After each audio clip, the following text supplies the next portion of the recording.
Gotta have my pops.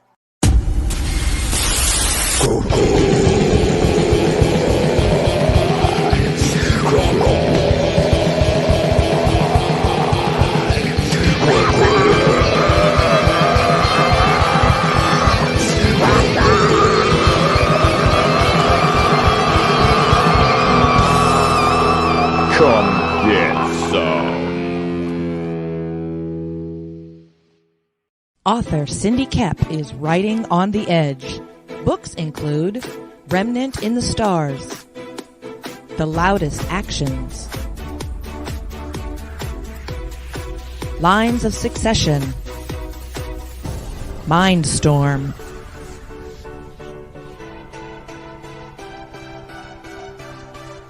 Condemned Courier, the Yerushalayim series, and Animal Eye. Find author Cindy Koepp at CKOEPP.com today.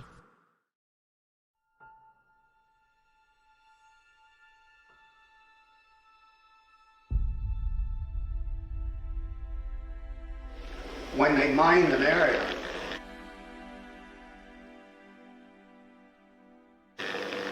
they put down yellow tape right across that line, see. And if you walked on the wrong side of that yellow tape, you blew up.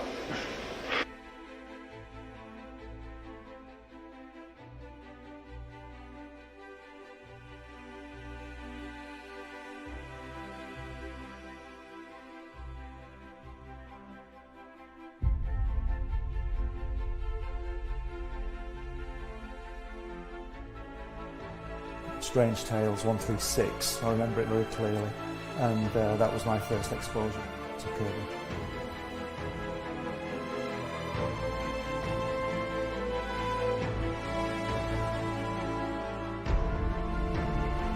And I wanted to show it to people.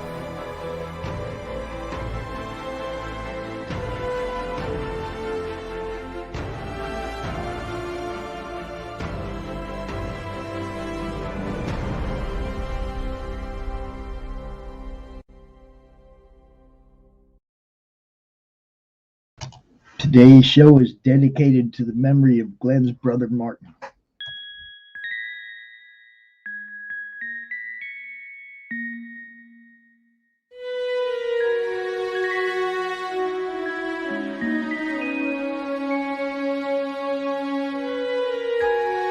Secrets, trust, worth. The bond between souls intertwined within otherworldly intrigue. Michaela Jade brings forth the Elite Warrior series, a collection of dark fantasy romance novels set in a twisted world where power lusts in the hearts of men and devotion seduces the souls of women.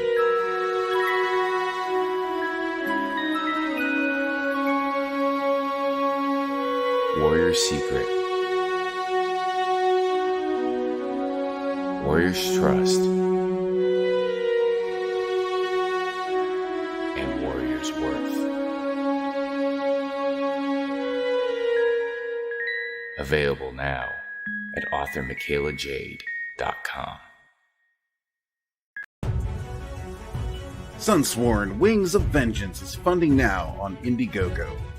Don't miss this action-packed space fantasy adventure sure to rekindle your love for the genre.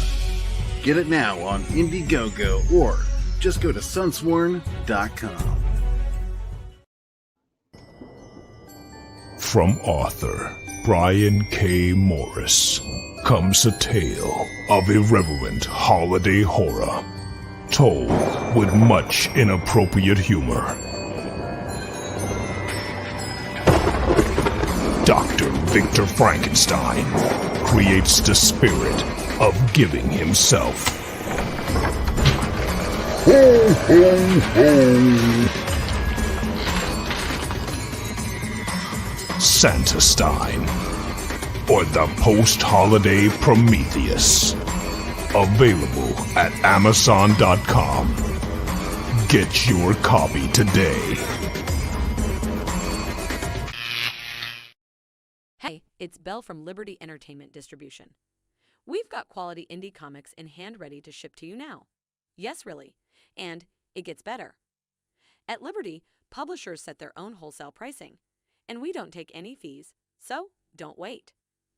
Call or visit me today at ledg.us or call 1-800-525-2091.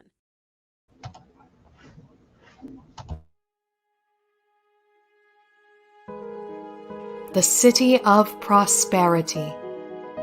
Riches for some, but for the masses, scraping by is all they can do. Meet Bitna.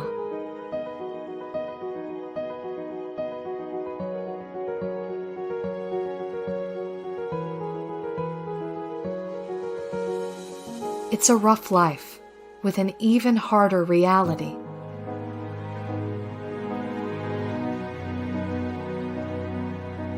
Living in the roughest part of town, it looks impossible to make it big. But maybe she will find it in a simple dress.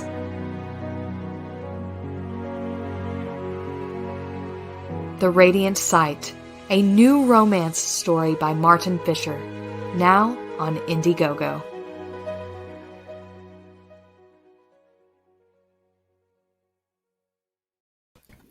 Hey, yo, what's happening? Welcome to CRoM CoN 19. What's up? It's day 2, and we are here.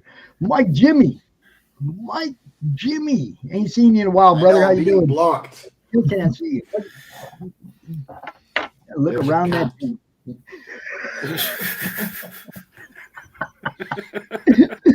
Shelby, you can at least look into the camera.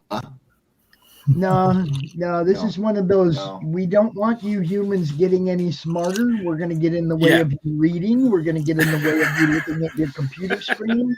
Ever since I was young, I'd lay the newspaper out on the floor and start reading the newspaper, and the cat would come lay on the freaking newspaper. Nope, you're not allowed to get smarter. If you get smarter, you might not clean my cat box anymore. Not you trained just right, Jimmy. You just stay the way you are, you know. So that's why I don't have cats anymore. Felt like it owned me, not the other way around, you know. Oh yeah, like, no, 100%. They always do. Yeah. Texas Dave Houston, how you doing, brother? Hi, Pops. Nice to see you again. It's good to see you. What kind of hat are you wearing there, son?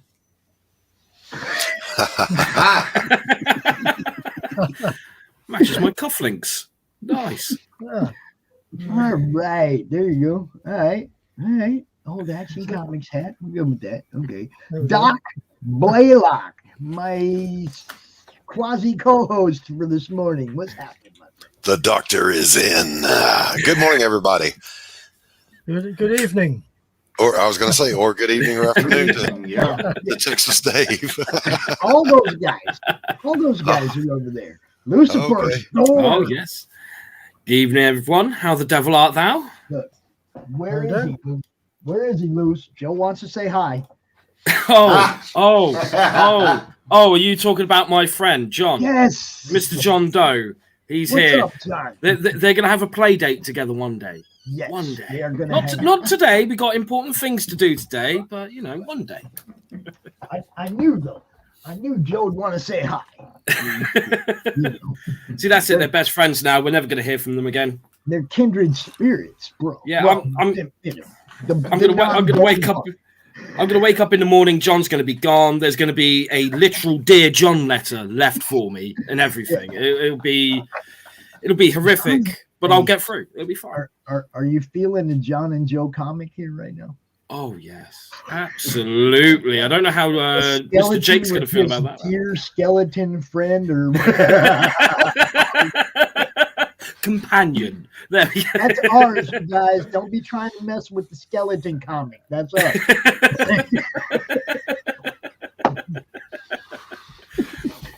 why we're here, right? Oh, yes.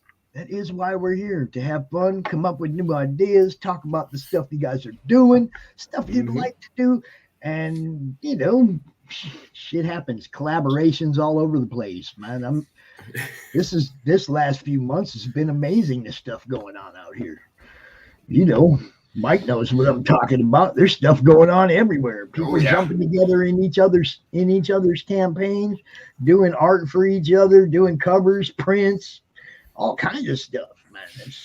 It's getting overboard. I don't know, seriously. Like, for Love and Korra 5, I'm gonna have 7 variants. Ooh. Half of which were people going, yeah, I want to make a variant for you.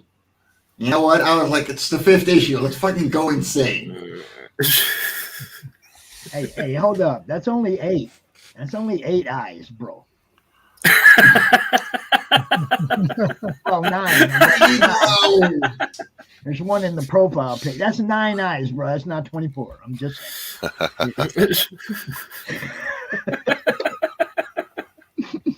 So I hope all you guys had a good Thanksgiving. Yeah, because I totally. It happened apparently. I only found out the other day. Yeah, we just we sat down with the natives and had a feast, and it was cool. It happened the other day. I was going to say, mainly in the USA, I believe, not over here. Yeah. Hell, you guys should be celebrating it too. That's when you got rid of all them unruly, rotten crabs that were, you know, like. To be fair, country, you know. To be fair, I didn't know it was Thanksgiving, but I still sat down with the natives. We had a few drinks, and things went horribly, horribly wrong. The police were involved. Nuns were offended. It just no, we don't need to go there, Pops. But it was a wonderful time. We were all very thankful. No, Lucifer. No, we came out alive. Involved, I gotta yes. know. I'll put the disclaimer up early today. I got to know what happened with the nuns and the cops. That's just the tip of the iceberg. That's just the tip of the iceberg. The guy who was shouting at parked cars, I might leave him for a later date, to be honest with you. Anytime you can offend a gaggle of nuns and the police are involved, we're going to call that a good day. Oh, yes. I call that my job done, completed, successfully. I can retire now. Done and dusted. So I'm going to run over here on the other side of Dave because he's wearing a shirt that says, "What a difference a Dave makes." I like it. Look at that. Look at that. Steve, you're not allowed this collection. I'm just saying. Steve, I don't want to see it. I don't want to see what a difference Just get that out of the way. God. Prayers out to Glenn, man. You know, he couldn't be here today. Had a family, a loss in the family, and our love is all with him. And I'm sure he'll be out here next month doing what he does, making everybody laugh. And you know, the Kirby book is still going to come out after the beginning of the year. Nothing changed. He's just not going to be here today. We'll get him out. We'll talk to him again here in the near future. We got Chris Hicks. Chris Hicks is the guy who put together the merch store for me, y'all. Give Chris the horns because he's the one that put up that merch store that we got. Look, you can actually buy stuff. You can actually buy stuff. Instead of me coming out here and go, "Hey man, will you guys please give me some money?"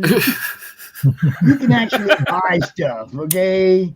We have a merch store now where you can get hats and you can get all that cool stuff. There it is. Madness merch. The link would take you to a to the top.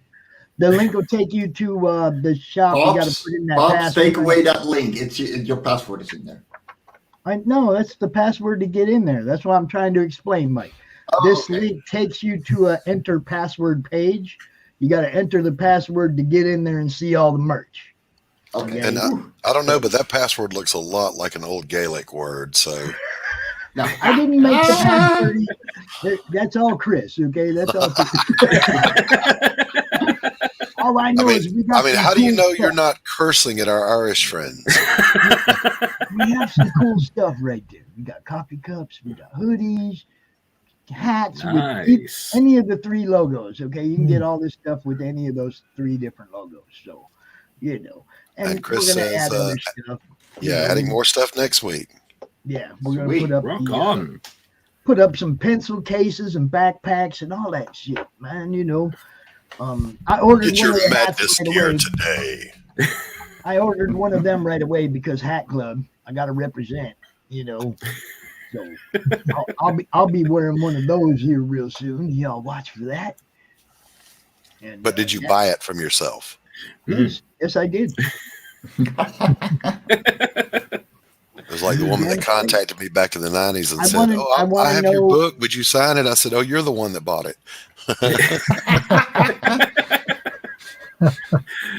Everything I've heard about that movie 24 is solid. Everybody that I know that's seen it said it's takes you back to the first one. It's fun. So we don't really looking forward to seeing it. We don't so much have a topic as we're going to talk a little bit about what Mike's Life on Korra 5 is coming up. We got Ed Gein over here. These guys do have projects we're going to talk a little bit about. We're going to show stuff off. Dave always has stuff we all envy. Yes. Including Dave himself. We envy Dave himself because we do not have Dave in our collections.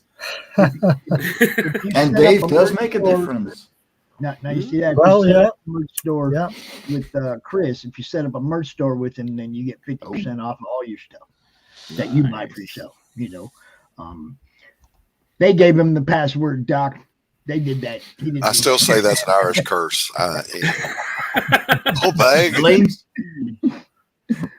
Ohbaig. But yeah, the link to the merch store is pinned up to the top of the chat in YouTube. If y'all buy a few things, that keeps my bills paid here, and I don't have to beg. So buy some Madness merch, y'all. Keep the show going the easy way, and you get something in return, right? There you go. Because y'all don't want the art I had for sale. Jeez, everybody who put art up in the auction on Friday sold some art except me. Everybody. I put up like 8 pieces. Nobody wanted none of it. Oh, that's weird. Only one of them was mine.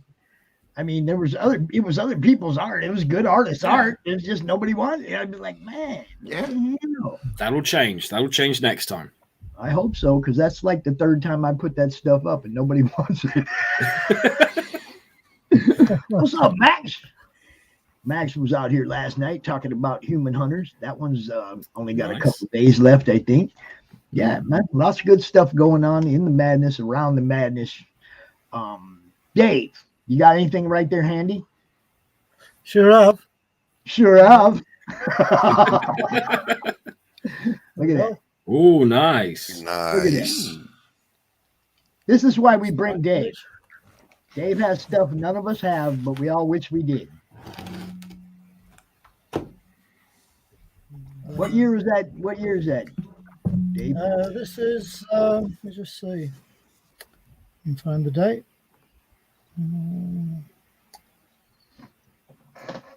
Round about 1993, I think. All right. Yeah, see, that's why we bring Dave. He's got all the cool stuff. Look at that. That's the center pages. Ooh.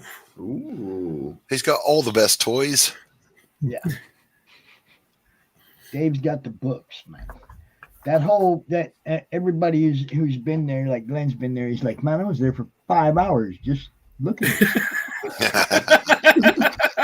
Tell Dave he needs to set up a bed and breakfast so we can all go visit for the weekend. Yes. There you go. There you go. Oh, look at the Thor, baby. Nice. Yep. That's the way it was. Kirby was a beast. Mm-hmm. Yes. He was a good artist. Good artist. And an amazing creator. Nice. That was actually one of my most favorite stories of the early Fantastic Four with Daredevil in it. don't know if you can see that. Oh yeah, you can see it. I can see it. Yeah. It's Doom, Daredevil. Yeah, Daredevil, there we go. I remember that story. Yeah. So that's just one to start with. So, Mike, Jimmy, give us a Radiant Sight update. We just played that trailer.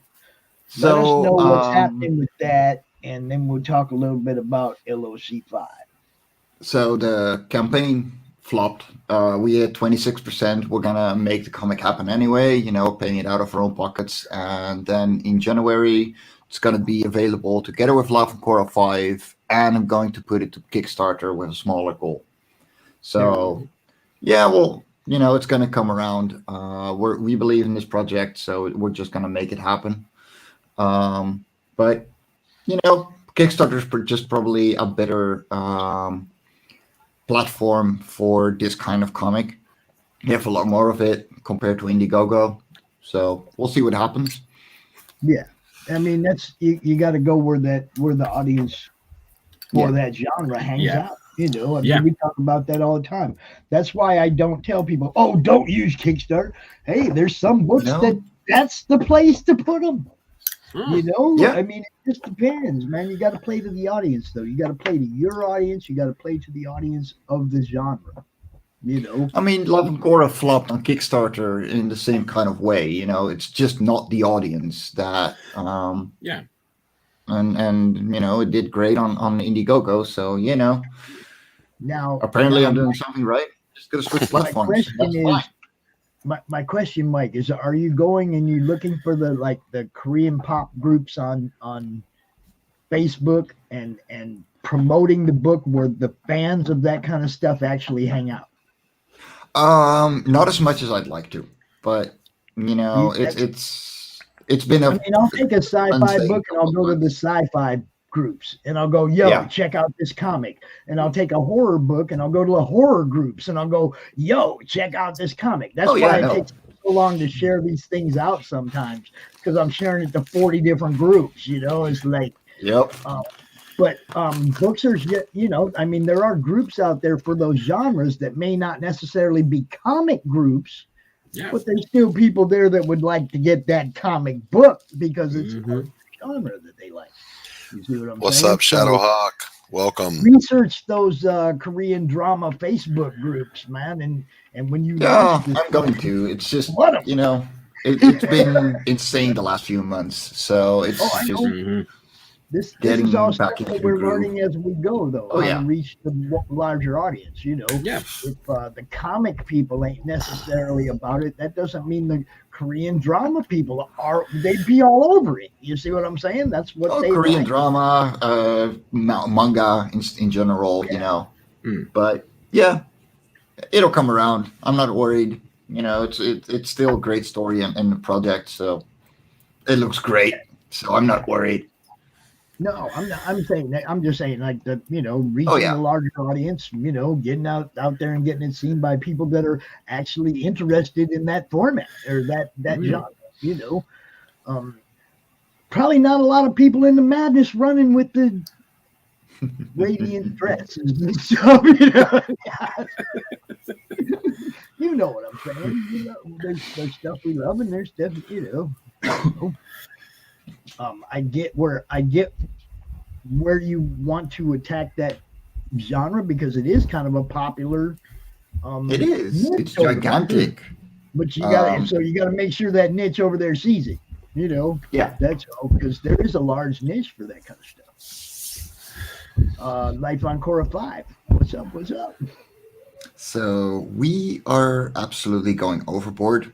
So we're gonna have plushies. We're gonna have 7 variants by tons of people that are just too amazing. Half of them went, I want to make a variant for you. And I'm like, you know what? It's the 5th issue. Let's fucking do it. We opened the pre-launch page just a couple of days ago. We're at 15 signups so far. Cool. And we're going to have the plushie, which I will grab from behind me. Give me 1 second. Link.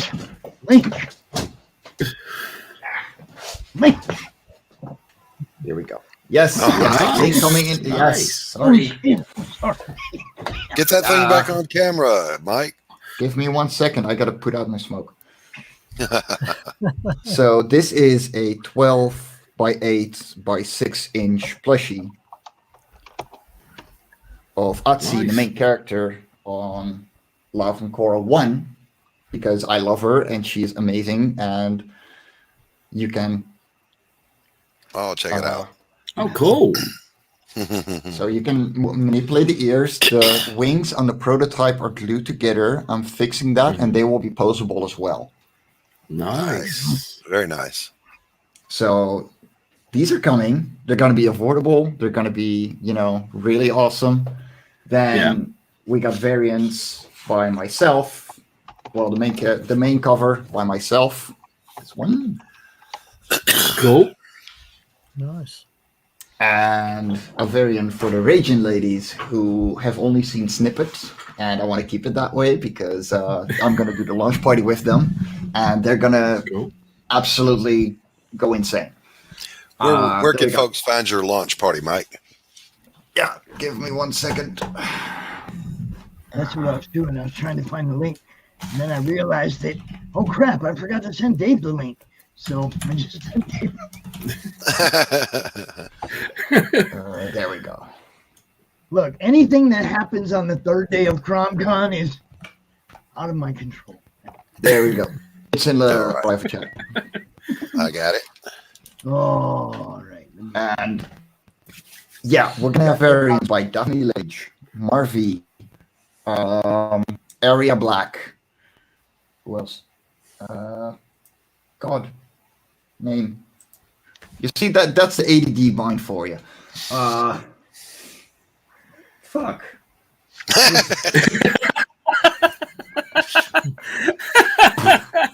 Call it a senior moment. Call it a Happens senior to moment. all of us. Yeah.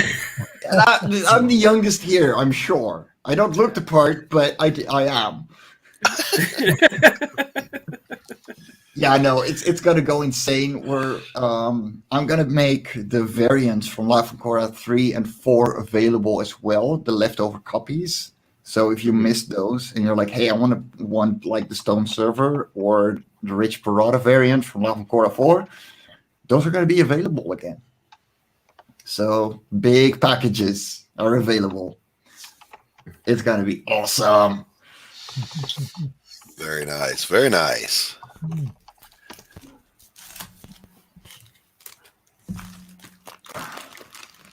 Pop is doing something technical. You can tell because of the look on his face.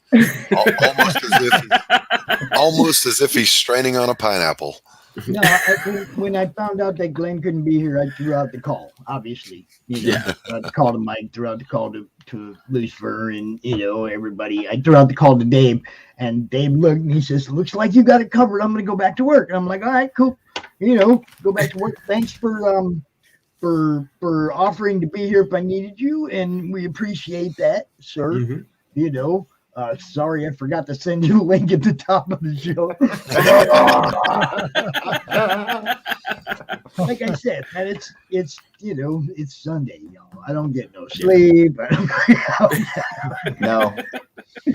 I'm over here pounding coffee, trying to power up to get through this day. It's not like I appreciate it, but it's like I get excited the more people I talk to as the day goes on. You guys know. Yeah, I woke up like 1.5 hours ago because I had a nap, because I've been working 6 a.m. this morning as well. Mm-hmm.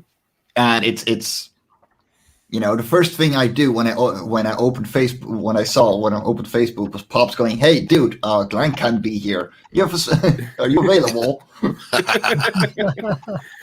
It's already dark over there, anyway. It's already dark over in the UK, isn't it? It sure is. Yes, absolutely. Sun goes down at 3 p.m. 4 o'clock. Yeah. Yeah. And the worst thing is, I'm an hour ahead of these guys. I'm in the Netherlands. Okay. All right. So it's even earlier here. Like it's dark at around 4 p.m. here.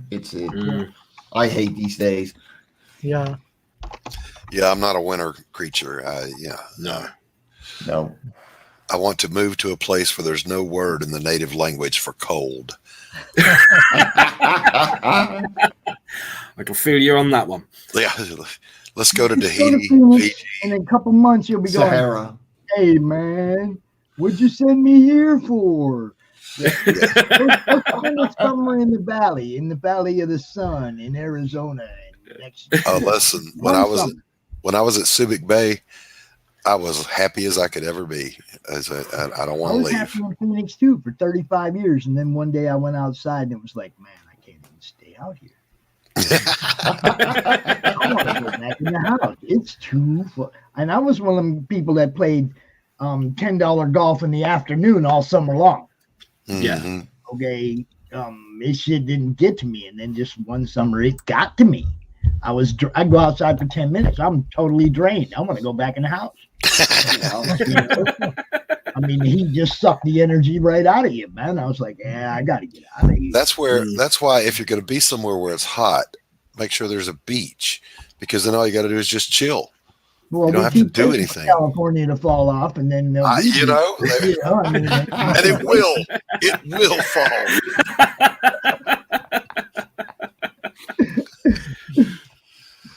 Yeah, I've reached that age, fellas, where I would be unashamed to put on my black socks, sandals, and drive a golf cart down to the beach.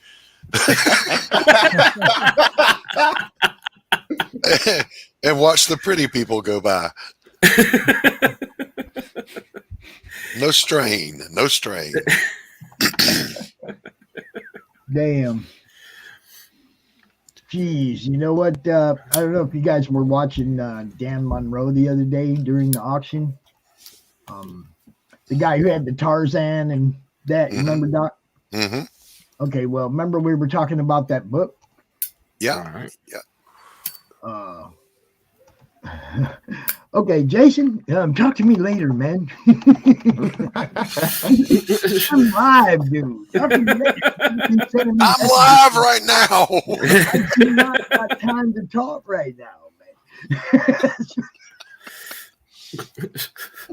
So anyway, just now Dan sent me a message.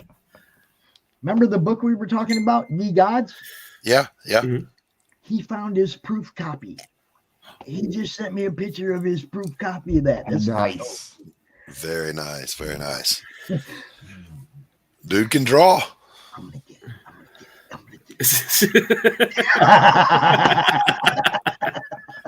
it. What is happening?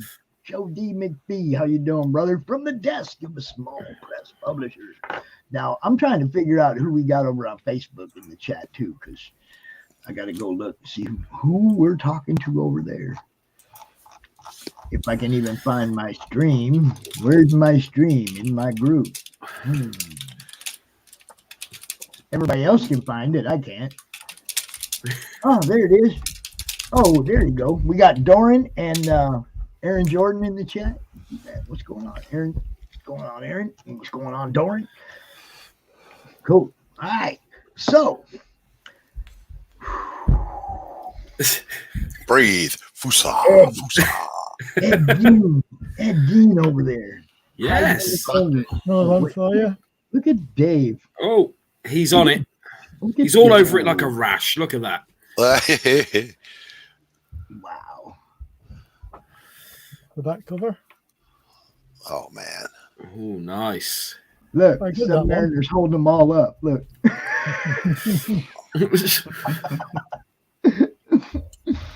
Yeah, it's quite a good one, that. Oh, was that Sergeant Rock on the back, too? I think it was Nick Fury. I think it's Nick Fury. Yeah. Yep. Yeah. Sorry, I can't believe I made that mistake. Oh, thank you, Chris. I appreciate it. Ooh, lovely. Wow. Okay, Dave. It's enough. Envy is a sin. Never enough, Pops. I know.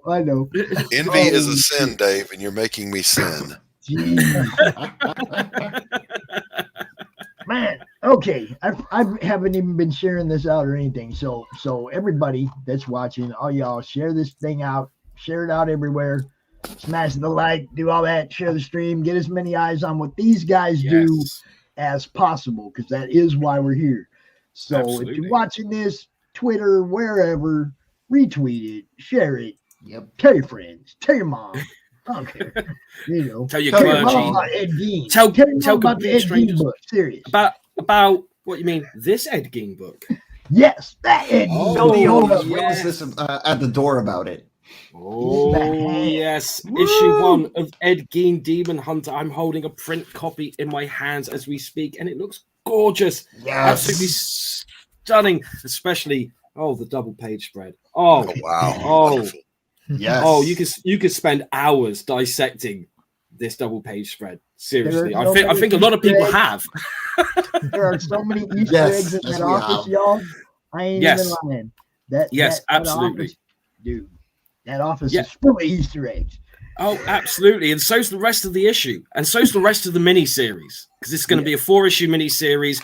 We are already, I think it's something like 155% funded on Indiegogo, which doesn't mean that we don't want any more people backing it, obviously. Right.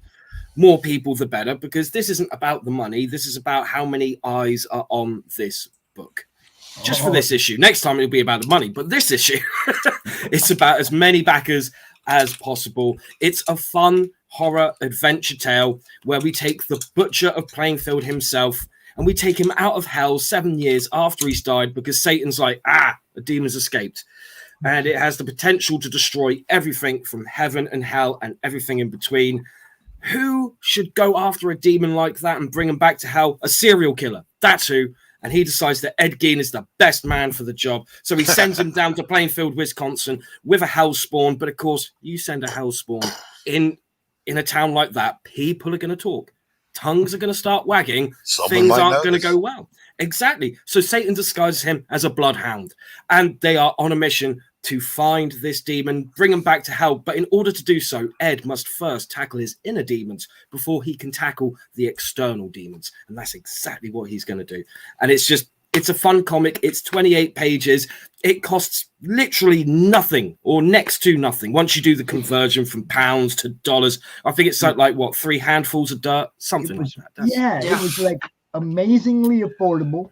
You guys, even the shipping, everything. It's like, look, I think $10, like $9 or $10. I got that thing coming to me.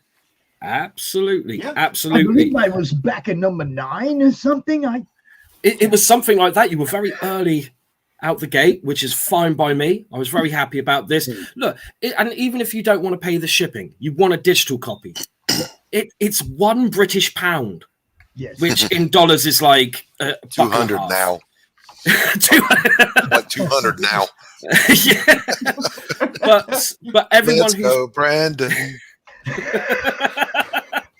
But everyone who's backed just the digital copy, they've already got their digital copy of issue 1.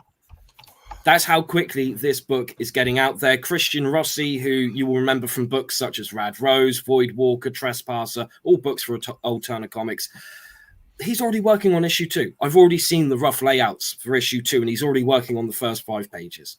And it looks absolutely stunning. So before Christmas, people should start getting their books in the mail, and there'll be a pre-launch sign-up just before Christmas as well. We mean business. We want to give you the biggest bang for as little buck as possible, and I think we're succeeding so far. Yeah. $1,400. $1,400. Yeah, I just grabbed mine, so 84 backers. Now look, you see that? It's 84 backers. It's only $1,400 because it's so freaking cheap, y'all. Exactly. It's that cheap. And this is the only campaign that has a taxidermy perk where if you know anything about Ed Gein, if you know, I've actually got the wee taxidermy perk right here. Okay, you know anything about Ed Gein? For the people in the UK, you can't. Yeah, do have to stress America, that. So don't y'all start like Rich Parada and all over the place. And I have to clean up no messes and shit, you know. Well, as everyone knows, Ed Gein was infamous for skinning his victims and using that skin to make certain items. He loved to make belts out of nipples. That's why there is a perk where you can get a taxidermy nipple with your book. And so far, only one person has been brave enough to go, actually, I want that. Why not? So we've got a few more lying around. Belt came from. From Ed's Tannery. That's but those the taxidermists who worked on them actually researched Ed Gein's tanning process and did their best to replicate it as close as possible to how he would have tanned skin. So what more do you want? All you true crime buffs out there who like comics as well, what more do you want? It's honestly insane. I don't know how I'm going to top it for the next. Good. I'm glad someone does, because my parents sure as hell don't after doing that. Funnily enough, though, my priest, he seems to like me a little bit more now, but that's neither here nor there. All right, so while we're doing this, Doc's in the sidebar over here getting a job. You see that? Chris is like, Doc, give us voice. He does, doesn't he? Have you ever done voice work? He says, I used to do commercials for the local radio. Hit me up, brother. Nice. Are you on Twitter? Here you go. Look, Doc's over here getting a side job while we're out here talking comics. See that? That's how that shit works. Anything, whatever we can do to help y'all make a buck, yo. You know, like now I'm not against that at all. Doc does have a great voice, and Chris talking about like I want to use your voice for selling the merch in the store. Doc will be selling my merch. I'm down. for a limited time only. But wait, there's more. Yeah, that's the one. That's the one. But wait, there's more. But wait, there's more. I remember, you guys remember the all-night infomercials in the 90s? Oh, yeah. Oh, yes. It was always, it'll change your life. It'll change your life. Everything will change your life. It's free real estate. Yes. You don't have to invest a dime. Oh, boy. Chris, I appreciate the compliment, and of course, contact me. I'm happy to do. I work. We'll speak for food or money. There you go. No, that's cool, Chris. Look, you know, like I said, I would love to have Doc's voice on the commercial that's going to help sell my merch. That's just appropriate, you know. I mean, not only that, but you're right. Dude does have the that voice. That see, I'm more of a Sunday. Come on out for CRoM CoN and kick that ass with us. Oh, but speaking of the voice thing, let me tell you a true story. Back in the day, I did do some commercials for local radio for their, you know, the car dealership or whatever. Yeah. Well, another local entity reached out to us, the Lighthouse for the Blind, and would I do an audio book back before there really were audio books for the blind. And they asked me to do The Hobbit, and I said, sure, I'll do it. Guys, I made it through one paragraph and listened back to myself and went, for the love of God, no. But they kept going, you know, just finish. It's good. It's good. And so I did finish it, but I never listened to it. Now, I am not a fan of my voice either, live. I don't think anyone likes the sound of their own voice. I don't like my regular voice, okay? But when I'm doing the Sunday, I like the way that sounds when I play that back. But the way I talk normally, no, I don't like the sound of my voice. Well, I just thought that hearing my own voice was bad. Then I saw my own face on my videos. And I was like, for the love of God, can I not win at anything? That's why I started in radio, my friend. The perfect face for radio. No, see, I started in radio because if I'd have been showing the ladies this when I was doing radio, I'd have never been able to get out the studio. Come on, I'm still pretty sure, Pops, that you're that guy that tried to sell me something on a corner in San Diego back in the 80s. That was you. I did.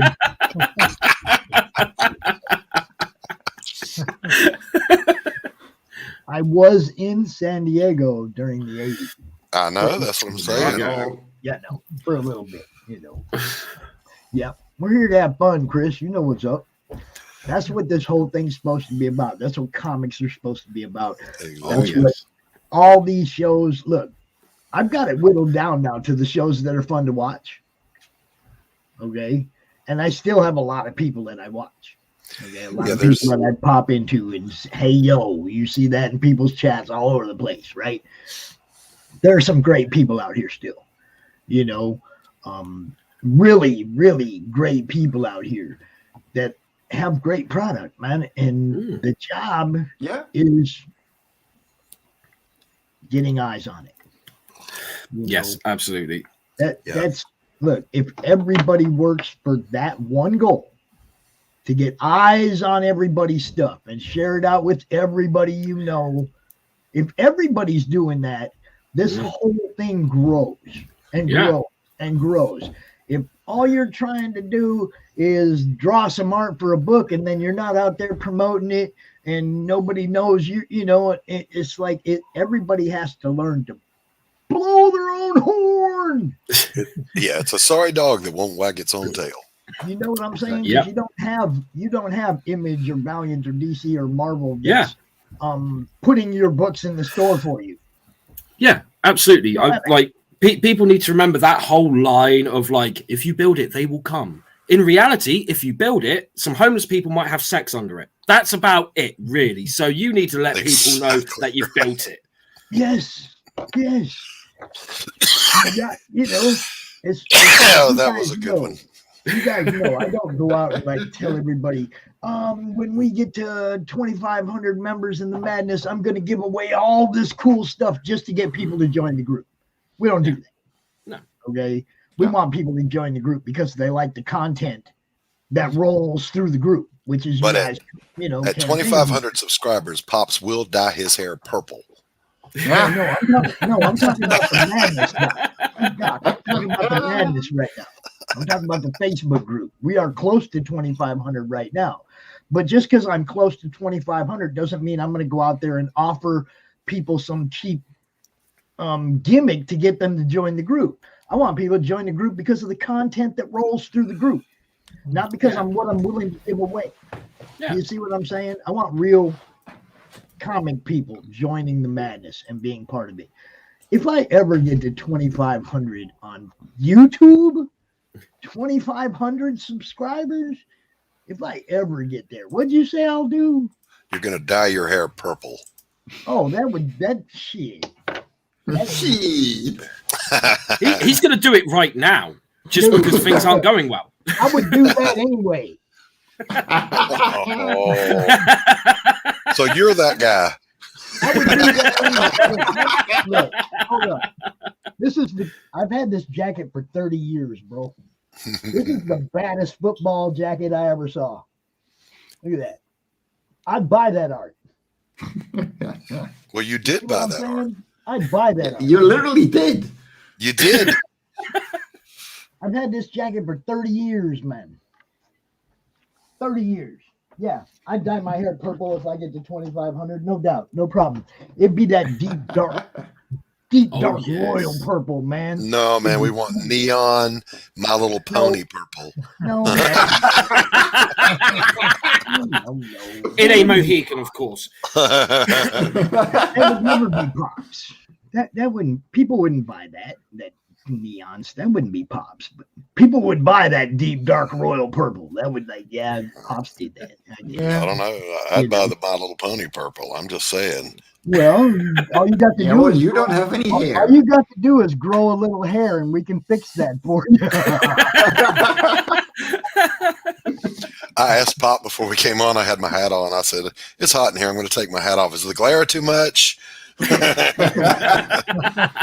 Please stop oiling your head. Yeah. There you go. What's got a little turtle wax action going on. This guy, man. I love this guy. I don't even know this guy, and I love this guy. He's been hanging out all weekend. Recent new subscriber, and look, nice. we're gonna get this guy on the show sometime. We're gonna find out where that name came from. The trash can conductor. I love it. Give us a backstory. Yeah, I want the backstory on that one for sure. My little brony. Now, if somebody draws a little pony with all long hair and shit, I'm gonna be on you. I'm telling you. Get a My Little Pony, put a hat on it, give it a goatee, and there you go. Here comes Dave again. Any ideas what this book is? Jim Starlin. I hope it didn't happen to Cora, because that would be boring as fuck. It's Jim Starlin. No, it's Hatch. Oh, fuck. There you go. Okay, now I'm jealous.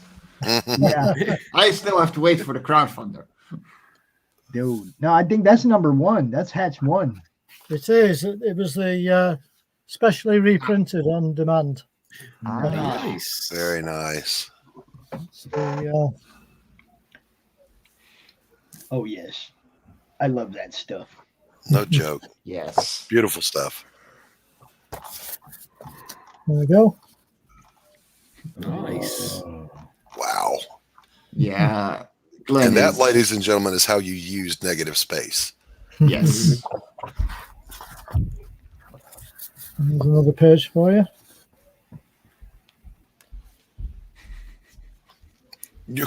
Wow.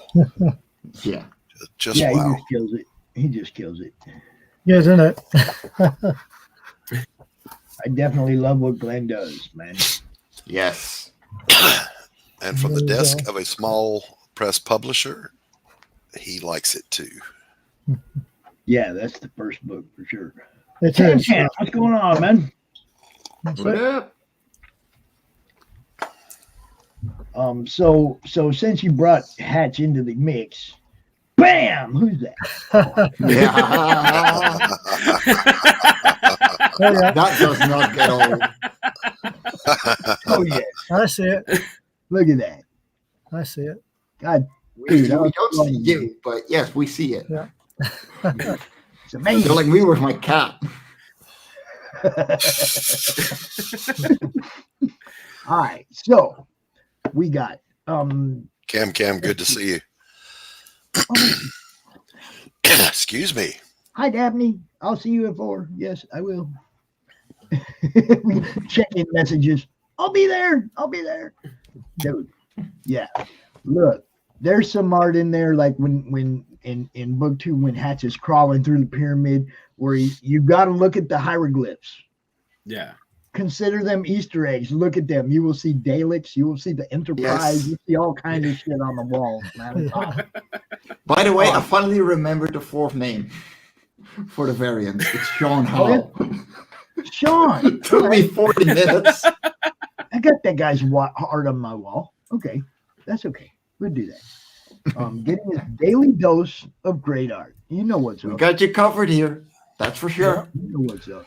Now, I want to show off your page too, your sign up page. I had the it up link's in the private chat. So yeah, I had it up, and then for some reason I took it back down. I was doing something, talking to somebody or something, but I just signed up, so woo. Nice. But yeah, let me y'all, Ed Gein, you guys know what's up. I told you this is the probably the least expensive book you will buy. Look at that. $1 for the digital, $3 for the print. Yeah. $3 freaking dollars. Look. Amazing price. Yeah. You can't go into a comic shop and buy a book for $3 anymore. Exactly. And it's 28 glorious black and white pages of outlaw comics. What's not to love about that? For $3 or £2 if you're here in the UK.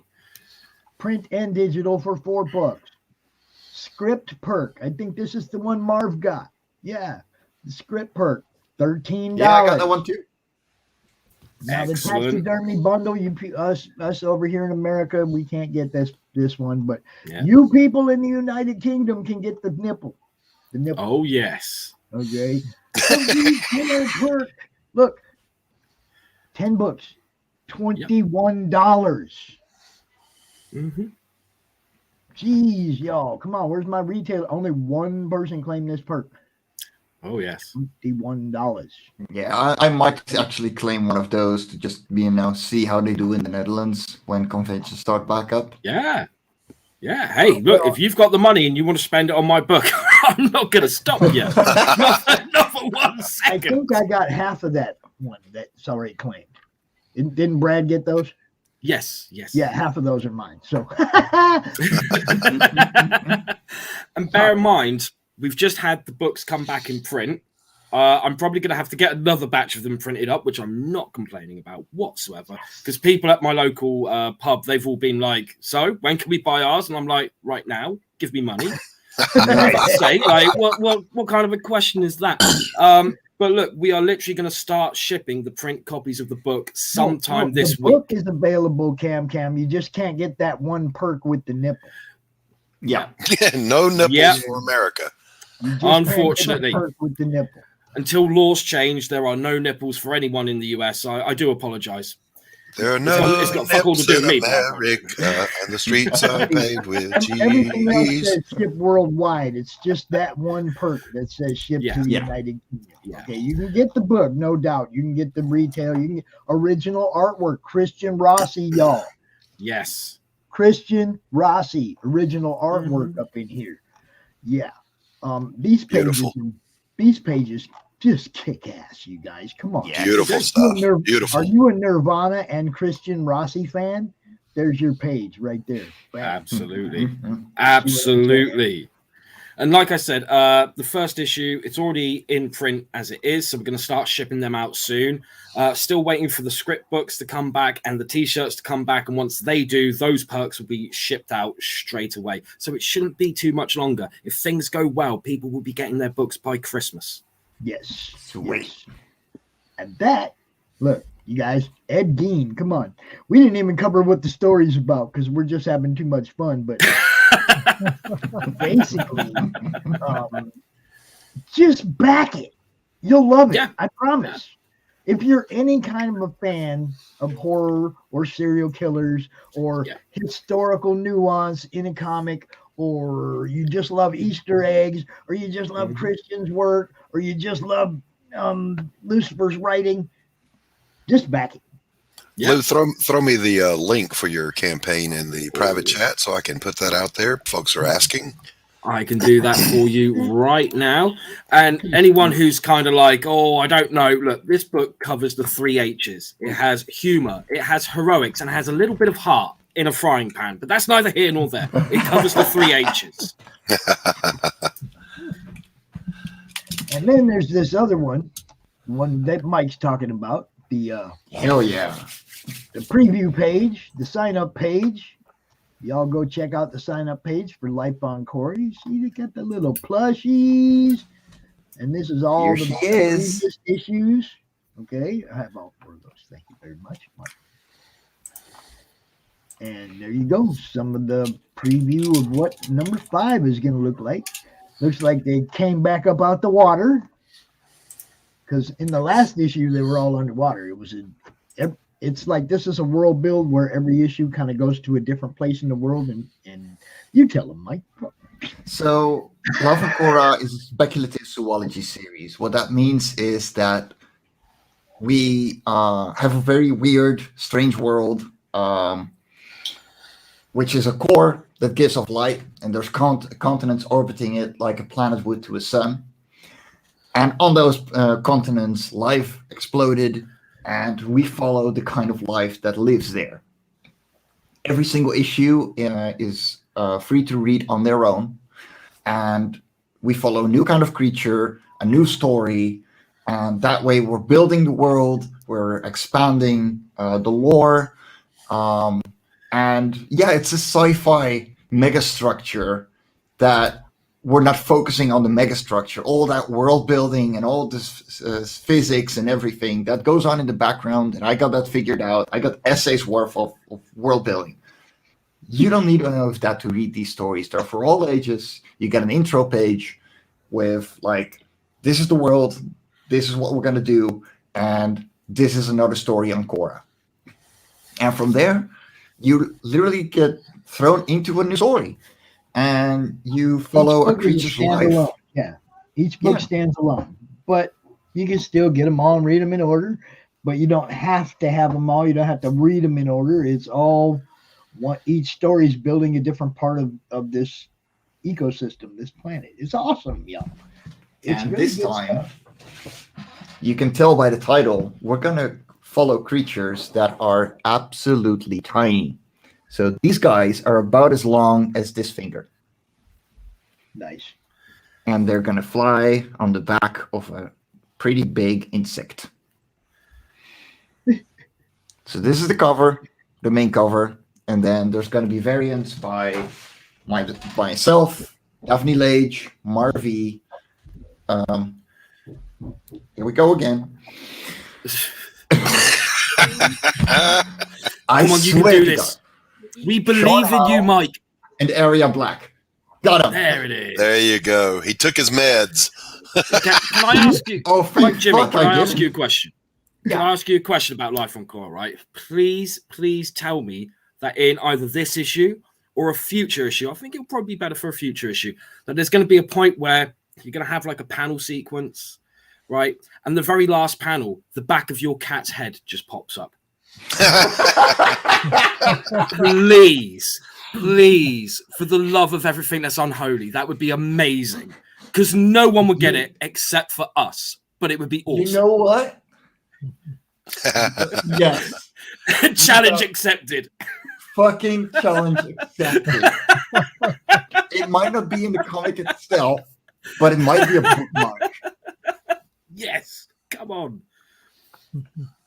Oh my God. Oh, we lost Pops for a second there. There he is. There he is. He had to get his fix. We have our next guest.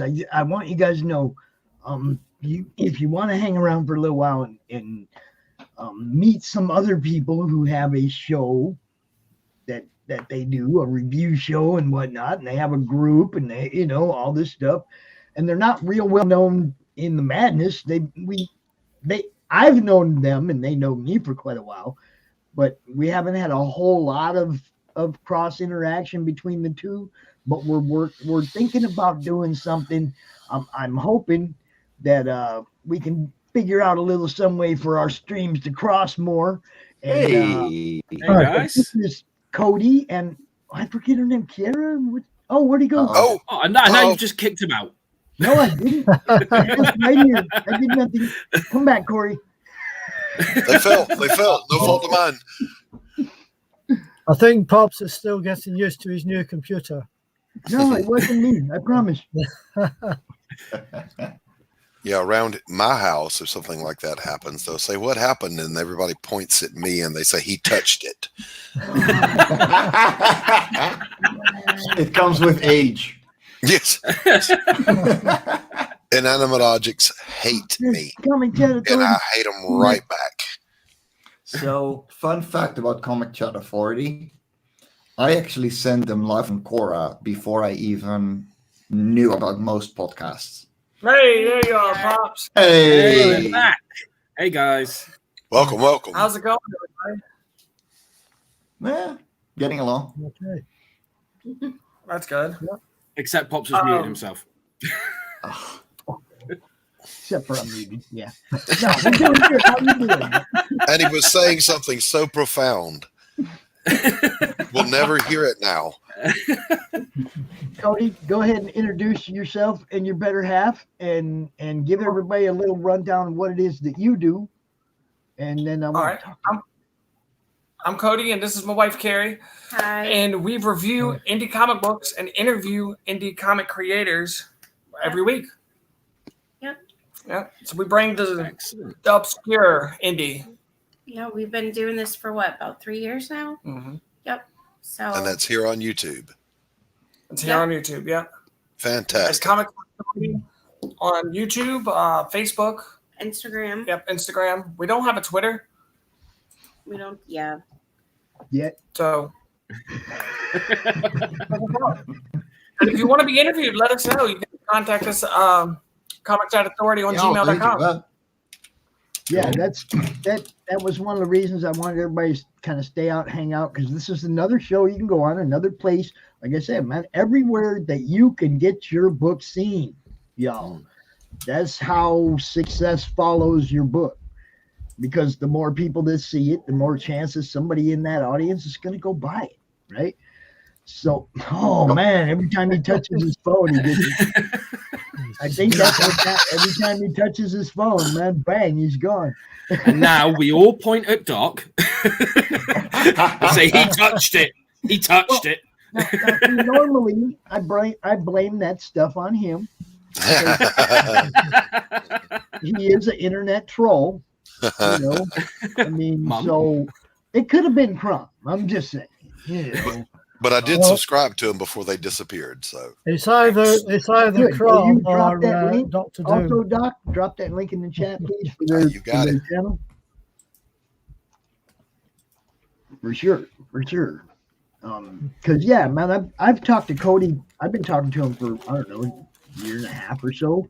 And it's like I really want to incorporate something of what they do into our show and maybe a little something of what we do into their show and cross promote in that way. Like, you know, same with RJ coming out here and you know, hosting a panel and whatnot. I like doing the cross promotion with the other podcasters as well. Yeah. You know, so Cody, don't touch your phone. I'm not sure.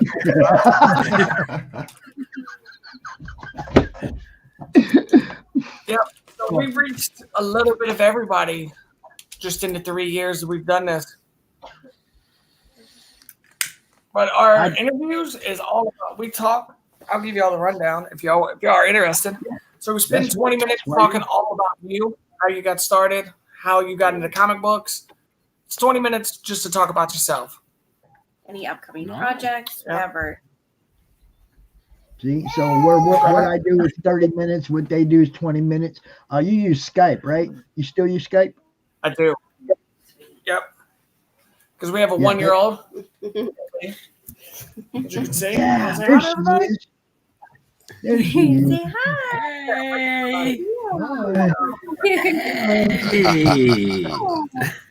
I remember last year they had to take just a little break during that period when Munchkin was born. I remember that. We love the pudding people.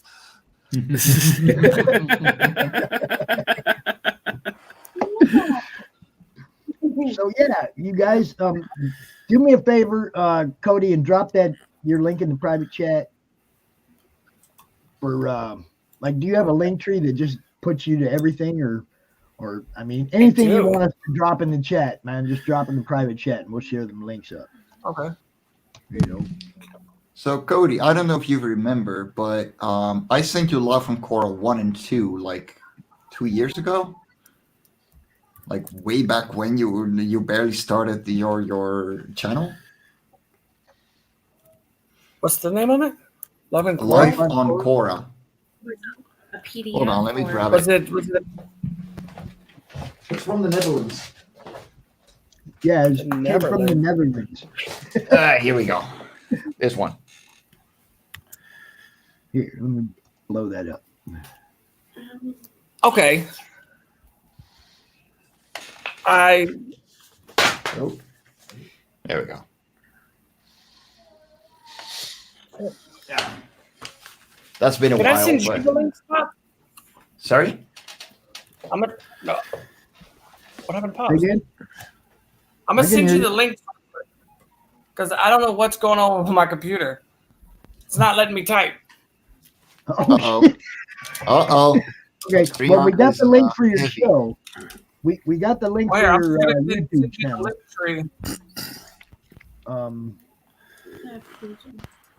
Yeah, page unresponsive. I got it. Hold on. I'm going to take a quick bio break, Pops. I'll be back. All right. And there they went again. Okay. Bam, there. Link tree. Boom, boom. Comic chat. There you go. Oh, and he's gone. What the hell? Bam, there it is. There's this link tree for Comic Chat Authority for all you other creators. Another show you can go be on and get seen by his audience. audience, and his audience Excellent. pretty well large size too. Not bad. It's bigger than mine. So by all means, that's the whole thing. Like I said, I want to make sure everybody gets seen everywhere. Oh, yes. Well, I hate to do this, guys, but I'm going to have to go. I'm afraid I've got other things to do. I do apologize, but thank you so much for having me on again, Pops. He's like, I got a party. He's all dressed to kill. He's like, I got places to go, y'all. Oh, yes. I've got souls to reap. Cheers. I got to head out, too. I got to finish some more pages on Law from Korra 5, so I got to keep moving. Oh, I don't know if that's messing up everything. No, you're good. Is like everyone else popping out, or is it just me? It's only me. It's just you, I'm afraid, man. But that's all right. We got your link. We got your Linktree link. We got your YouTube link. Okay, and we got them over there in the chat so people can see them. So, and I'm telling everybody, this is another show like what I do, another place where you can get promotion, where you can get seen. And they do reviews. You all know I don't do that. But see, I don't really have a what do I want to say? An affiliate that does reviews in the madness. I don't have somebody that's like an affiliate that will do them for me. I won't do them. Okay. I'd like to talk to you, Cody, maybe later about actually becoming the madness reviewer, do a madness review stream, maybe once a week or something, and be that way you get to bring your audience over here. You get to, and he's gone. All right, I gotta really hop out. Take it easy, guys. Same here. Take care, guys. Have a good one. Bye. Yeah, bye, Lucifer. We're definitely going to fix his connection.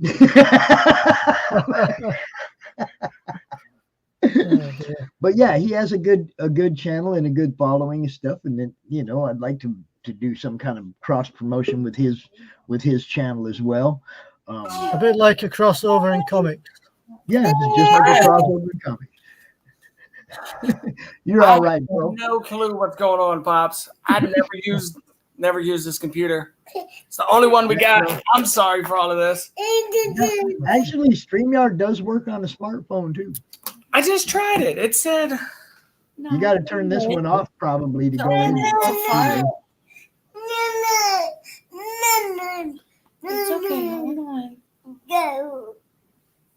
She's got a lot to say. Comic books, y'all. My comic books. I'll translate baby for y'all. More comics. Nope. You have your Safari open. You got rid of it. Come here, Har. Hold on 1 second. I'm gonna see if I can try to use this on my phone. Yeah, if you type that same link and put that same link that you came here on the computer into your phone, you should go pop right in on another screen. Here we go. Oh, dum, dum. And let's see if his phone works now. Boom. I mean, he's got 20 minutes left. I'm not worried about it. We're going to talk about his stuff. There he is. Now he's back on the phone. Yeah. There you go. See? All right. Yeah. Yeah. That's clear too. It is. That just changed you just changed the whole game right there, Pops. Dude, yeah, you could be on StreamYard anytime, man. Yeah, now I know I can use StreamYard on the cell phone. And it looks better than the computer did. I ain't lying. It's a much better picture. Yeah. The only problem I'm having is volume. I can hear you. You can Not able down to at hear the you bottom. as loud as the computer. Well, see now down at the bottom or on the side. I'm not sure with the phone. There should be a couple things that's mute, stop, cam. Now you have a cam mic, which is like a settings gear thing. You can click in that and turn your mic up or turn your mic down. And you also have a share screen ability too. Might be a little bit difficult with a phone, but turn his camera off. Figured that part out. He's following that one out, Pops. Yeah, most cell phones do have better cameras than laptops, no doubt. Relax for a second. All right. There we go, Pops. Got my links in there. Hex. Hex popping in. I think we're going to go for now. We're having all this technical difficulty, and my Now, daughter actually, woke up. Thank you for having us. And look, anytime this week you want to get together and work out the bugs of StreamYard, I'll do it with you. No problem. Because this, like right there, you're good. We can see you perfectly. We can hear you. No. You know. All right. Hold on, baby. This, you know, so yeah, I'll get with you and we'll work the bugs out, and then you can use StreamYard more. We can bring you out more, you know. And okay. Definitely want to talk to you though about being the official Madness reviewer. All right. All right. All right. Thank you. You bet. You guys check them out. Comic Chat Authority. We dropped the links up over there. Thanks for coming out, Cody. Bye, Carrie. Bye, Munchkin. Bye. Yeah, bye, everybody. Yeah, bye. Bye. I love it. Perfect. That was great. I love the Munchkins. Love when the Munchkins come out. You bet. Yeah. All right, Jason, I got you. I don't know if you're watching or not, but I got you. He's sending me his Instagram links and stuff for tomorrow night. Jason's gonna be out here tomorrow night. Jason Farrell is gonna be out here tomorrow night about 7:30 Eastern. Don't really know. I don't remember. I told you guys my calendar got whacked. I don't know if I had anybody scheduled for the normal 4:00 show tomorrow. If you're scheduled for the normal 4:00 show tomorrow, hit me up. Hit me up, or I'm gonna be like, I don't know. Right now, I have one show at 7:30 tomorrow night. So you know, Doc's back. Hi, Doc. Got my studio co-pilot with me, my executive editor. What is that? This is my Chihuahua. What is your name, dog? This is Tater, the Tater Tot. Hello, Tater. Hello, baby. You have to be careful. She'll shoot a tongue up your nose and lick the back of your eyeball in a heartbeat. My God. Don't fall asleep on the couch because that's a hell of a way to wake up. Holy crap. Dave, we got a little bit of time. We got a little bit of time between now and our next guest, so it's your time to shine there, collector man. It's your time to shine. I'll find you another book. How about that one? There we go. Another Jack Kirby Quarterly. Nice. With Dr. Doom in the guard box just behind. And Ben Grimm in the beaver hat. Yeah. He's Nice. one of the palace guards in London, I think. Something like that. Yeah, see, if y'all don't know, this guy's just going to keep doing this to you. So, Ben Grimm is an honorary beef eater. Is he? I didn't know that. Didn't know that. The Devil and Mr. Kirby. Yep.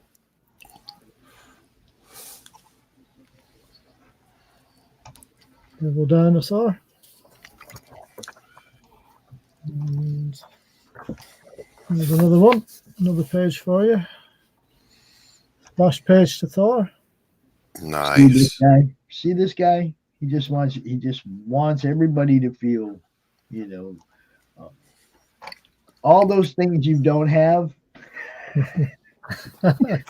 Look, everyone, look what you don't have. Oh, you have a fan, Tater. Somebody said hello to you. Kim says hi. There's another page for you. Now, see that one? Nice. Kirby'd probably burn that sign today. Yeah. He'd probably burn that sign today. He'd say, "What the hell did they do to Marvel?" That sign that dude's holding right there. Mighty Marvel was here. Oh, the giants from back in the day wouldn't even recognize DC and Marvel today. Nope. There's another one for you. Nice. Oh, my goodness. What's in the box? There we go. Yeah, it's a good magazine, this. It covers all kinds of things, including some reproductions of one of the original Irish stories. So, See, Dave, that was back out in of the that, day of the crisp, clean comic. yeah, out of that huge collection that surrounds you there, what's the one that you would cut somebody's throat over? Well, that's quite easy. Just bear with me a second. There we go. That one. Wow. Outstanding. Beautiful, beautiful, beautiful. Really not a bad copy either. It's not a bad copy. No, that looks pretty good. I love it. Yeah. I love it. So that's the one. If the house is on fire, you're grabbing that one. This is the one I'm taking with me on the way out the door. Right on. Right on. Yep. Yeah, that's my pride and joy, that one. And it wasn't cheap to buy either. It was about I managed to get it for about £250 about 3 years back. Nice. And when he finally comes to the big screen, that thing is going to soar. Yeah. Dave. Yes, Pops. Dave. Really? My surfer dude? Really? That's the one you're supposed to send me. Trash Can Conductor wants to know, Dave, when you're inviting everyone over to look at your collection. Well, I can make. I was going to say appointments are welcome, but you do have to get to the UK. Right. You do have to get to the UK. Look at this, Dave. You see this, Dave? That's nice. Yeah, this is a Life on Korra 3. Right. Surfer homage. That's nice, is that? Yeah. I like that. Mike Jimmy's book that was just out here. Yeah. That's nice, is that? Yeah. I'm a surfer dude. So Trash Can, we've already established that you'd probably have to go over there and rent a room as a bed and breakfast to be able to see it all. We've been after him to set up a bed and breakfast, but then you got to be willing to fly to the UK. How many in your collection, Dave? Well, at the last count, I'm guessing around about 20,000 comics, books, magazines, and stuff like that. Yeah, that's like that. About the same. My friend, my best friend, has about 20,000 in his collection, and he literally said that his bed is made out of comic book boxes. Yeah, man. There we go. that was a wonderful panoramic view. Now just slide out one of those boxes and leave me alone for a couple of hours. That was almost a 360-degree view there, just about. Wonderful. Yeah. Oh, Trash Can says, I love England. Don't threaten me with a good time. Same. I'm already coming over there as soon as I'm able to I'm going to rent a canal boat and be a ditch dweller for a couple of weeks. Right. Okay. I figure I'm going to start on the Trenton Mersey and just putter around and find my way. Yeah, I've been reading and collecting comics for the best part of 50 plus years. So I don't draw comics. I don't write comics. I just enjoy collecting them and reading them, basically. Yeah. And in all seriousness, Dave, this is the same thing I asked my buddy. Do you collect the indies that we're all talking about now? Have you gotten into that? Not really so much, to be fair. I've got some of the independent publishers, the ones that were done like First Comics and a few others back in the 90s.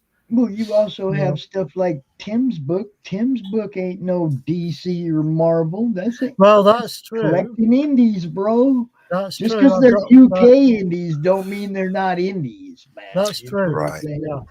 So I asked Charles that same question, and he's going to come on my show, and we're going to shop together through Indiegogo, and he's going to give his thoughts on some of the indie projects. Yeah. Charles who? Santino? Who? No, Charles Adams. He's a mega collector. Okay. Right. See, that's Tim's book right there. Yeah, that's Tim Perkins there. Very nice. World's End, and we've had him out on the show a few times. He usually shows up with Glenn and Dave on the opening panel on Sundays, and his stuff looks amazing. But yeah, I had to check Dave right there. Yes, you do back indie books. You do buy indie books. Just maybe not all the ones that you see on these Kickstarters in America, but you're backing them local people over there that are doing independent stuff. Beautiful stuff. Yeah. Whitefire Comics, welcome and good day to you as well. What's up, Doran? What's going on, brother? Yeah, Trash. I'm telling you, man, we've been after him to set up a bed and breakfast so we can all just go hang out for a week. Just hang out for a week. I'll bring my own breakfast. Come on now. I just need a corner to curl up in. Yeah. Give me a throw pillow and leave me alone in that room for a day or two so I can read. Well, I've certainly got. I don't think you'd struggle to find something to read for quite a number of months, possibly years. Yeah, outstanding. That's the way it should be. The way it should be. How frequently do you read your own stuff, Dave? Not as often as I should. Not as often as I should. I must be honest. I'm kind of rereading some of the omnibus editions behind me. Over that side. Right. So I've got the Spider-Man, Fantastic Four, Shield, all kinds of the omnibuses. He's looking at all them black ones up there. Yeah. Hey, speaking of omnibus, did you get a hold of Billy Tucci's omnibus for She? I don't think so. No. Might be a good one to jump on. Yeah, possibly. Yeah, I'm gonna, because I love Billy Tucci. Right. See, I love all that stuff too, but man, when they come out with something that cost me $100 off the top, it's like, I'm getting that one today. No, I'm looking over there at Ed Gein going $3. Oh hell yeah! Right. You see what I'm saying? And I hate to say that, but that's why I ask people, make sure you do drop the floppies for us poor folk. Yeah, and I'll tell you this too. There's a lot of money to drop on a comic. I would rather support the small indie creators than the big guys. So Tucci, I'm going to get that one just because. And I love Aaron Lopresti, so I'm gonna get his. But I want the small guys. I want those books because I want them to want mine. That too, I mean, I have plenty of She books. Getting the omnibus, to me, it's like I'd rather collect all the floppies that are in the omnibus. Right. I mean, that's me. I'm a collector. I want all the floppies. Well, you're going to get it free from me, so Pops. Well, I mean, I'm just saying, it's like I'd rather piece a collection together one at a time and get all the actual comics. Right. And by the, I mean, yeah. Omnibus is great for a reader, but then now you're talking about spending a lot of money on a book just to read it. Yeah, that's right. It doesn't have a collectible value. It wants, the graphic novels, it is impossible to keep them pristine. Mm-hmm. It takes too long to read them. The corners start to roll up a little bit, and it's no longer, a 9 point whatever if they graded those. So there's no collectible value to them because you can't mess with them much, and they're done. I mean, a floppy, you can kind of skip through a floppy and still put it down in that 9.6, 9.8 range, unless you drop it. You know what I mean? You can get through it. You don't have to get fingerprints on it. You can put the gloves on. You can get through it real quick and then put it in the frame or send it out to get graded, whatever you do with them. But you can read it without screwing it up. Yeah. Right. A graphic novel takes too long to read. There's too many set it down, pick it up. You know what I mean? It's, look at that. Look at that. Come on, man. See what I mean? The only thing I don't like about what Marvel have done is they've put the writing, they've made the writing on the spine a lot smaller. So the volume at the bottom to me looks a lot better than the one on top. Mm-hmm. So you've got volume 4, volume 5. So, yeah, see, they shouldn't even change that. Whatever they decide is the first on volume 1, that's what they should all look like. No, that's it. But unfortunately, all the new ones now are all coming out with small print. So that's volume 5. Oh, see, now that's pretty. That's Mary Jane. I love Mary Jane. Yeah. That's the back. Beautiful. Beautiful. See, now I'd want all those floppies. It'd be great to have that book to read, but it just, what'd that book cost? It was about, I think it was about £80, which is probably about, not sure what that is in dollars. That's my point right there. That's one of the inside pages. Oh, look at that. See, I'd take that $80 and I'd go buy one of them old floppies that was in 9.8, one of those from that book. You know, I mean, I'd take that $80 and buy something. It's just me though. I'm a collector. Those things now. See, those are the hardcovers though, huh? Those are hardcovers. See, that's different. I'm talking about them ones that use, regular cardstock, like cover stock from a comic book, and it's on the cover of their graphic novel. And, I mean, if it's a nice hardcover that's not going to bend up like that, oh, hell yes, I love them. Well, this is a hardcover, so. Yeah, those are sweet. I'll give right, you props on those. And any hardcover don't those new Marvel Omnispines drive you crazy? Yeah, they do, Willie of Terrier Comics. What is up, Wooly? Welcome to CRoM CoN, my friend. You guys know what's up. Look, Dave's up there. Now he's like, what else do I got I can show off? Where's my 130? Where's my 130 at? I want Avengers 182, like Henry was talking about yesterday. Crusher Creel on the cover. That was one of my favorites. That would tickle my nostalgia bone. Well, this is I got a friend of mine to reprint the spine of the book. So this is the spine that he's just done the center bit. Mm-hmm. And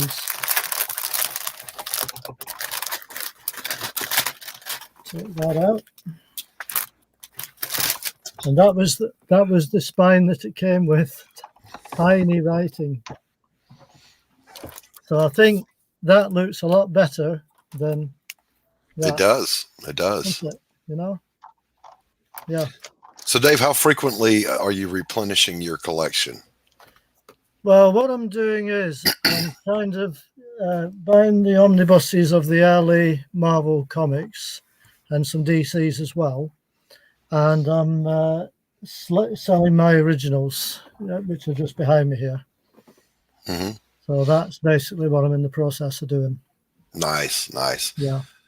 So are you a completionist with a character or a title or all of the above? I would say pretty much all of the above, really. I follow titles, characters, crossovers, guest appearances of some superheroes from the crossover the stories from, say, Avengers to X-Men and things like that. Mm-hmm. So yeah, pretty much a bit of all sorts, I would say. Nice, very nice. So, cool. Yeah, I'm going to start collecting today. I want every appearance of Batman ever. Oh. Yeah, if you started at birth, you wouldn't finish before you died of old age. you probably wouldn't. But no, see, if you were rich enough to buy all those, then you'd be rich enough to pay people to acquire them for you. This is true. Okay, so yeah, I think that's my goal. I want to be rich enough to have someone working for me with the title of shopper, comic acquisition agent. Just my comic department head. Yeah, acquisition agent. Guy that takes care of all that shit. He can have people under him taking care of that shit too. But I just want a comic department head. Yeah, Master Blalock, here's today's shipment. Cocoon. Yeah. Thank you, go away.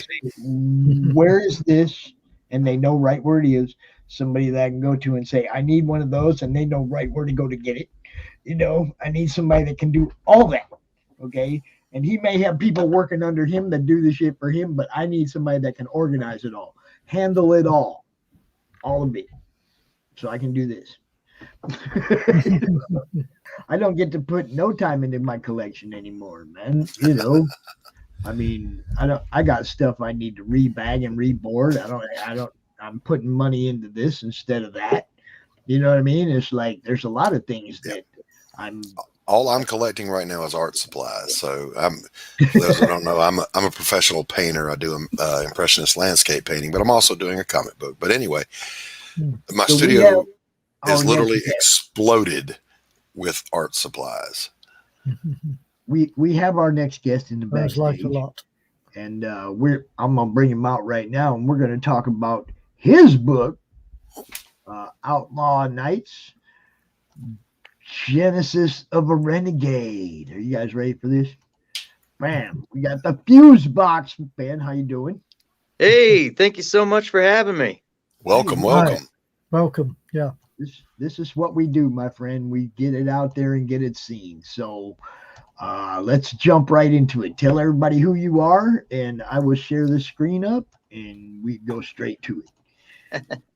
Well, I am Ben, aka Fusebox. I'm a writer from New Orleans, and I was inspired by the indie comic boom, particularly things like Comicsgate. So I decided to put my hat in the race, and here we are.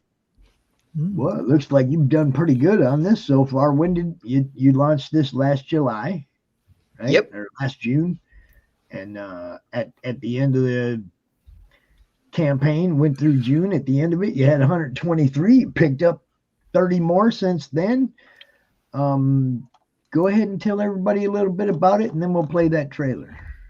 Absolutely. Well, this is hopefully going to be the first of about 8 issues, maybe 10, depending. And this is essentially a futuristic space pirate type of story, action adventure. We follow our hero, Cyrus Lawson, who is a small colonial security officer on a remote colony. Humanity has begun expanding into outer space, colonizing.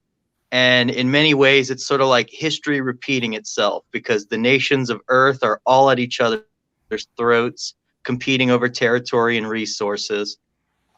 And Cyrus is the kind of guy who just wants to get away from all that. He just wants a simple little life. He has a very heroic spirit about him. So he wants to be kind of like a small town sheriff, I guess is the best way I'd put it. But that dream is pretty much ripped right from under him, right from the get-go, because he has to tangle with a group of space pirates that are invading his settlement. So this series is we're gonna follow him along as he contends with this group. All right, I'm gonna go ahead and mute myself and then enlarge this and.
Oh, I like that. That was cool. Very, very cool. I like the ship. I like dude getting his arm chopped off. I like I saw that. I like it. All right. So let me get us back to normal over here for a second. Okay, so we can scroll down through some of this and check it out. All right. He gave you the short summary. Now we're going to check out some art. This your art? No, actually, that is done by my original artist, Render Contender. Unfortunately, he ended up having to leave the project. So Simon Potier came on board and helped finish the book. And it all looks great. It all blends together very well. Simon, where do I know that name from? He did, let's see. Hold up. I think I might know. Nappers! Yes, I always promote the Natverse Mavericks crossover because my little dude CRoM is featured in it right down there. See, so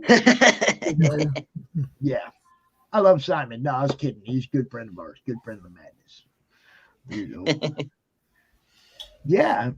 So that has to have been fun for you to get to work with Simon too, right?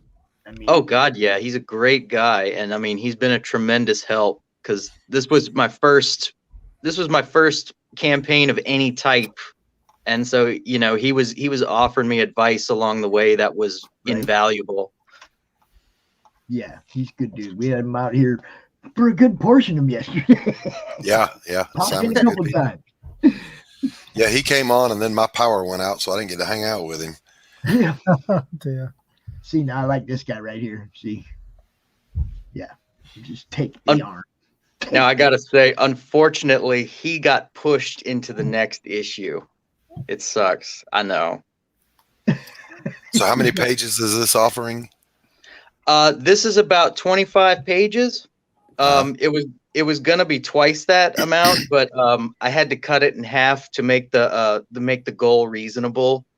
Mm-hmm. So the other half is basically going to be issue 2. All right.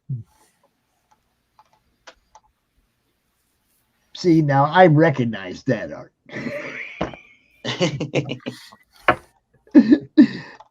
No doubt. Good stuff, man. I like it.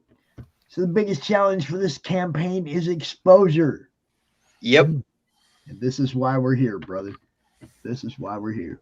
This is a good looking book. It is. Thank you so much. All right. So it's in demand right now, you guys. Now, it's all printed? Yep. Fulfilled? You got some left over? You can ship them right out, right? Exactly. There you go. See how that works, y'all? In demand.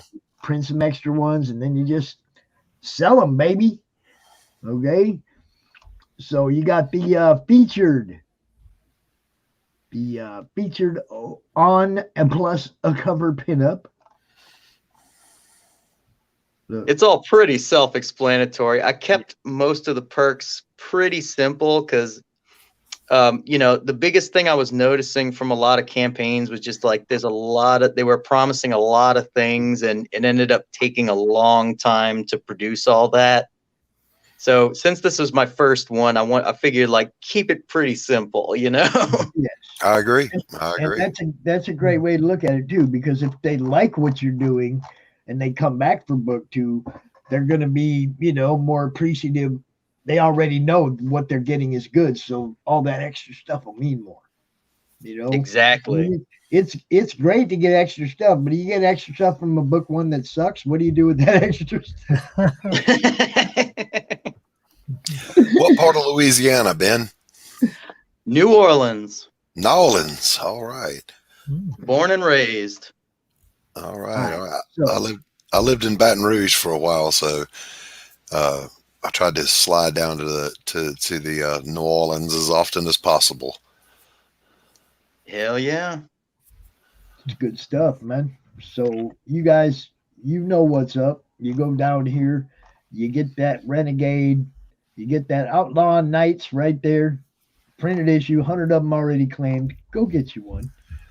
If you want the cover pin up, then you pay a little more.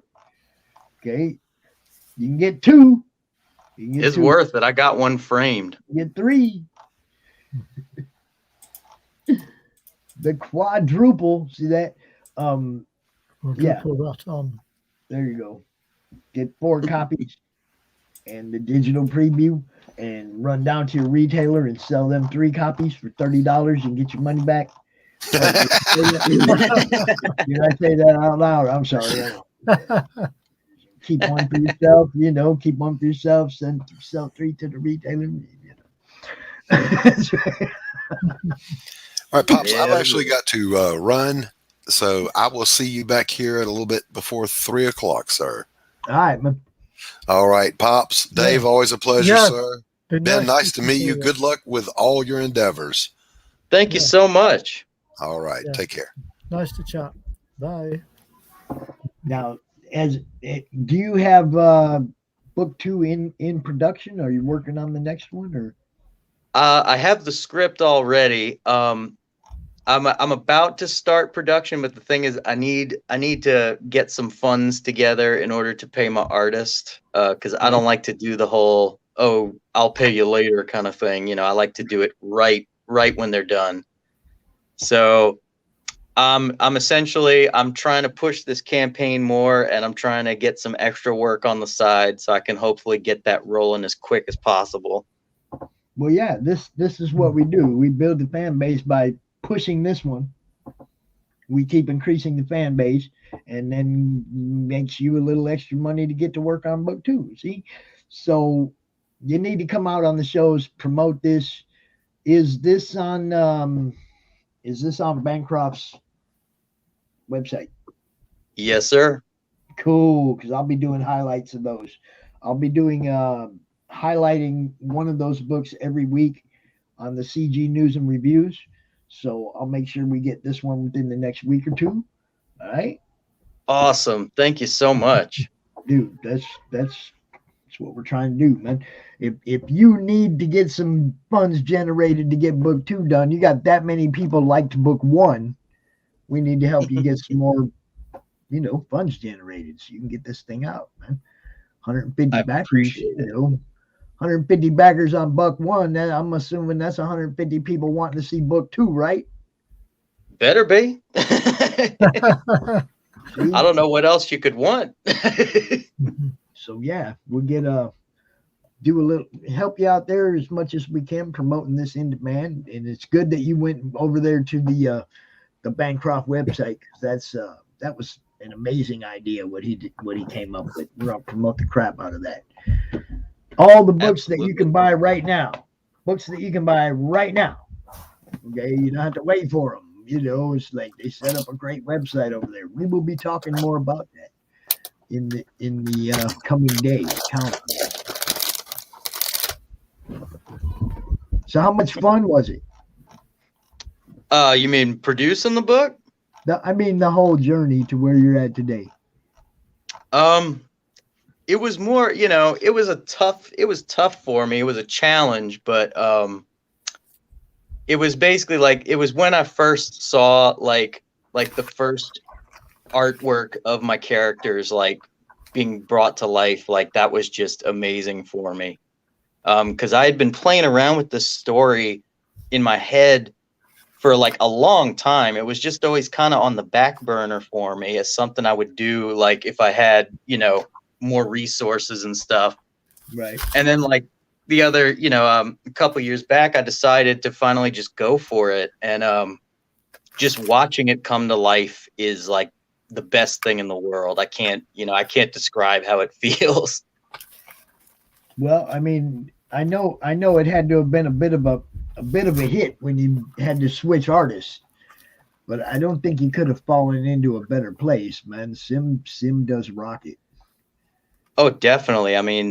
Yeah, he was a lifesaver. A lot of folks online have really helped me out with this. Because I was going in totally blind at first, and now I feel like I got a good handle on it. A lot of people come in and they're like, I'm just diving in. Hell, that's how I started, dude. That's how I'm just one day, you know what? And they shut the cons down. All my friends got no tables. I'm going to do an online con. I had no fucking idea what I was doing. I'd never organized it. Look, Ben, I don't know if you're familiar, but this is the guest list from CRoM CoN 1 2 years ago. Okay. Hell yeah. This was my organizational skill level. That's mine. That looks like mine. Yeah, a paper plate, bro. That's where I wrote the first guest list down. This is the 21st CRoM CoN. Okay. I'm a little better at it now. I have an event post with a guest list and all that shit, right? But when I started, I had no idea what I was doing, man. I just knew my friends got their livelihood pulled out from under them. And what could I do to help? And that was, my little 500 member group on Facebook and me and StreamYard. That's what it was. There wasn't no YouTube channel. There wasn't nothing, man. I had no idea what I was doing, but I've learned and grown and expanded. And, I work at it, getting you guys seen. It is work.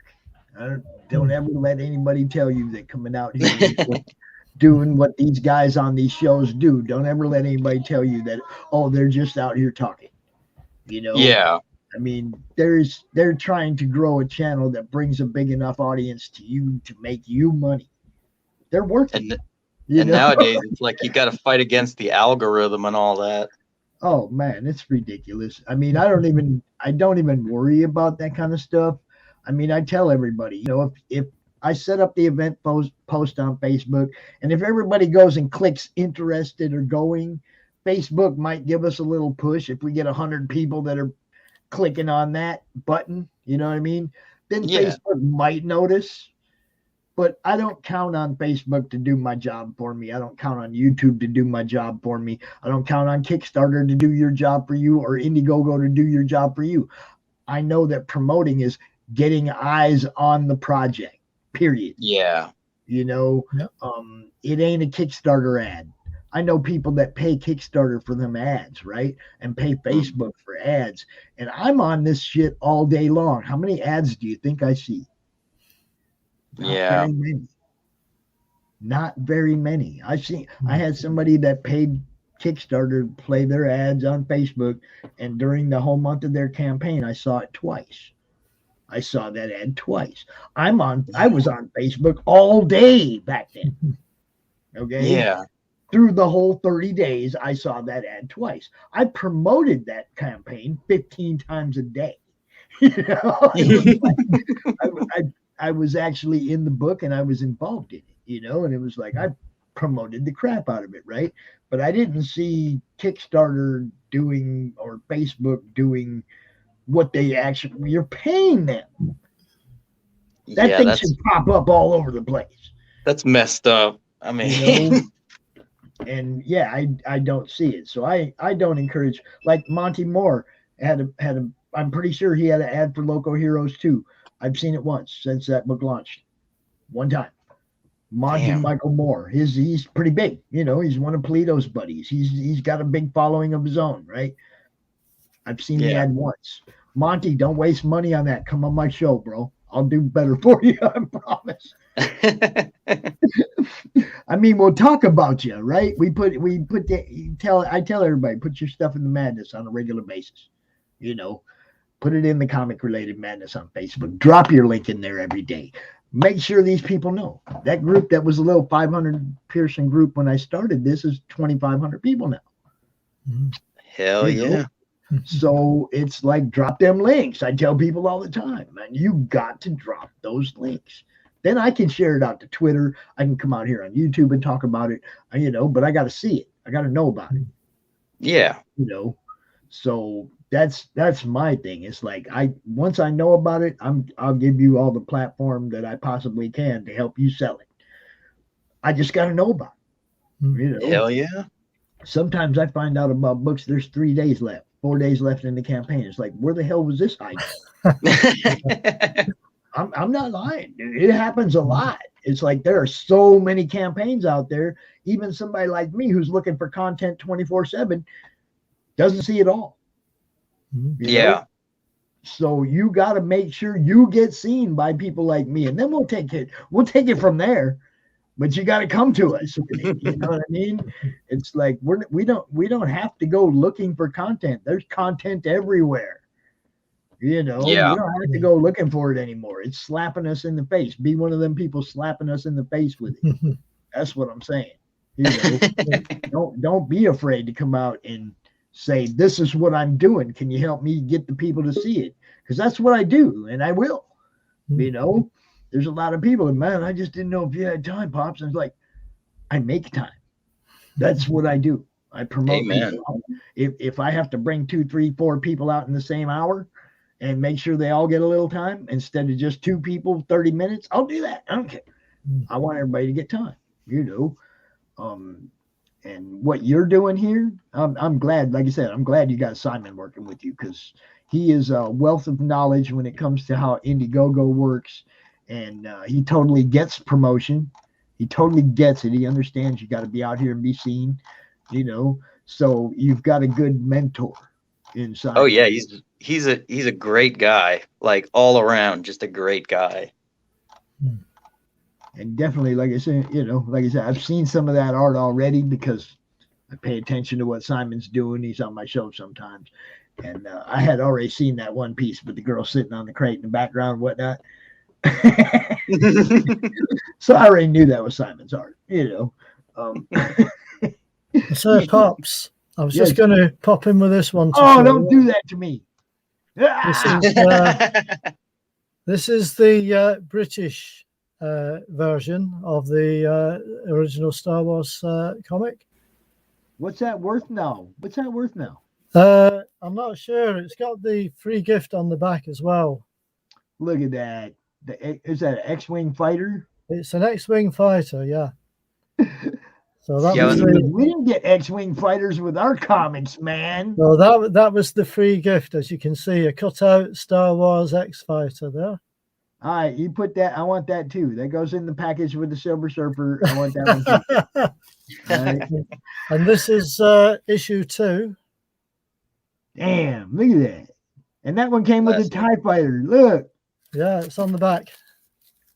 Come on, man. American Comics, what's up, man? What's up? Marvel, how come you went to the UK and said, y'all can have this cool stuff? Fuck America. Well, this was published back in February the 8th, 1978. Yeah. That one. Yeah. And it was 10p. 10p. 10 pence? 10 pence in our money, yeah. No. So it's black and white inside though, Pops. It's not color.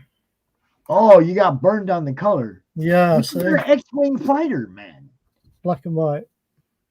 I'll trade the black and white for the X-Wing fighter. I'll trade the color for the X-Wing. I will. That was the advert at the back of the first issue for the next one. Next week in Star Wars Weekly. Oh, I have the USA Star Wars one, but we didn't get no damn X-Wing with it. No, only the British version. So, what's up, Sir John? What's up, my friend? How you doing, man? Ain't seen you in a while. It even tells you how to make it, Pops. Oh, I'd be able to figure it out. I put together a lot of them balsa wood planes in my time. I'd have been able to figure that out, no problem.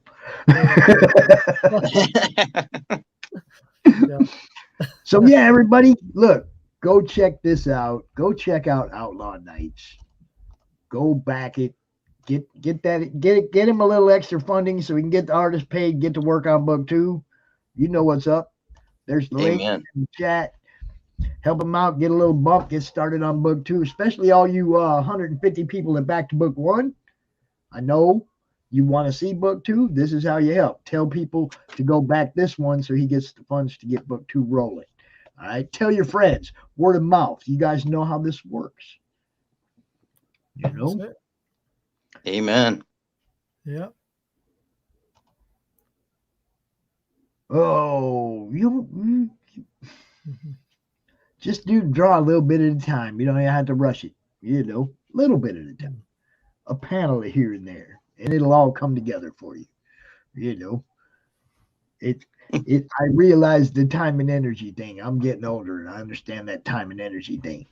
But if it's something you have fun doing, then always allow yourself a little time and save a little energy for the shit that you love to do. Just saying, we have a pretty solid day of guests and campaigns we're going to talk about. RJ has a panel to end the night. Lisa Malone has a panel coming out at 6:00. She got Ted Davies and JT Malloy, people from her management stable coming out. It's all, as always, it's gonna be a good day at CRoM CoN. You guys know it. Let's see. I'm stuck making hot dogs and I can't. Oh lordy! There's got to be a comic book in the IKEA customers or something, bro. Just let your creative part come out while you're slopping them dogs. And like, oh, that outfit's great. Remember that for a Walmart panel. And you know what I'm saying? It's like, try to make whatever you're doing as fun as you possibly can. If it's not fun, associate it to stuff that is fun, so that you can find some kind of funny out of it or in it or whatever. I've had jobs that I absolutely hated, me too. but I found something fun about it to give me a reason to hang out, whether it was teasing people or being a dick. It was like, if they were assholes, I'd be a dick. And it was like, okay, and now I'm having fun. Well, I'm going to see whether these people fire me before I quit. I'm going to leave you now, if that's okay. All right, you go get to work doing the architecture, get the blueprint plans drawn up for the bed and breakfast. Yeah, I'm going to work on it. you got a lot of work to do, bro, because you got a lot of people want to come visit that place. Man. I sure have. Yes, I'll have to get some kind of system organized. Yeah. All right, Dave, have a great day, man. Thanks. Yeah, it's been nice talking to you, Pops. So look after yourself, and Fusebox, it's been nice chatting to you too. Nice meeting you. Yeah, and we'll catch you next time. So look after yourselves. Absolutely. We do our best. Our best. Cheers, Pops. You bet, man. Yeah. All right, Ben, go ahead and tell everybody. Go ahead and give everybody a rundown where they can find you at. Make sure everybody knows where they can get you.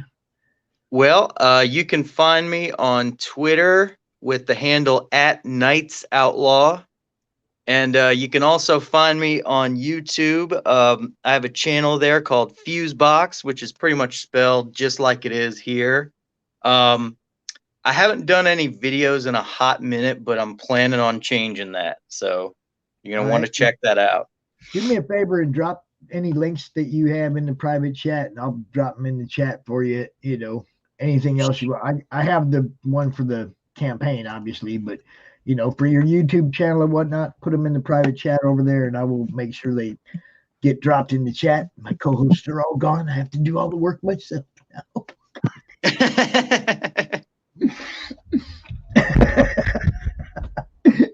And yeah, man, there you go. All right, let me get these out. Okay, here's the Twitter handle @KnightsOutlaw. Put that up over here. Y'all can go follow him on Twitter. And let's see, Fusebox. Yep. Fusebox on YouTube. Is that what you're trying to say? Absolutely. All right. Fusebox on YouTube, y'all. You know what's up.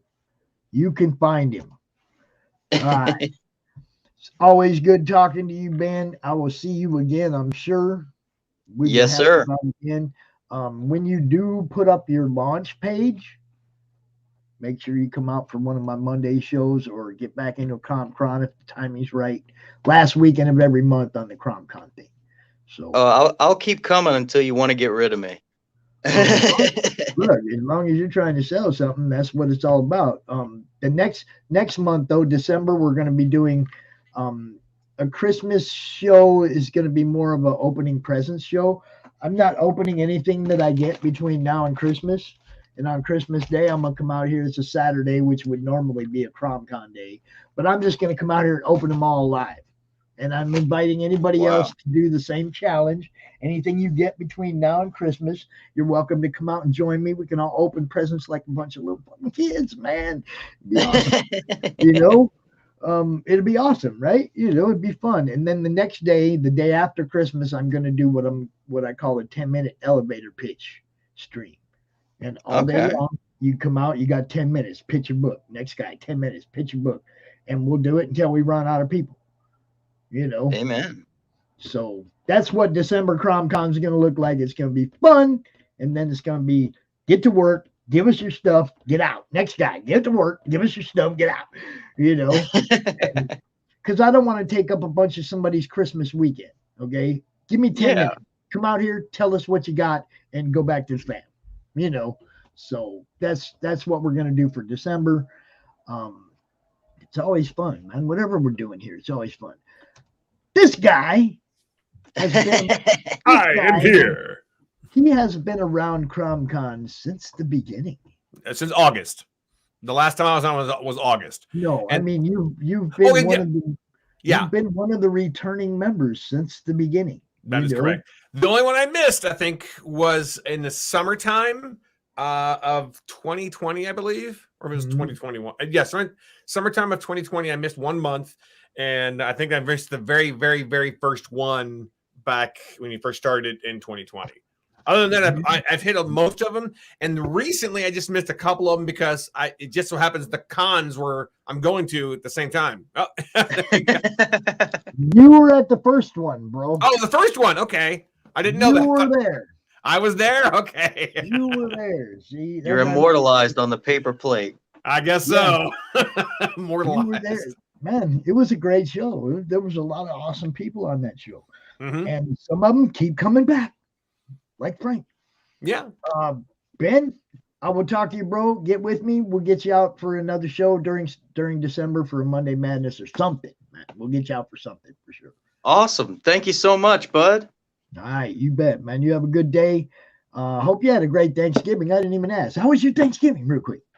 Nice and lazy. There you go. All right. Cool. All right. You have a good day, man. I will talk to you again soon. You too, bud. Peace. Hey, Pops, how's it going? Yeah, Haven't had a thing where it's just me and you in a while. Well, I mean, I like having a co-host. You know that. I like having that. Yeah, backup, true. You know. I was a co-host once. Exactly. That's what I mean. I like having that person in the background I know I can count on. Somebody that's, you know, sharing the links, doing all the stuff. Like, speaking of links, let me grab yours real quick. Yeah, I put them all in the private chat there. Okay. But you were asking how Thanksgiving was. How was your Thanksgiving? Dude, you didn't hear? No, I did. I was probably spending time with my family watching movies and not spending time online. So no, I didn't hear a whole lot. It was I had a great time Thanksgiving. We went over to Pete's, you know, they had a huge spread. It was awesome. I spent most of that night puking. Oh boy.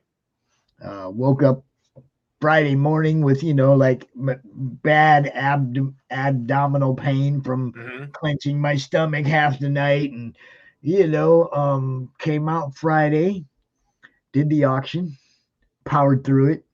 Felt horrible, but powered through it.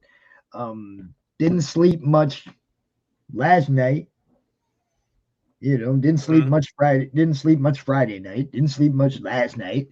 Haven't really been able to eat anything. I've been able to drink coffee and stuff. So I mean, I'm over the worst of it. But yeah, I got a little food poisoning or something Thanksgiving night. Man. It was, you know, and yeah,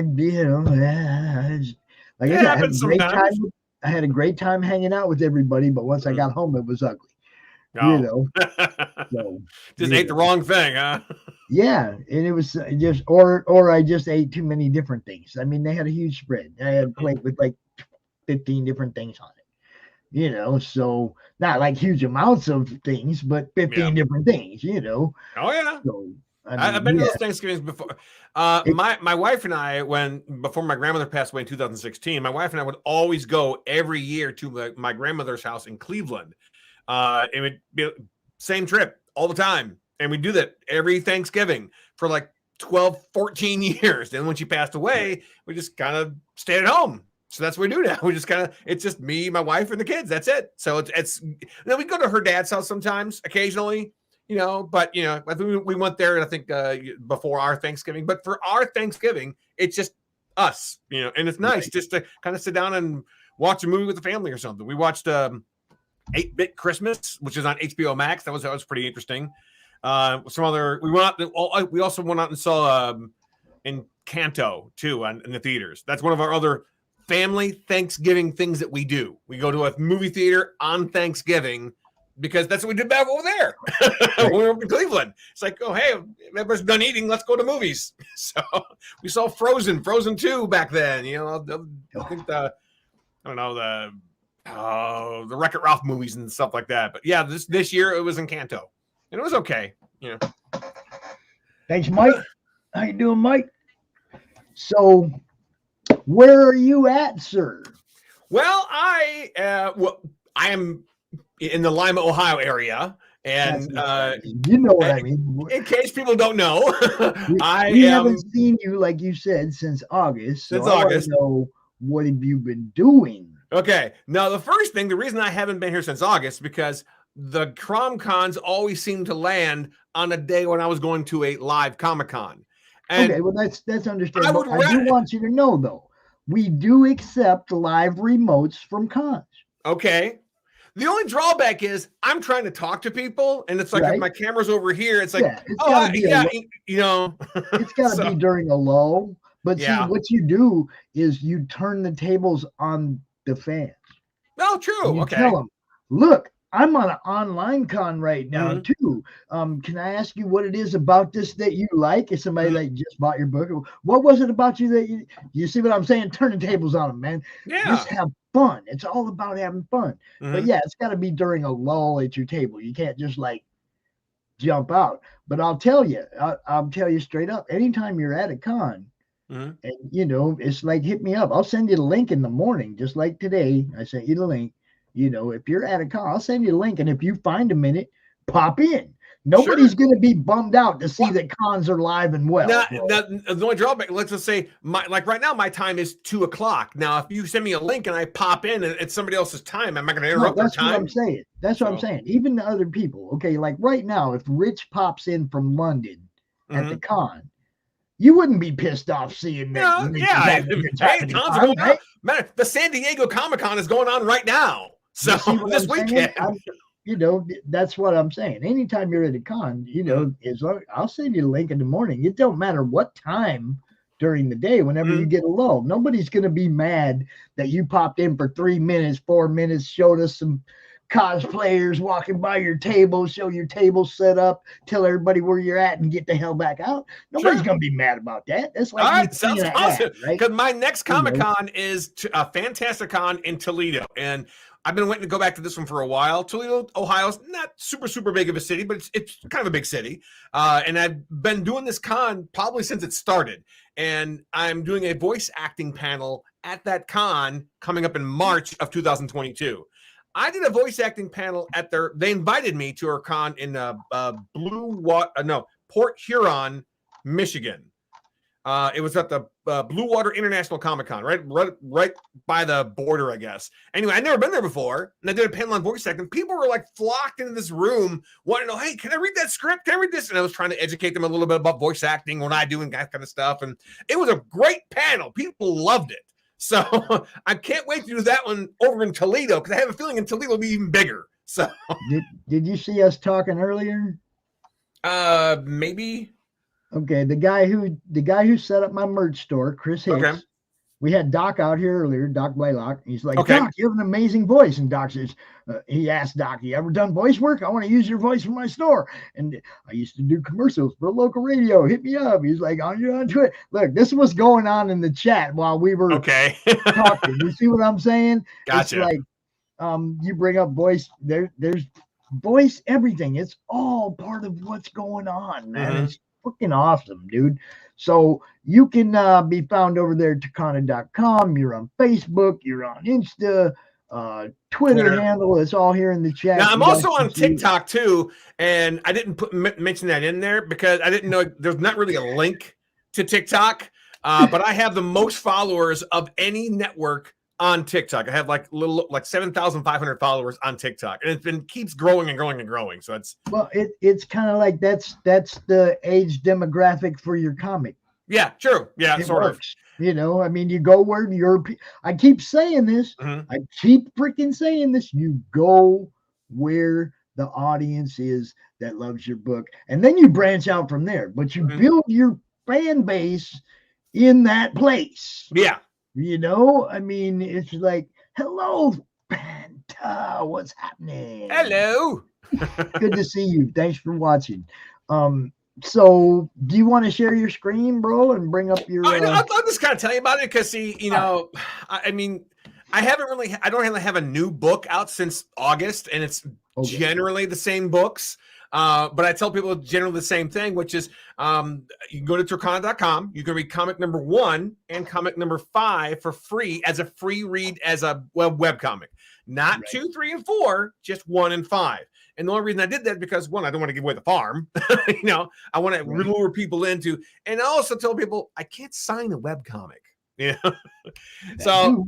Yeah, you can go there. The web comic. Exactly. You can't collect the web comic, but the whole idea behind number 1 and number 5 is like, well, hey, what's happening in between there? They might want to buy the rest of them, you know. And it whets the appetite for book 6. Exactly. Which, by the way, I am working on book number 6. It should be out when I go to Toledo next year. That's the whole plan. It's colored, it's ready. I just gotta go through it one more time, make sure everything's spelled right, then give it back to my artist. Hey, we gotta correct this page. So it's generally done. I just need to have the corrections done, and then I go to the printer and have it printed off. So 6 will be done by next year. And here's an interesting thing, and you might find this kind of interesting. I'm working on a book, okay, and it's not really for kids, okay. It's called The Taming. Yeah, but it's a novel. It's not a comic book. It's a novel called The Taming of April.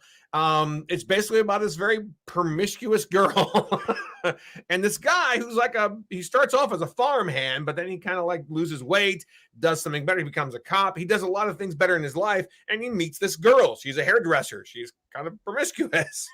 And, you know, he tries to sort of, because it's called The Taming of April, he tries to sort of tame her and tell her you really shouldn't do that. You know, but again, it's something.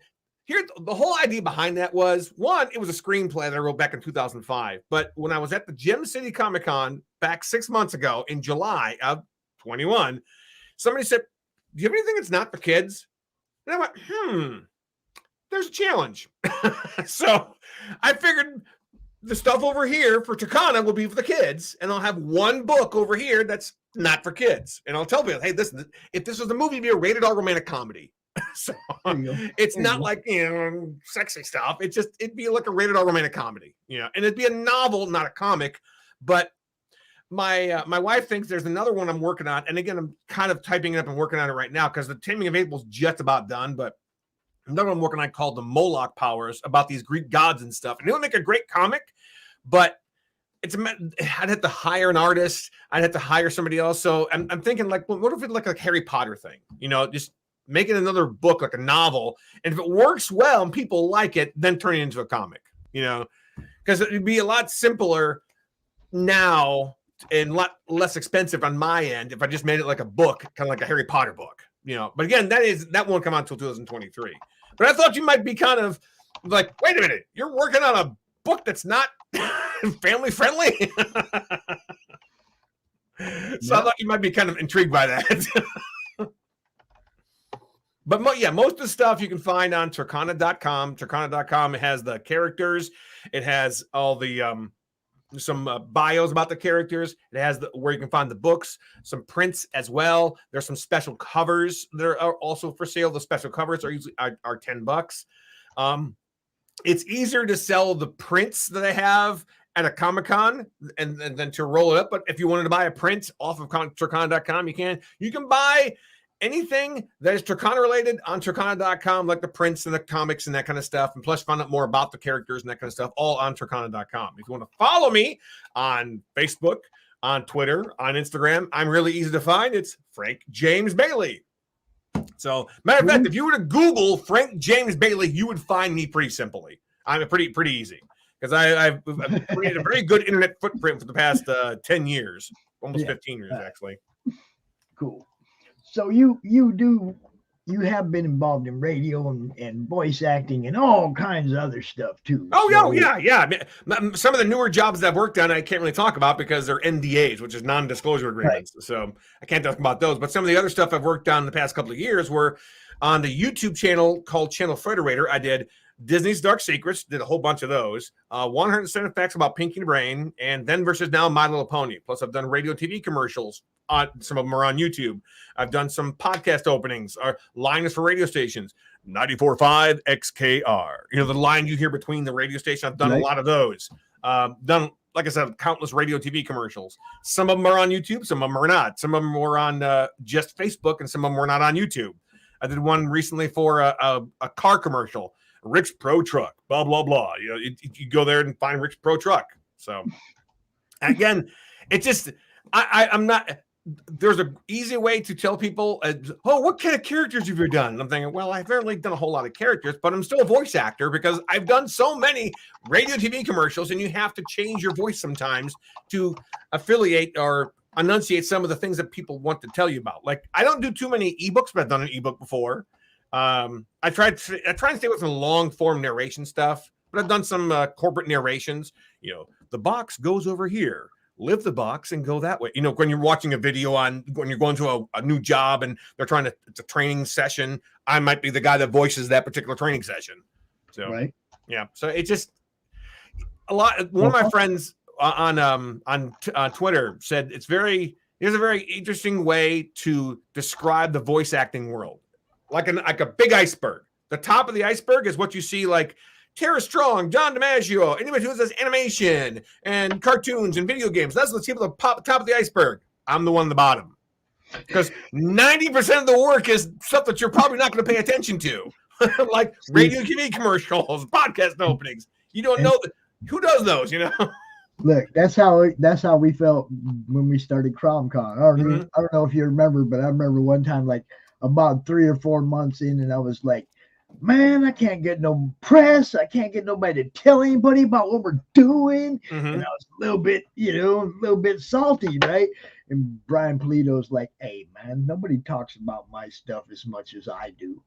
Go out there and talk about your stuff. You know, it's like eventually people will be talking about it too. Now I do have people. As a matter of fact, I usually have a press release on Bleeding Fool, and Chris hit me up yesterday. He's like, did I miss the press release that you sent? And I was like, dude, I was so busy I didn't even send one. You know what I mean? I totally forgot to send out a press release for my own freaking show. Now just out of curiosity, when is the CRoM CoN for December? It's always going to be the last weekend of the month from now on, Frank. Because remember, last year was the very first week. That's why I was curious. Right, and I had to change it because that interfered with my birthday. It interfered with, you know, some other family things. 4th of July, it was just one thing after another that everybody else was going out and doing shit, and I was home doing this. Yeah. It's like, all right, I'm changing it to the last weekend of the month because, you know, I mean, yeah, we're going to have Thanksgiving, Halloween, and Christmas sometimes are going to, you know, be part of that. But I can do themed shows for those. Yeah. You know, I mean, like I realize next month's Christmas Day is Saturday for CRoM CoN weekend. I'm not going to do a CRoM CoN show, but I am going to come out here and open gifts. Okay. You know what I mean? Everything that I get, anything that I backed that I get between now and Christmas, anything that comes in the mail that between now and Christmas that people send me just for, you know, gifting me or whatever, it's all going to sit here until Christmas Day. And Christmas Day, I'm going to come out and I'm inviting other people too. Do the same thing. Don't open anything you get this month. Save it till Christmas Day. After the kids all open their presents, y'all come out. We'll do like a 45-minute or hour stream. We'll all open our presents together like a bunch of little freaking kids, man. There you go, man. That's awesome. I mean, so that's what Christmas CRoM CoN, and then the next day I'll do the elevator pitch. Yeah, I remember doing that one last year. That's what I was wondering. Yeah. So, and we'll do that.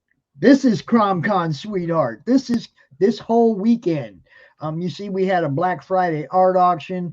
I was out here all day yesterday, and I'm out here all day today with different guests every 30 minutes. Now, do you still do the YouTube? Is this still broadcast on YouTube? Oh yeah, it's on YouTube. It's on it's in the Madness, and it's on the Twitter page. Okay, I'm just curious because sometimes when after it's done airing, of course, after 6 o'clock tonight, I'll try and find the link and then I'll share it everywhere else. Hey, I was on there, so 2 o'clock. You know, so yeah, it's all. I mean, it's always on the YouTube channel. Everything I do, you know, and tonight, okay, like this one will be over at 5:30. This segment. And then at 6 o'clock, we start again. Lisa Malone's going to be out here for an hour with some people from her team. Brian Menard, Brian Christgau, and RJ, of course, with the final panel at 9 o'clock. So this thing goes until it ends. It doesn't, you know, there's never. Call it the old Jerry Lewis telethons. See, I guess I should, here, let me show you Phantasm. Let me show you, Fanta. Right. This is the event post in the Madness. The Comic Related Madness is the Facebook group where all this stuff originated out of. Okay. And every month you'll see one of these event posts in that group, the Comic Related Madness. Let me put the Madness banner up here too. Like, check this out. This is good. Join the Madness on Facebook. And then that's where I put the event post. And the event post, of course, has the whole guest list for the whole weekend. It tells everything we're doing, what time everybody's going to be out. It's we have a blast. Like you saw last night when the Bartons and Shanth and Hex and Hockey were all out here doing that crazy drawing competition. That was freaking awesome. If you missed last night, the 8 o'clock hour during last night's show, it was freaking great, man. I had a blast. But yeah, man, I do this the last weekend of the month. I do it every month. Sign up is not the day after tomorrow, Tuesday, but the following Tuesday, I put up a post in that same group, the Comic Related Madness. I remember. And I put up a post and I'm like, this is the sign up post. And then I'll go up to Twitter and I'll tell everybody the sign up post is up. Hit me up if you want time. And it goes fast. It usually the thing is pretty much booked in one day. Yeah, I remember that. So, you know, you want to be there that Tuesday to sign up. Otherwise, you could miss out. And the people that miss out, they hit me up and come out Monday night for the Madness show, which I don't have anybody booked, I don't think. So I got 3 spots open on Monday for anybody that missed out on their CRoM CoN. Just out of curiosity, I mean, I know this CRoM CoN's your baby and stuff, but have you been to any live Comic Cons lately? Just curious. 3 this year. Okay, I knew you went. I think it was Grand Rapids, right? I'm pretty sure I saw you in Grand Rapids. See that press, baby, press. There you go. Yeah, that's yeah. We go. We interview people. We network with new creators. Like I met a whole bunch of new people again at this one. You know, but twice at Grand Rapids and once in South Bend, Indiana, or Elkhart, Indiana. The Hall of Heroes Con went down there. Those guys were a blast. I put all those interviews up in the Madness when they happen. You know, as soon as we get home that day, we upload all that stuff to the Madness. You can find all those interviews with all those people too. Just, man, I'm having fun, Frank. I'm having fun. You know me. Yeah, I know. Yeah. I told you guys when the cons open up, that was what I wanted to do, was go walk the floor and actually interview people. You know. Now, granted, it won't work on any con that happens the last weekend of the month because I'll be right here. Yeah, true. There are still people that don't want to set up tables at a con. They're not ready yet. They're still fans that aren't going to go to a con yet. They're, you know, well, I'm still going to provide this platform until nobody signs up. Right. And then not to worry people about pandemic and stuff, but I've noticed there's some cons that still require the mask and some cons don't. So it just depends. It's all, you know, depending on the administration running the state. Yeah. When I went to the Cincinnati Comic Expo, that was supposed to be an all masked event, and I think about 95% of the people were in a mask, but there were a few out. It's like, yeah, I'm not going to, you know, it's like, I'm not going to be a police and hey, come here, buy a book. You know, Yeah, I'm not the mask police. And if you're worried about it, don't call the people without a mask on at the table. You know, let them walk by. I was wearing one, so it's like if that's what we're required to do, I'm like, hey, I paid for a table there. And by the way, I know Cincinnati's a lot different than Michigan and stuff, but that was one of my favorite cons of the year, the Cincinnati Comic Expo. That was flipping fantastic because it was packed almost every day there. The only thing I didn't like about going to Cincinnati was the traffic getting there because it's downtown Cincinnati, Ohio, and I had to park in the parking garage, which was like $20 a day. So other than that, it was really good. I can't wait to go there again next year. Let's see, Alabama. Florida has a lot of big cons. Atlanta has a couple of big cons. Let's see, Texas, of course, there's a dozen different cons that go on in Texas. Let me see. RJ, who comes out here tonight, Critical Blast, he'll be out here at 9 o'clock tonight with his panel. He lives, I think, in Arkansas, so he probably would be able to give you more of a rundown of that mid-southern area. You know, what kind of cons there are available down there. I'm not in the know. Now, the best thing I can tell you to do is to actually Google Comic Cons in Alabama and see what picks up.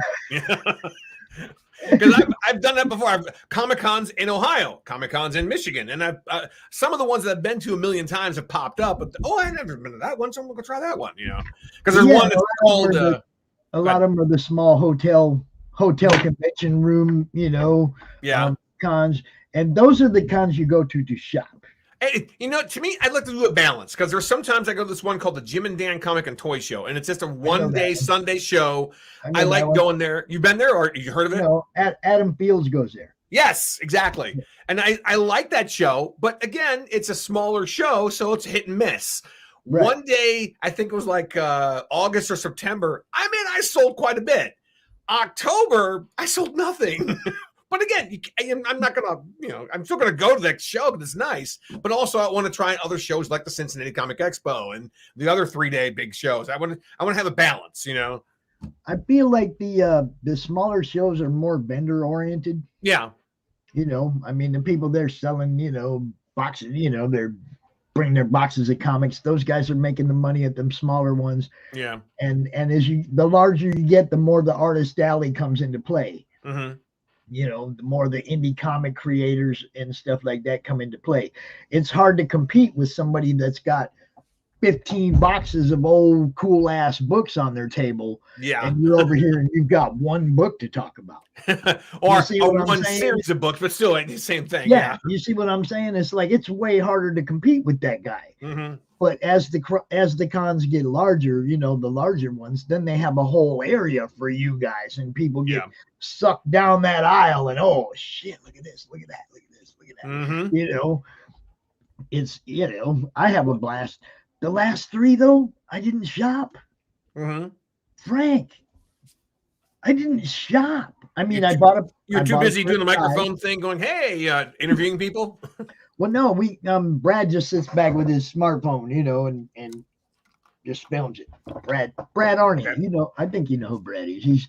He's my ride. He's the one that makes sure I get to these places, and he does the camera work. He's going there to shop, but he does the extra work for me, the camera work and whatnot, and I bring him along as my cameraman. He gets to get in free with me, and we book and do our work. It's like that's the whole thing. I want these the con organizers to understand. I'm not going there as a fan. I'm not running around shopping. I'm running around doing exactly what I told you I was going to be doing. I'm interviewing people. I put them interviews up in the group and up on my YouTube channel so people are aware of your shows. I don't wait till the last day to go so that when I put this stuff up and I can tell the people, come check this out, they're going to be here tomorrow too. It's a promotion for you. I'm still putting in work. I'm not just like, can I have a press pass? You know what I mean? It's like, I'm not there shopping. I'm not there trying to take advantage of that. I'm there putting in the work for myself and for you. And I appreciate that you guys give me that trust to send me that press pass the first time, both of you, Mark and down there at Hall of Heroes. You guys rock, man. You guys rock. And they put their trust in me, It's like nobody had ever, they didn't know what they were going to get out of me when I said, hey, man, I want a press pass, and but they both sent them. They both worked with me on it. They sent me a press pass, and it was like I went down there and I did exactly what I said I was going to do, and I'll do that for you guys every time, man. I will make sure that I promote your show. Have you heard of a con called the Monroe Pop Fest or Monroe Comic Con? Yep. I did hear, but I only heard about it recently. Back in 2000, before 2016, it was called the Monroe Comic Con, but after 2016, it became the Monroe. Hello. Hey, Frank. Hey, how you doing? Doing good. Yeah, no, it's been a crazy, weekend and everything so far, but glad to be here. Awesome. Yeah, go ahead. Yeah, Frank, no, and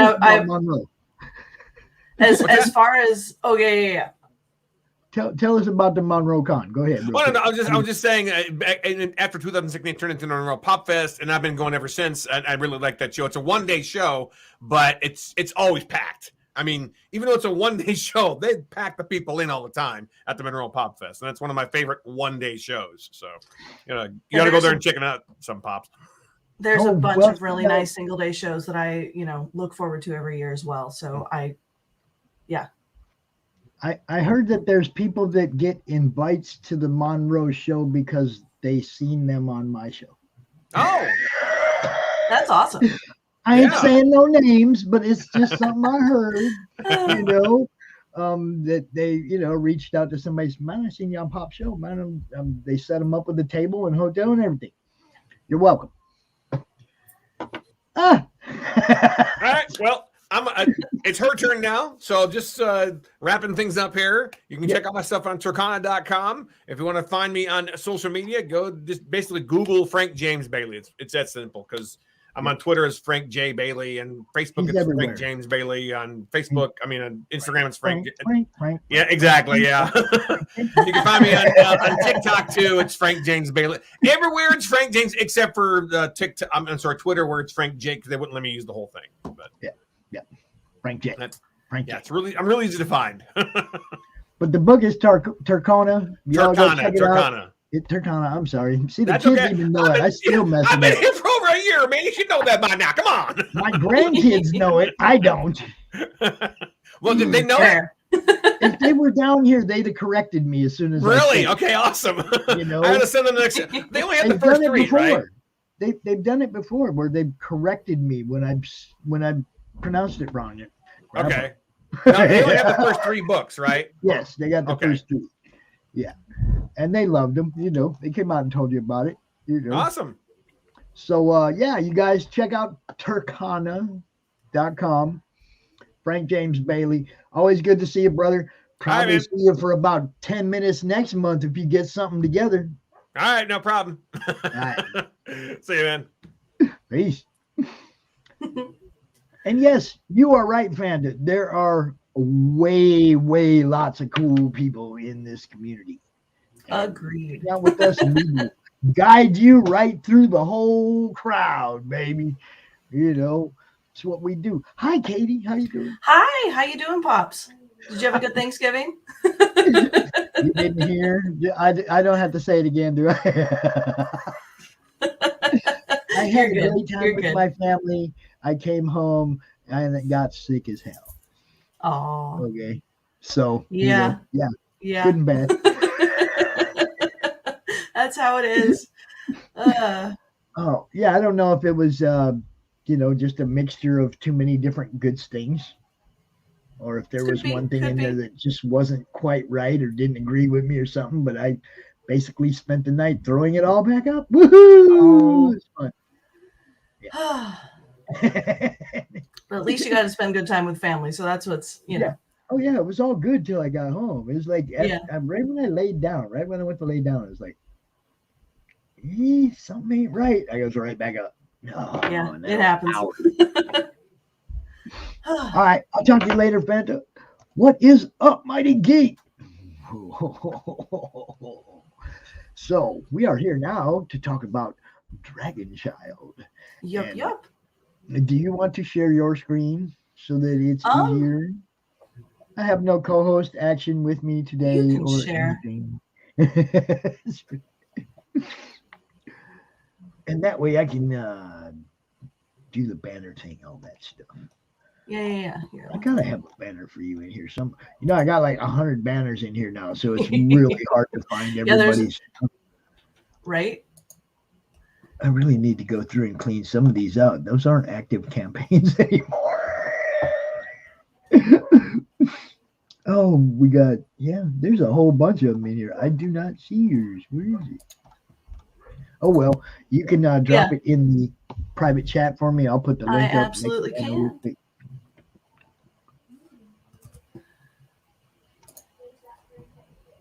I was going to say, here's a good first one to show first. So I have on my website, dragonchild.net, you can read the first 3 issues. So this is my comic, Dragon Child. It is a black and white comic series where mythical creatures are real and they want to find a way to integrate into our society peacefully. So the dragons have picked one human to represent all of those different creatures, and that's the Dragon Child. I have all of the issues, so there's currently 7 out. 8 is in the pipeline, and I have lovely hand-drawn pages of that, in the works. But there's the individual issues 1 through 7 out. I have the first 6 in volume here. And then for people who just want little bite sizes as well, I also have 3 issue sets too. So 1 through 3 and then 4 through 6 respectively. So you can on the website go and check and see, read the first 3 issues, see if you like it. I've also during the pandemic been adding everything to both Webtoon as well as more recently Tapas. Very Yep. All right. Takes me a minute when I ain't got all my crew working with me over here. But there it is. This is the library. This is the library of the stuff that she's talking about. 7 books. Yeah. 7. So the first 3 have, all the pages in there. The rest, you can read a quick blurb as to what happens in that issue, and you can see the cover, of course. But the pages are not uploaded there. Similar to Frank, as far as, you want to get people hooked, see if they like it, and then if they do, then they can come and purchase more. But to be honest, on Webtoon, I uploaded everything there. But the downside is that it's significantly smaller as far as the image quality. So here it's the full image, so you get, and here's for people who have a little trouble seeing. Most of my people are like want the print. If they're going to get it, they're probably getting the print. So, no, and it's one of those where I figure, like I say, give people a taste. But I personally, for the comics that I actually like, digital isn't enough. You have to have the physical copy. Yeah, exactly. I gotta have it. So I had thought I had ordered number 1 last month or 2 months ago when I had a little money, and then I didn't have no money. And I thought I ordered it when I had some, and then when you were like, I didn't see the order, and I was like, oh shit. And of course, by then I didn't have any money, so the whole computer thing.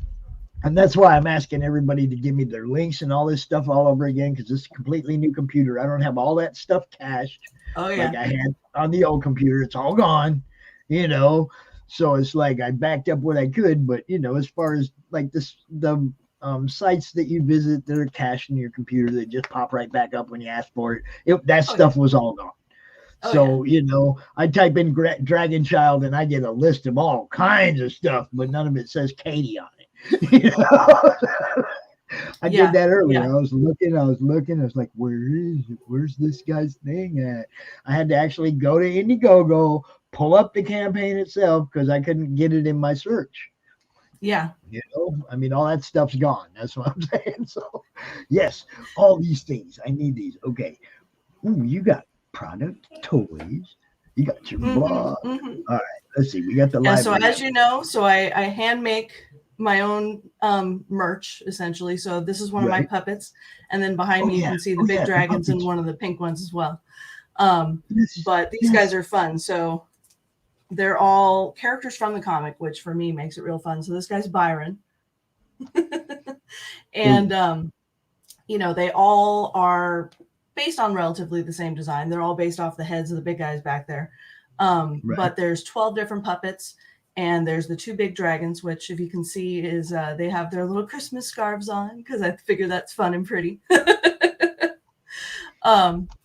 But yeah, they're all handmade by me. I get the puppets done in a day. The big dragons take on average, like realistically a week, about 40 hours of actual work. But it's, you know, one of those things that, like I say, because they're my characters, it's something where, you know, it's taking things that I've had in my brain for over half my life at this point and actually letting people, you know, see and touch, which is great. And frankly, you know, I get to be like, yeah, this is what I think about. This is what they are.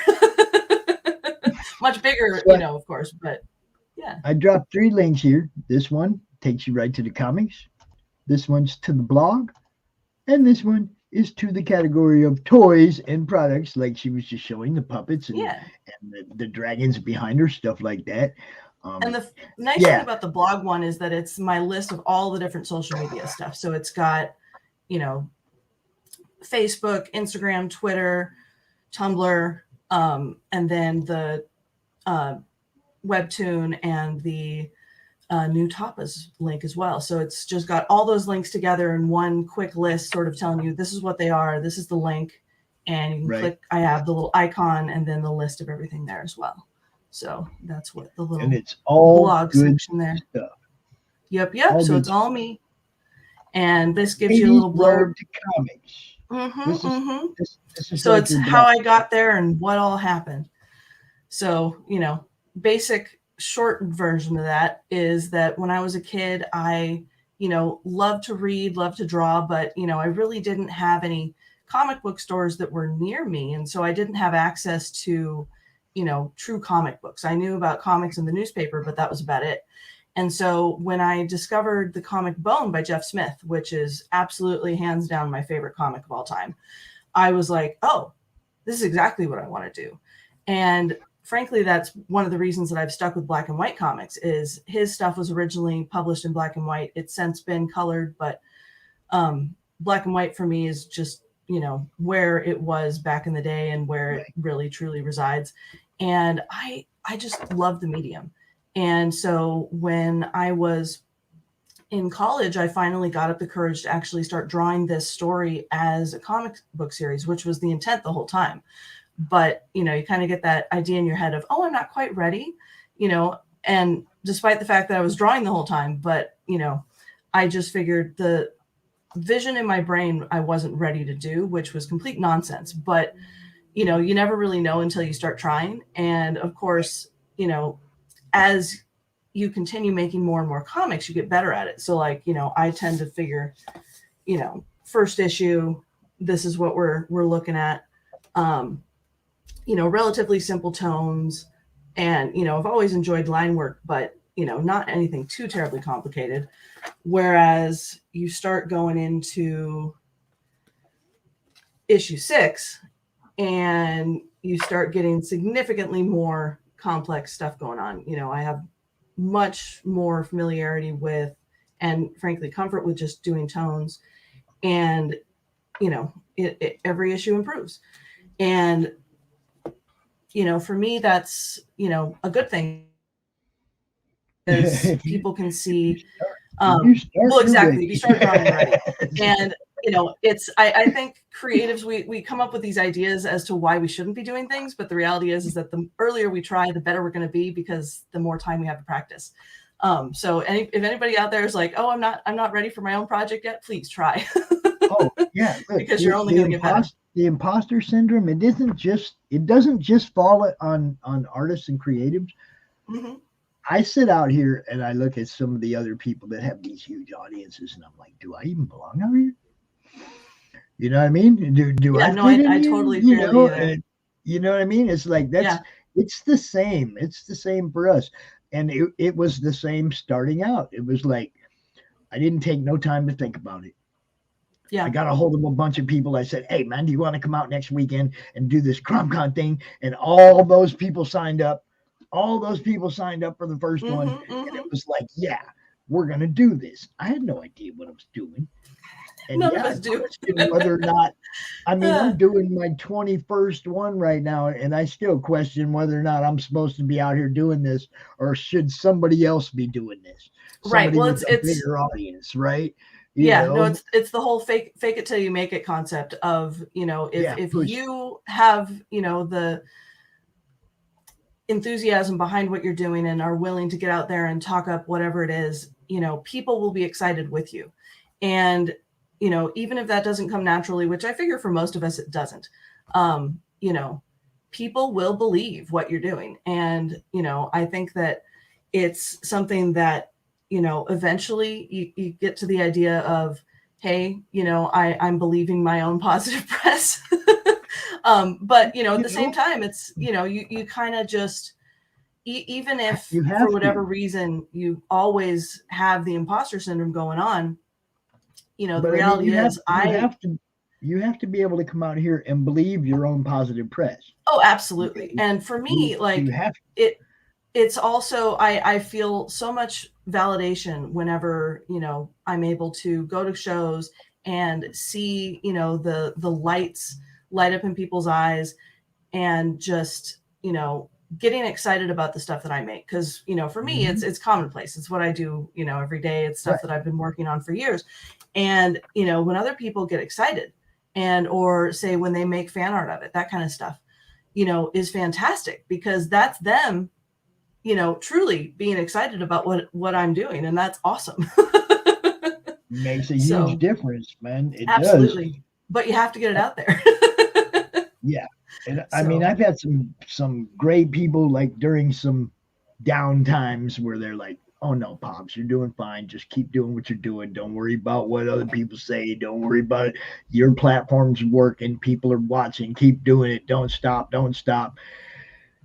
If it wasn't for those guys, I might have tucked this thing in after CRoM CoN 5, but I had a lot of support. A lot of people that were like, the only way this is going to grow is if you keep doing it.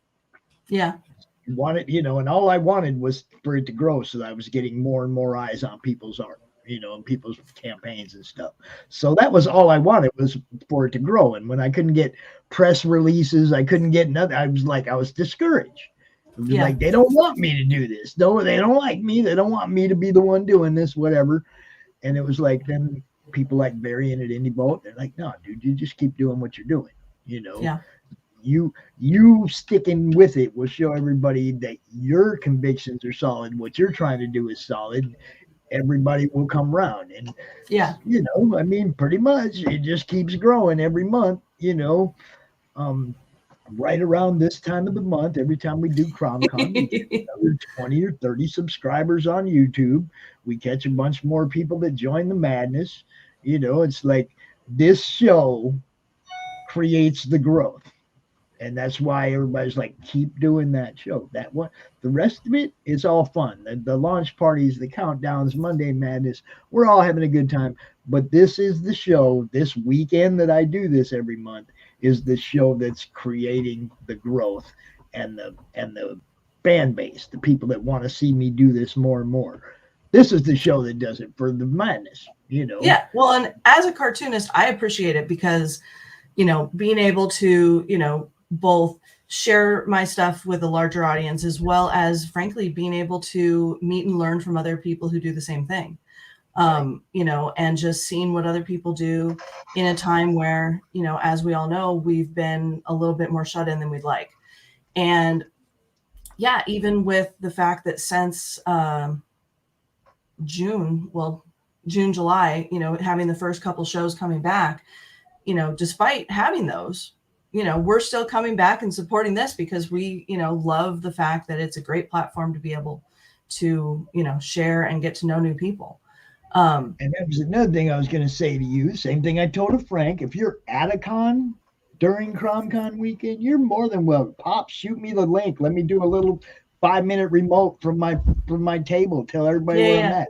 I got no problem with that. And I don't think anybody in the show would have problem with somebody popping in from a con, and saying hi and check us out over here. That's that'd be fun. Yeah. So I just want you to know you're always welcome to do that if you're at a con during CRoM CoN. I like that kind of stuff. You know, live remote from wherever you're at. Right, makes it exciting. Yeah. And you do share when you're at a con, you do drop that link in the madness. You do take some pictures of your table, you show everybody what's up. That's all part of it too. It's all exactly, you know, as much self-promotion as you do makes it easier for me to tell everybody about what you do. It's like, yeah, man, go look in the madness, man. You have a table set up, or you know, whatever. It makes it easier if I actually have stuff to refer to. Yeah, not no, just absolutely. Not just she's got a book. I get to talk about dragons and puppets, and you know, you see what I'm saying? That it makes it easier for me as a promoter. I got a whole bunch of stuff to talk about when I talk about you know, even if she ain't here. Yeah. You give me enough to, you know, if somebody says, what's up with that book Dragon Child? I can go, well, you probably saw her table set up there last weekend at that con she was at. You know, it's like she's very, you know, you can get a hold of her through the madness. And I get to give them the whole feel. She's got dragons, she got puppets, she got, you know what I mean? But you put something there that they can go look at. Exactly. And that's what that's the part that I'm always trying to get a hold of, get through people. Put something in the madness for these people to look at. I'll put it in other places, but that's the group where it all originates out from. I get up in the morning, that's the group I go look and see what's going on. I go to the comic related madness on Facebook. I go look to see what happened overnight, what happened in the madness since yesterday, since I went to sleep, who else posted. And I love people that post in the middle of the night, because that means I get up in the morning, I got 10 you got new stuff to look at. Exactly. To share out first thing. Yeah. Right? I love that. Absolutely. Overnight, Absolutely. you know? So everybody, man, just use the madness for what it is for, which is self-promotion. There's not a lot of Facebook groups going to let you do that. So take advantage. Well, and even if they do let it happen, I would say that, you know, the madness is a lot better about people getting excited about it. You know, you get a lot more responses and interaction, whereas, you know, not to name any names, but a lot of these other groups, you know, you post it and, you know, sure, you get some views, but other than that, people don't really interact with it too much unless there's some controversy that somebody brings up and it's like, oh, then it's a whole stream, huh? Then it's a million comments and then just a little bit of controversy. And I'm not encouraging. And I'm not into that. I'm like, hey, you want to read my book? Katie, do you know Doc? Do you know Doc Blalock? You know, I don't think I do. Hi, Doc. Hi, Katie. Good Doc to see you. Like my stand-in co-host for the day. He's kind of helping me out because I don't have a regular co-host out here. And his spot is after yours at 3:00. So yeah.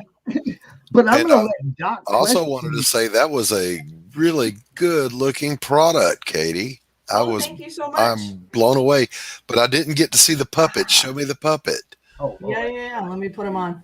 Embiggenator. There we go. Look at that. And you make those by hand. I do. You rock. Yes, you absolutely rock. Like I said, he takes like 8 to 12 hours, but it's lots of fun. And I hand paint all the eyes, so he's got little, I don't know if you can see too well, but he's got little green flecks. Little veins in there. Wow. But it's fun. So I get them clear and just paint the backs all with very metallic paint, nice. which looks really fun. Very nice. Thank you. And I love that this is the brainchild of your fantasies for so long coming to life. That is awesome. I love to see people bringing their dreams into reality. Yeah. Well, I just, you know, it's one of those where as a kid, it's like, wouldn't it be cool if these things were real and how would that work? And it was just that brainworm that never really went away. It's like, hey, you know, how would that work? And then you learn more about how the world is. And it's like, yeah, that would be hard, wouldn't it? Right. So when did this brainworm first take root? So I started writing it in high school. And that, you know, I got, probably the first like 5 issues written, and it was all done in chapter form. So to show you an example, this is some of what I work from. So unlike a lot of people that work from scripts, I literally just go, you know, in chapter form to make it easier on me. I highlight everything according to what character's saying what. put little hashes on where the page breaks are going to be, and then that. Uh-oh. And so, it's I have my little steps that happen before inevitably the full pages happen.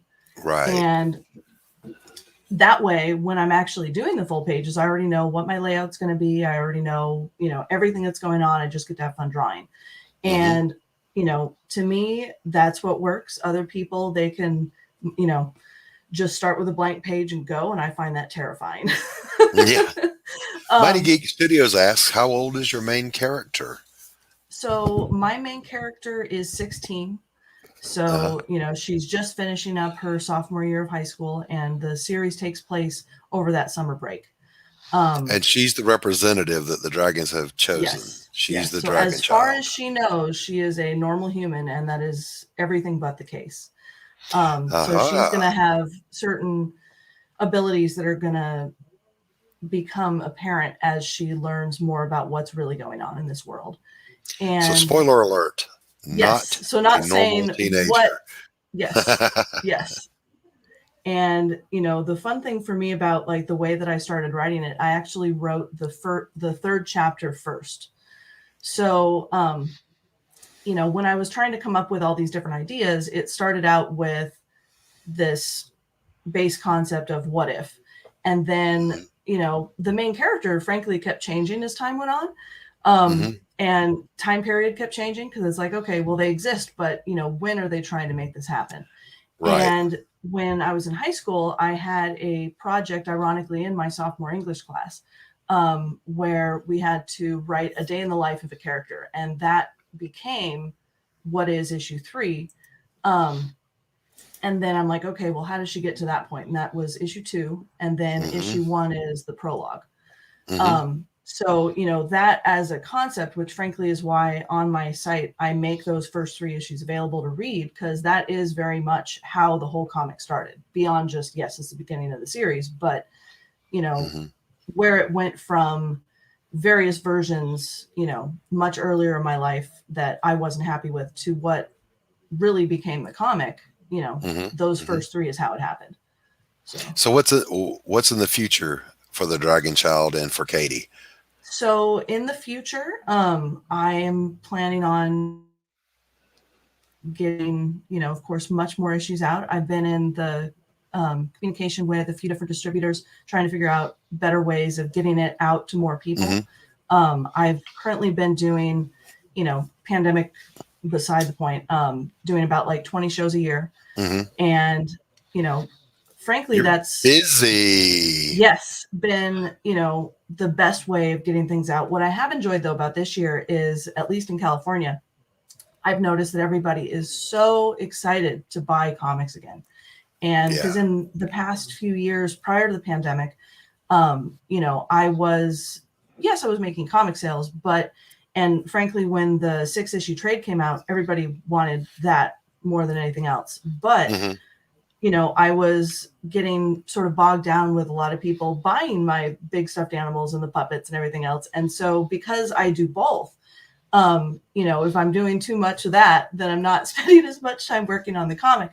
And I've been really just pleasantly surprised by how many people, there's been a couple puppet sales and whatnot this year, but like 80% easily has been people simply buying the comics. And it's being able to see people say, hey, I saw you at this show, I bought maybe the first 2 issues, and now they're back for 3 and 4, and they're really excited to see where the story goes, and things like that, where yes, the puppets and the big dragons are there, frankly, to get people to the table, but once they're there, I want them to buy the comic.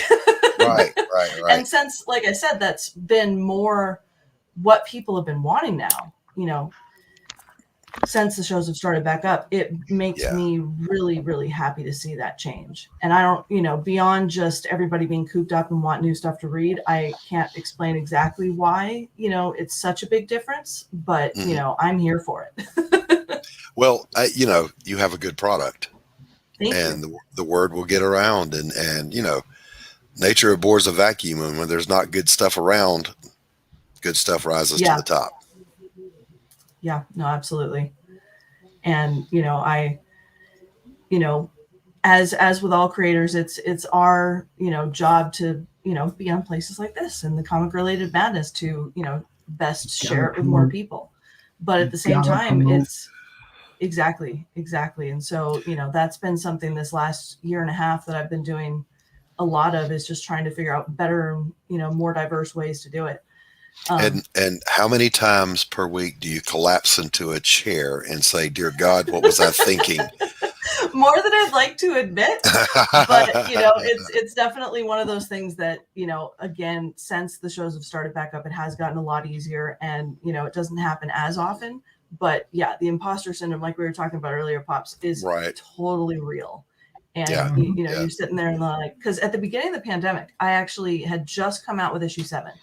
And I had nobody to sell it to, because I, had just had, like, literally weeks before everything shut down, had a couple, great shows, but, I'm waiting for the printer to send me all my new product. And then I had it and I was all excited, put out, all sorts of stuff. And then everything's gone.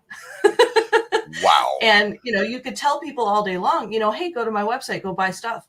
But when you can't show it to people, in person, it just isn't the same. And I had, the handful of orders and all that, where it's like, yeah, the dedicated fan base is there. They're going to buy the stuff. But I was so just torn up by it. Cause like I say, brand new thing, nobody to sell it to.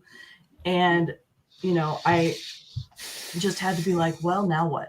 Right. And then now what is get to work on issue 8. But, and since, like I say, now that I can show it to people, everybody's been like, oh, this is awesome. I've had kids that they hadn't seen the comic before. They saw the cover for issue 7 and they're like, I want that one. I don't care that the other one's first. I want this one now. Right. And I'm like, yes, doing something right. Yeah. Buy anything of mine you want to. I will not fight you. Exactly. Yeah, Mighty Geek Studio says you don't have to do the origin first, and I agree. You can, a good product lures people in, and I shouldn't say lures, it draws them in because it's worth it. Oh yeah, it doesn't have to or be you an can do origin. the Mike Barron approach, where you make sure you reach out and grab him by the throat. I mean, that's what he says. The first page of the comic, they open the comic. You want to reach out and grab him by the throat and bring him in. And that's what he does. I don't know if you ever noticed, but every first page of a book that you open up, a book written by Mike Barron, and the first page is always going to be something. The art's going to be something spectacular that grabs you, and it's going to be, hey, come over here, and that's how he does it. Although I don't think the Dragon Child quite sounds that way, though. It doesn't, but at the same time, her actual voice doesn't sound like Pops's. That's true. But when I do my first pages, I always make sure that I have a big spread and then 2 panels down at the bottom, at most 3. And it's very much a let's give you something visually impressive that gets you interested and prompts you to then read the rest of the story. Right. And those puppets are definitely, those are eye catchers at the table. You know that. Sure. Yes. Absolutely they are. You know that. You're there. That's I made the joke with the original one that I had, which was the big green dragon, that she was my booth babe. And before the first one sold, I'm like, even if she doesn't ever sell, because you don't know what people's interest level is going to be. Right. She's here to get people interested so that they can come up and, pet the dragon, see if they like it, and then be like, oh, there's a book. And, the other way around works. Well, you mentioned it. The other way around works too. You read the book and then you have the opportunity to hold that character. If for a young kid, that's got to be amazing. Oh yeah. It's the reason all of us went out and bought the Star Wars figures in '77. We want to play with those characters. See, and that's what Mighty Geek was saying. You kind of got to get used to the fact that the attention might come from the other things around your book, but that'll still bring them to the book. Yeah, exactly. So, well, and I mean, since I make it's like the puppets a big neon light, man. Yeah, it's not that I have. Yeah, it's not that I have a problem so much of selling the puppets. It's more of if the purpose of the puppets is to sell the comic, to draw interest with the comic, you'd hope that by having them there, they're also interested in the other thing. And, like I said, if nothing else, this year has proved that, yes, that has worked.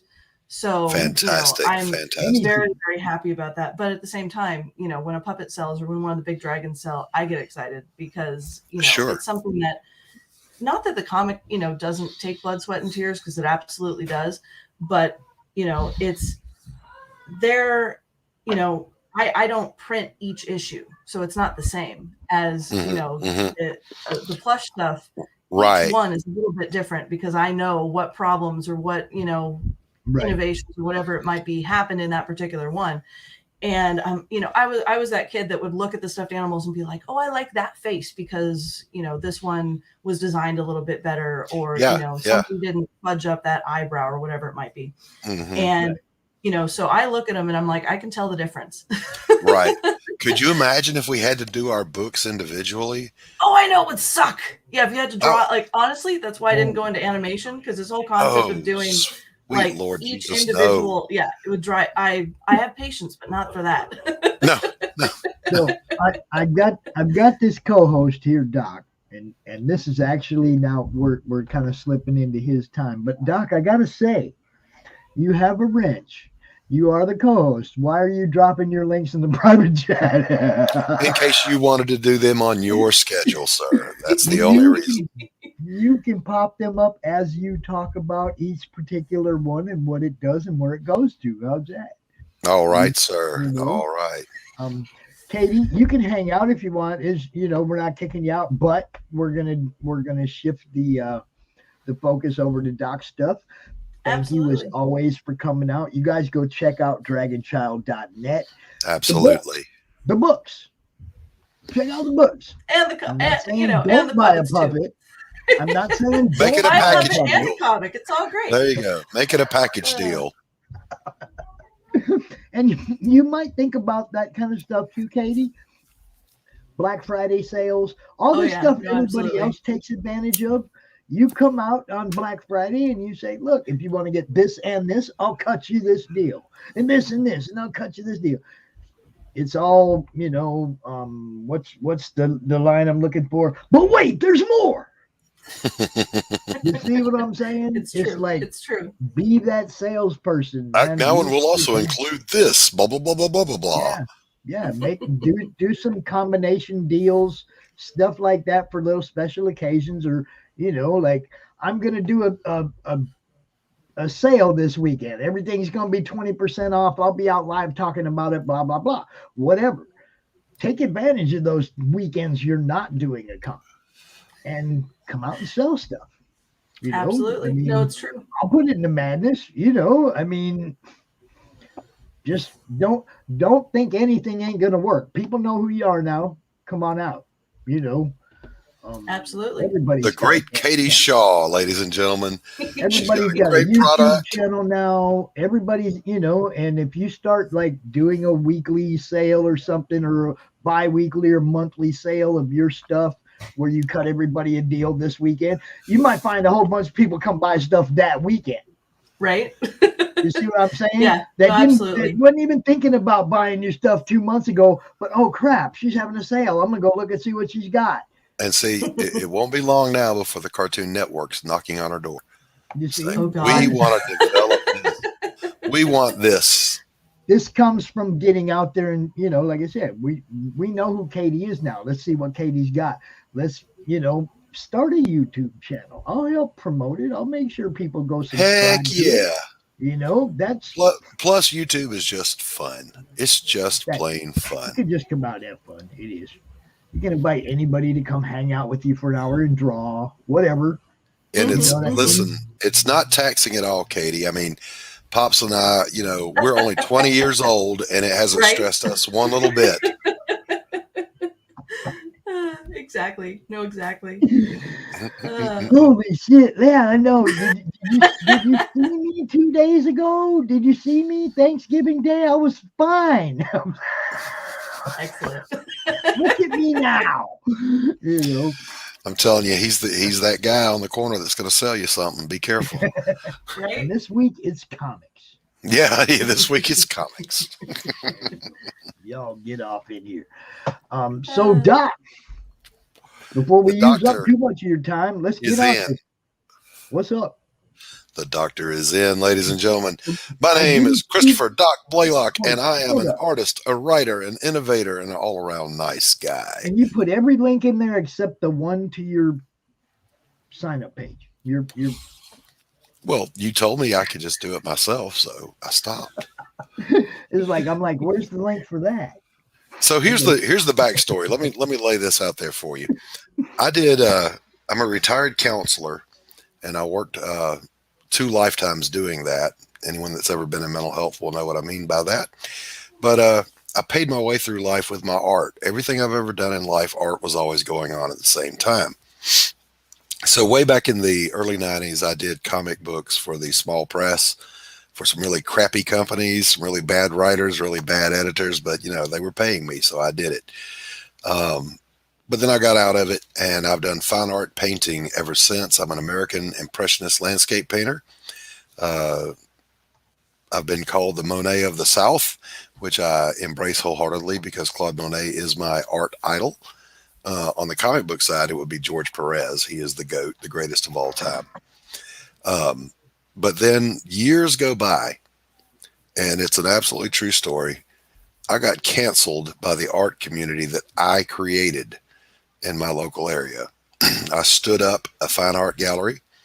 I started an art movement called FRAVA, the Flint River Alliance of Visual Artists. I got my city to start doing second Saturday art walks. And then they found out I was a conservative, and a blue hair land whale attacked me and canceled me. I didn't think anything about it because I was doing that stuff for them, for the other artists. My art career was fine. I'm collected by some of the largest collectors in the U.S. I have 7 pieces in the largest gallery east of the Rockies. I've sold in Japan. I've sold in Brazil. I've sold in Australia, in the UK. Not really a big deal. But then lo and behold, there I was. I'm a YouTube junkie. I don't even watch TV. I watch YouTube. And I found Ethan's channel and heard his cancel story. And I didn't even know what being canceled was. And I said, holy cow, that's what happened to me. So I was talking to Ethan. Like we chat like we're buddies. No, I sent him a chat. And he said, you should come do comic books, and get into comics, Comicsgate, their movement. And I thought, you know what? I've done comics. I can do comics. I'm pretty good at it. So you're back. Here I'm back in the saddle after over 30 years, going to do some comic books. So the first project is Pariah Blood and Mud, and I'm going to link that here in just a moment. The screen, or do you want me to? Well, I'm just going to throw the link for now. And I just lost my train of thought. It derailed. Well, you got to Pariah Mud and Blood. Yeah, and I decided that I would do this story, and I'm going to link this here. It's in the mailing list sign-up stage. Let me throw that link. Boom, there it is. And this project, I did a superhero book back in the day called Alpha Strike, not to be confused with Alpha Flight. I did Assassinate the Mind Stalker. I did all these other books. And I thought, I could do a superhero book, but I had just finished reading Tom Clancy's Without Remorse. If you have not read this book, you are depriving your life of a fulfilling read. There's nothing original about the concept. It's a revenge story with a redemption arc. But it was so intensely personal and so intense in its execution that it just stuck with me. So Pariah is a story of supernatural revenge. And whereas John Clark in the Without Remorse book uses a certain set of skills he has as a Navy SEAL during the Vietnam era to go after the scumbags that murdered somebody he loved. And I'm here to tell you, if you don't think a Navy SEAL can get creative about coming after your ass, you're wrong, because they can. So my thinking was, what if the I spit on your grave thing had happened to a young lady who happened to be a witch? And what would that revenge look like? So that's the book. But I want to try, and I feel like I have succeeded thus far in capturing that same emotional intensity that goes along with this. You see, the real villains in the world, not superhero villains from comic books, but the real villains in the world, there's no emotion attached to what they do. They don't feel guilt. They don't feel shame. What would happen if a good person, even in getting justice and getting revenge, began to leave a pile of bodies behind them? What would that do to them emotionally? Because good people have a conscience, and good people hurt. And so this is the approach I'm taking. And so far, it's been very fulfilling. And I will tell you this, the hardest thing I've ever had to do artistically on an emotional level was actually draw the scenes where the young lady is accosted and assaulted. That was painful. I felt dirty after doing them. And I hope it elicits that same kind of emotion from the readers. I got some background static coming through somewhere. No, you just got grandkids going crazy upstairs. Okay. Here. Maybe I'm hearing. I have grandkids. If you're hearing high-pitched wailing and shit like that, that's Gabe. No, I thought for a minute, I've got my drying fan. The studio I'm sitting in right now is my art studio where I do my paintings. I have converted it for the purposes of drawing, but I've got a drying fan I use because I paint in acrylic and I want to paint in layers. So you got to dry those and paint on top of the layers. They dry very quick. But it got hot in here, Pop, so I turned it on me. And I thought I was hearing that. Tell them why it got so hot in there. Last night, yesterday, Doc's power went out during the show.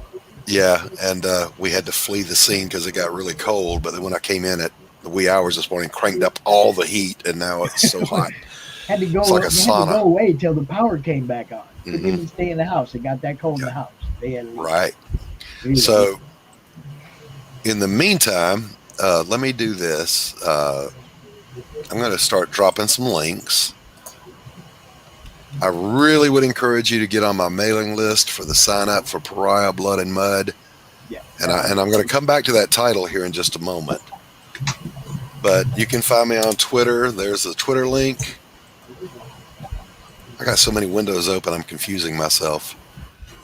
Yes, that's one of the things as a showrunner, it's like you got to get used to keeping everything important over to the left side, the StreamYard, the YouTube, whatever you got open that's really important, keep over the left side. That way you won't knock yourself out. I still do it all the time.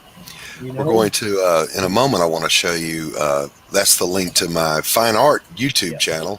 So if you're one of those people that says, oh, I could never paint, you're wrong.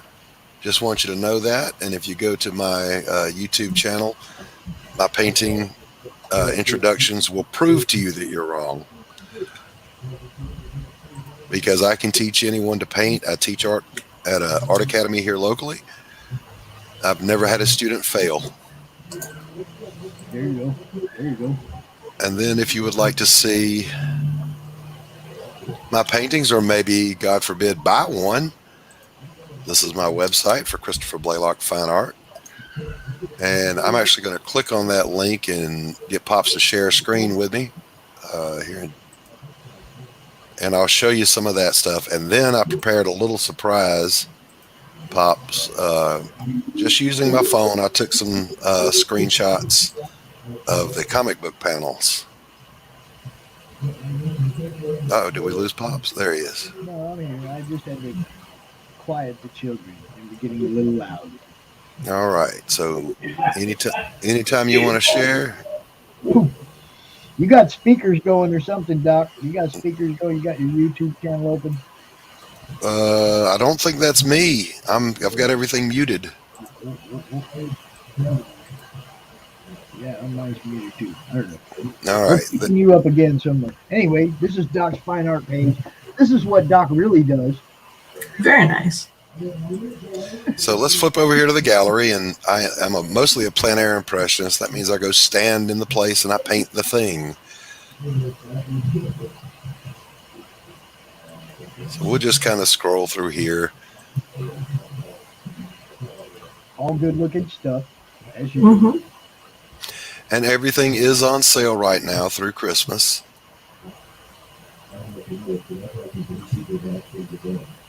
Yeah, that is not my sound, Pops. I don't know where that's coming from. I'm not tripping. Let me mute myself. Yeah. Hello? Hello? I don't know. What are you? I don't know. I do not know. I don't hear it now. Come on, y'all talk. I don't care. Just talk. I don't care. We got cool Well, stuff. I actually had to mute myself for a second there. This painting, I hope, is sold as of this weekend. This is my current favorite of my own. And one of the major collectors reached out and said, yeah, let me talk to my curator. So cool. Hope that sells for you. Yeah, same. So that's the fine art world. And then I just did this pop, just using my phone. I took some raw pictures of some of the panels from the book. So I'm going to share screen again. It's almost like I know what I'm doing. Getting better at it. No one has seen most of these yet. So are you able to see that? All right. And I just clipped these with the phone. Just some of the internal pages. Can you click on one and enlarge it? Pick one you want to show us and like, will it get big? Will it get big? I thought they were biginated. I'm sharing the whole screen and I'm going to the screen and no, I mean like one at a time. Click on. That's what I'm doing. I see. All I see is the whole thing. I see 12, 14. Okay, let me do this.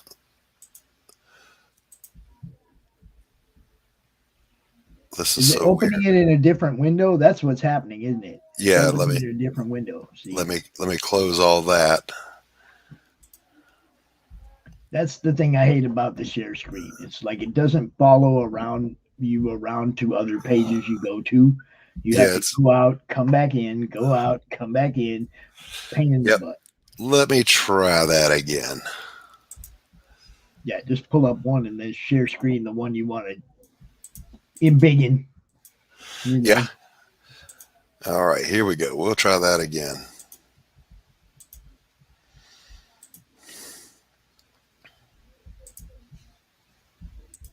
If it ever sends it. There it is. There we go. All right. What do we see? What do we see? There we go. Okay. This is your girl? Yeah. This is the main character. Her name is Elizabeth Payne. And we're just going to kind of scroll through here at the speed of a government dollar. But not the value, I hope. Right. This is actually one of the panels where the very first time she does any kind of magic and it exhausts her. She just falls out. Uh-oh. I know what that was.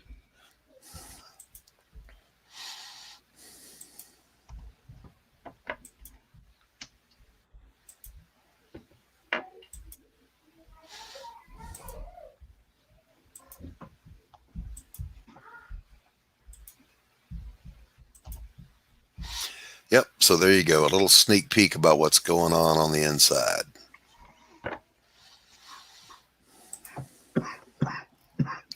Breathe, breathe, breathe, Pops. Drink some water. Coffee. Burning down. All right. And I managed to write a twist ending on this thing. And right now, there are only 3 people alive that know the ending, and I'm one of them. And the 2 that I've told it to literally said, "Oh my God. So I know I've got a good ending for this thing. Now, so I'm Katie, really. I need Katie to hang out for a minute.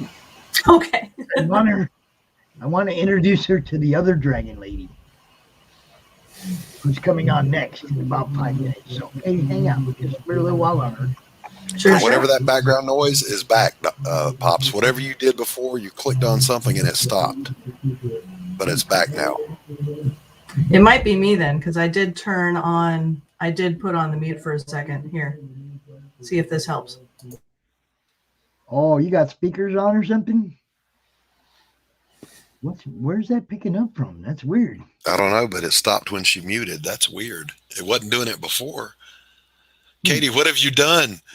You can still talk. I do have somebody on the other side of the wall, so that could be what you're picking up on. I have the headphones in, so it shouldn't be picking up on too much, but clearly something is. Oh, mine might be. Look, those kids are upstairs.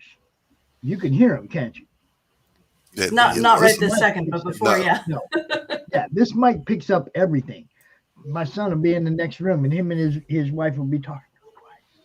Yeah, Red will fuss at me just for my fan running. He'll go, Doc, turn your fan off. Like, no, it's hot. It's going to run. But anyway, sign up today for Pariah Blood and Mud. I would love to have you. I send out updates every single Monday. I don't send them from Indiegogo. I send them directly from my own email. I include sneak peeks, insights into what's going on. I will not start the campaign on this book until it is 100% finished and in the bag, because I will not, within the reach of my control, be late on a project ever. I have never missed a deadline on a painting commission. I won't miss one on this. And even back in the day when you had 20 days to crank out a 28-page comic book, I made those deadlines. So I'll make this one too. Right. That's good to know. Good to know, Doc. Going to be taking care of the people. Absolutely. So yeah, you guys check that one out. Pariah Blood and Mud. Sign up for the mailing list. Doc will be keeping us updated in the madness. Absolutely. And Pops, I didn't see you signed up yet. Yes, I did. Okay. All right. So it was Katie I was missing. I don't know if I've gone to my email. I was just trying to sign up and it was giving me a technical error, so I don't know what's going on there. Uh-oh. Yeah, no, it said something is wrong on our end, but I did try. Okay. Oh, Cindy. Welcome. Looking good, Cindy. Hello. Wait, you got to pull yours up. Come on. We need dragon love here. We need kisses and stuff. Dragon love. I love it. Look at that. I love it. Kiss each other. Kiss each other. Go to the side of the screen. Whoop. That is just too precious. Yeah. Too precious. All right. I am going to pop out for a little bit, Pops, and the wife and I are going to go get something to eat. Right. And I will be back later. Katie, it was wonderful to meet you. Cindy, Likewise, I will be like watching. The look of your paintings. Well, thank you very much. You're supposed to say, though, that I really like the way your book looks and it sounds intriguing. It does. No, it does sound intriguing, and I want to see more. All right, guys, I'll be back, and I'm still watching in the living room on the widescreen, so I'll get to hear Cindy's segment. Pops, I'll see you in a bit, buddy. All right, brother. Have a good day. Bye. Hi, Cindy. Well, hello. Hi, Cindy. How y'all are? Cindy is Doing almost well. like Cindy is almost the first thing that everybody sees on all my shows. I run the intro and then I run Cindy's ad.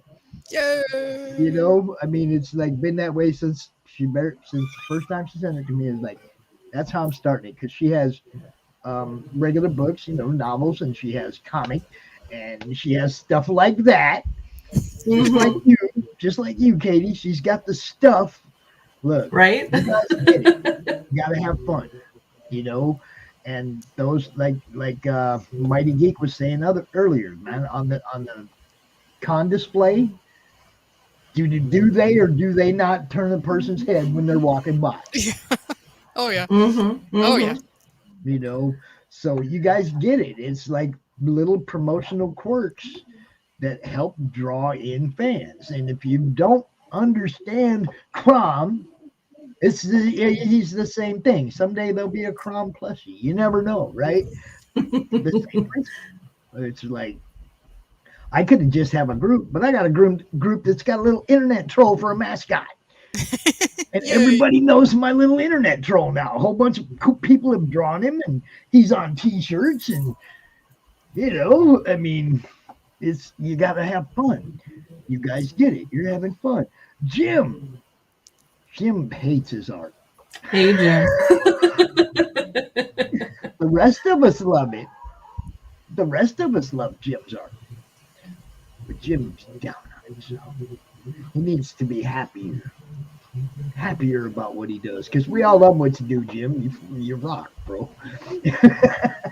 And welcome to CRoM CoN once again. This is Cindy, and this is Katie, and they're our resident dragon ladies. It's true. You're our dragon ladies. Cindy. The two big dragons went home Friday night. Nice. Now you had one that was you said was in a consignment shop, and somebody had like beat it up, and you had to bring it home and fix it. Yep. Yep. Adventures in fun, right? Yeah. Yep. Yeah. They almost tore the arms off of him. One was that the big black one, or? Yeah. That was one of the really big black guys. And yeah, one arm was 3/4 removed, the other was about half removed. The string had snapped, and so it wasn't a matter of the stitching pulling loose. Yeah. Somebody grabbed the arms and went like this with it.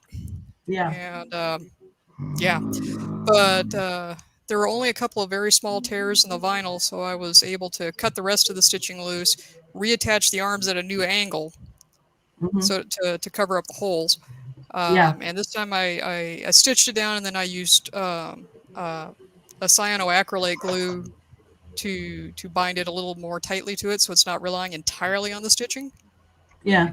And so I'm also looking for another way to rig the straps so that they're not only adjustable, but it's not pulling entirely on the arms. I wonder if you reinforced the underside of the vinyl with another type of fabric, would that make it a little bit more durable to that sort of attack? Possibly. This one, that wouldn't be possible because trying to pull the stitching out of all the vinyl would be a problem. But yeah, I'm more talking going forward with anything similar. Yeah, for future adventures. If I do another vinyl one, the vinyl ones are hard, and so I won't do those unless there's an actual commission for them. The cloth, doing the same pattern in cloth is easier. So I'll probably do a cloth one, just take to shows with me so I can wear them. And Look at that. Woohoo! Yeah, that's Damien Waldron's work. Yes. This is the first. I've been waiting to have you on the show to look at it because I remember all the issues you were having with getting your website and then getting somebody else to do it. Everything you went through, and it was like, I'm just gonna wait till she says it's done, right? This looks great. I love the Milky Way, man. It's like you're out there in space, baby. This looks good. I write mostly science fiction and gamelit. I do a bit of fantasy here and yonder. But when Damien asked me what kind of backdrop I wanted, I said, well, I've got a space NASA picture in the background now. And so he found a swirly of the Milky Way to put up there. So that's really cool. It looks real nice. He also built pages for the books and for the critters, and then there's a store. Let's see, we got the writing. The writing. These are all categories the books for the sci-fi, for the fantasy, and for the gamelit. The anthologies and the novels are in there. Animal Lines of Succession. This is all the stuff that you see in the ad at the beginning of the show. All cool stuff. Cindy. And Cindy's babies. All my little dragons. You got the hatchlings and the burbs. Okay, I gotta ask, Cindy, where's the eggs? What's that? Where's the eggs? Eggs? I haven't done eggs yet. I'm saying, you got hatchlings, where's the eggs? Well, they're coming out of an egg. But yeah, I can do an egg. Hatchling, you see what I'm saying? It's an evolution thing. You know? Yeah. You could be doing evolutions like Pokemons. You know, like you have the egg of it, and then you have it as a hatchling, and then you have it as a burb as it gets older and older, bigger and bigger. You Could could be be done. trying to get the whole series, right? Yep. Always thinking. Look at that stuff. This stuff's great. It does look good, Jim. I love Thanks, what Jim. Cindy does, man. She kills it. And this is all stuff Cindy's doing herself, y'all. Yeah, I made the characters out of Animal Eye. Background to hatchlings. Yeah, the hatchling pattern actually does have the full egg. And originally, the pattern calls for doing sequins on it. So Okay. I could give that a shot. Yeah. Fabergé eggs. Hey. That could be fun. People buy them things, okay? Make your little egg, decorate it all pretty. This is the one that this dragon came out of.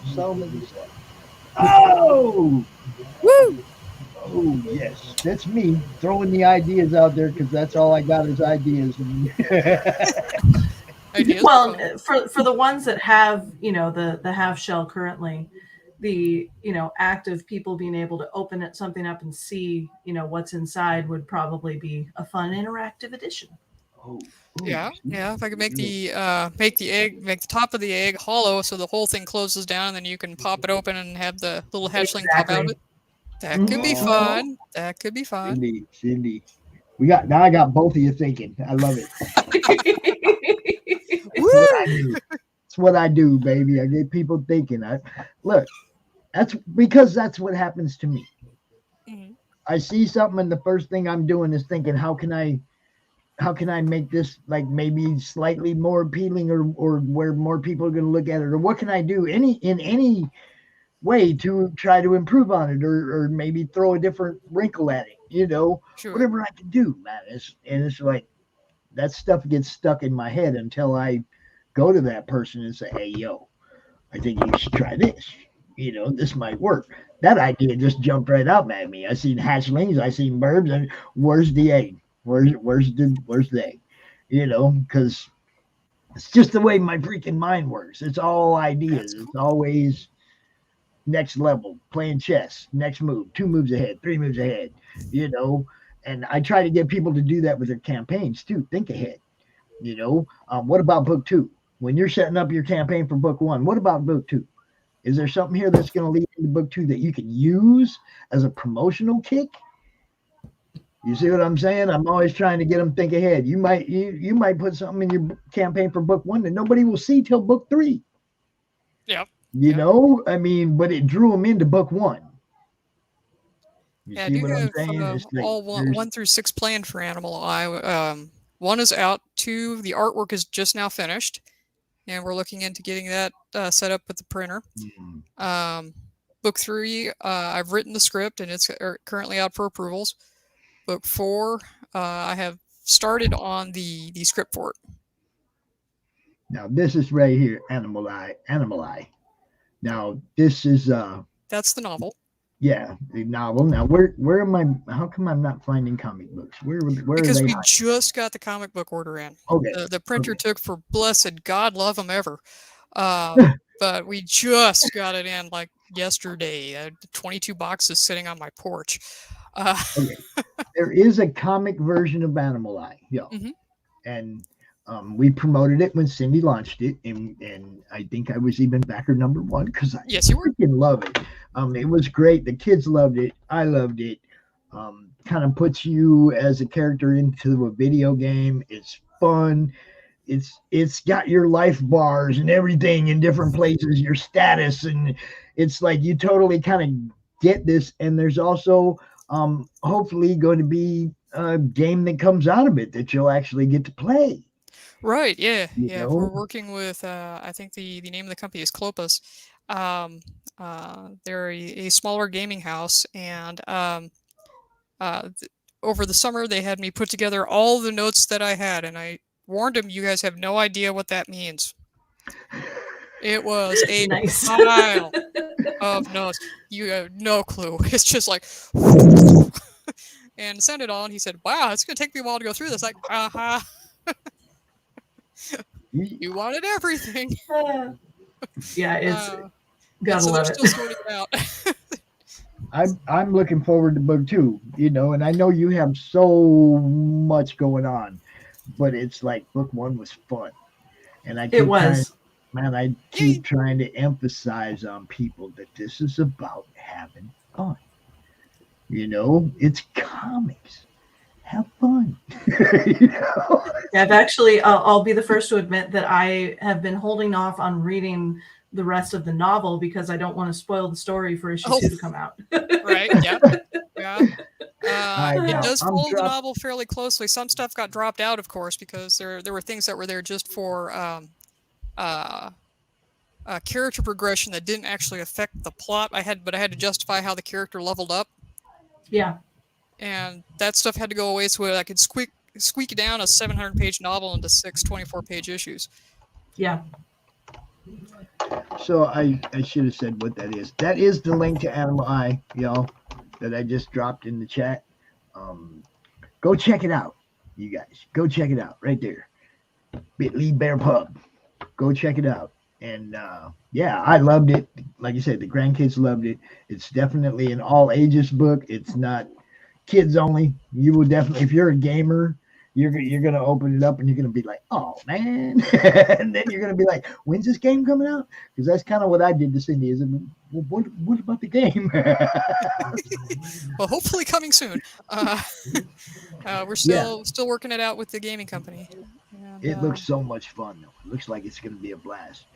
When I finish script number 6, my intentions are to switch over and turn it into a tabletop RPG.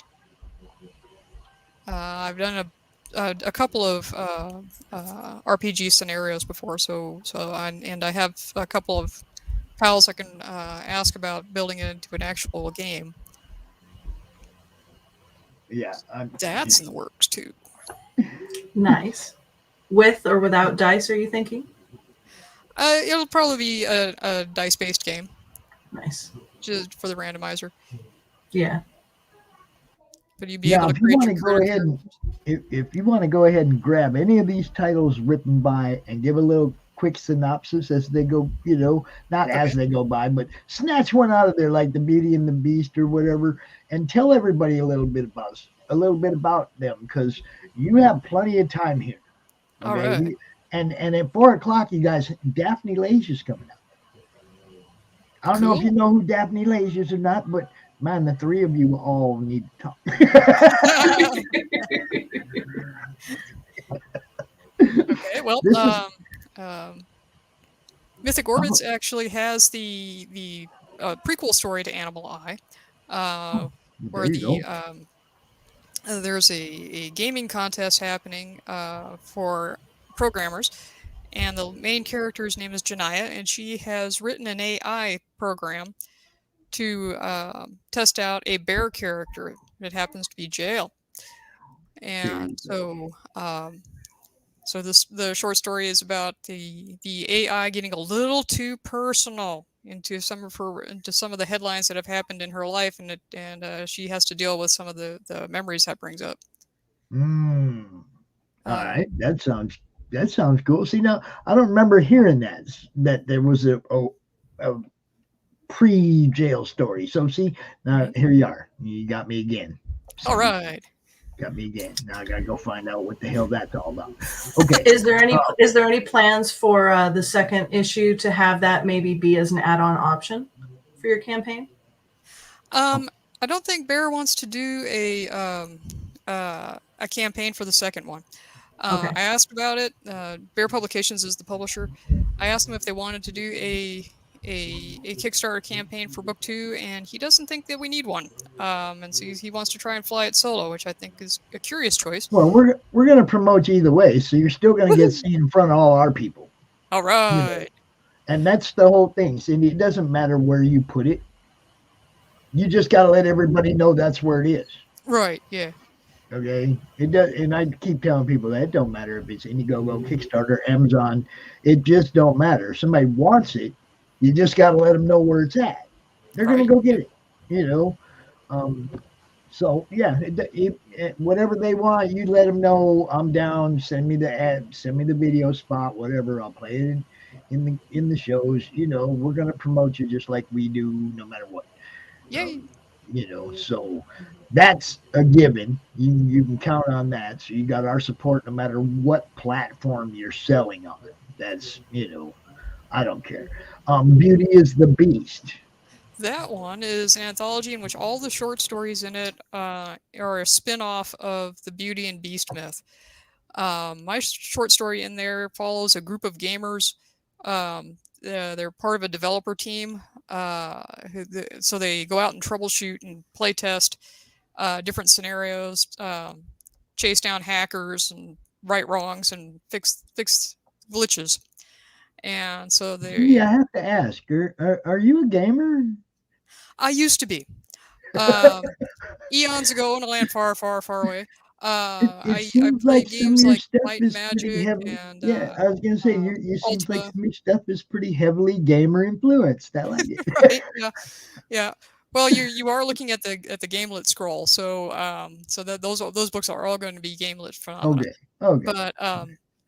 But yeah, I was for a while, and then I developed severe tendinitis in both hands, and that kind of put the kibosh on online gaming. So That's why I wear these. I Yeah. got all the way up the thumb from the wrist up on both hands. There are times when I can't pick up something. Yeah. The thumb will just Your grabber say just no. doesn't work. Yeah, thumb just says no. All the rest of them working okay, but the outside tendon on the thumb on both hands is wrecked. Yeah. My husband has the same thing, but just on his left hand. And, it's, they pretty much told him if we want to do surgery, it'll probably make it worse. Yeah. So, they just gave him ways to manage it. Yeah, my sister had a tendon taken from her shoulder or someplace, and they put it in and wired it up around the top of her thumb and everything, or whatever they do. And it's like, and she just got just as much problems with it now as she did then. It's like, why let them open you all up like that, man? It's like, just wear some compression gloves, a brace on those days when you have to, and don't let them cut you all up. That ain't gonna help. Yeah. They suggested surgery to me when the injury originally happened, and told me that there's a 50% success rate, and if it doesn't work, it screws things up. I'm like, let's not. It involves some changes, like I couldn't game like for 8 hours at a time anymore. I use Dragon to do my typing most of the time. I handwrite my drafts, read them into Dragon to get them into the computer, and then have to go fix Dragon's mistranslations. Yes. Those are fun. It does a really good job, but when it misses well. Mm-hmm. I get some funny ones though. That's terrific. So Warriors Tribute. Let's cover that last one right Warriors Tribute. That was the short story in that one. That whole anthology was a charity anthology. None of the authors were paid for the work. All the proceeds went to Wounded Warrior Foundation. And my story in there is called Siren, and it's another gamelit tale. It's a group of gamers who are doing a team building exercise for work, and the person that they think the least of is the one who's got the solution to the problem, but she has to, if she uses the solution to get them out, she doesn't get out. Okay. And then down here, this one we see in the ad. This one we see in the ad and at the beginning of the show. What's Lines of Succession? Lines of Succession was the second novel that published. It's about a girl who's the third in line for the throne. So she's pretty sure she'll never sit on the throne, but she ends up needing to hold the throne against her wily relatives and a mysterious assassin while her older brother finishes his education. All right. And she would really, really rather be training her griffin. I get that. Fair. Nobody wants the weight of the crown, man.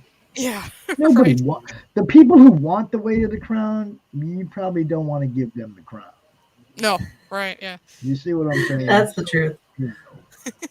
Yeah, nobody wants that weight. Medieval Mars. This one's intriguing, okay, because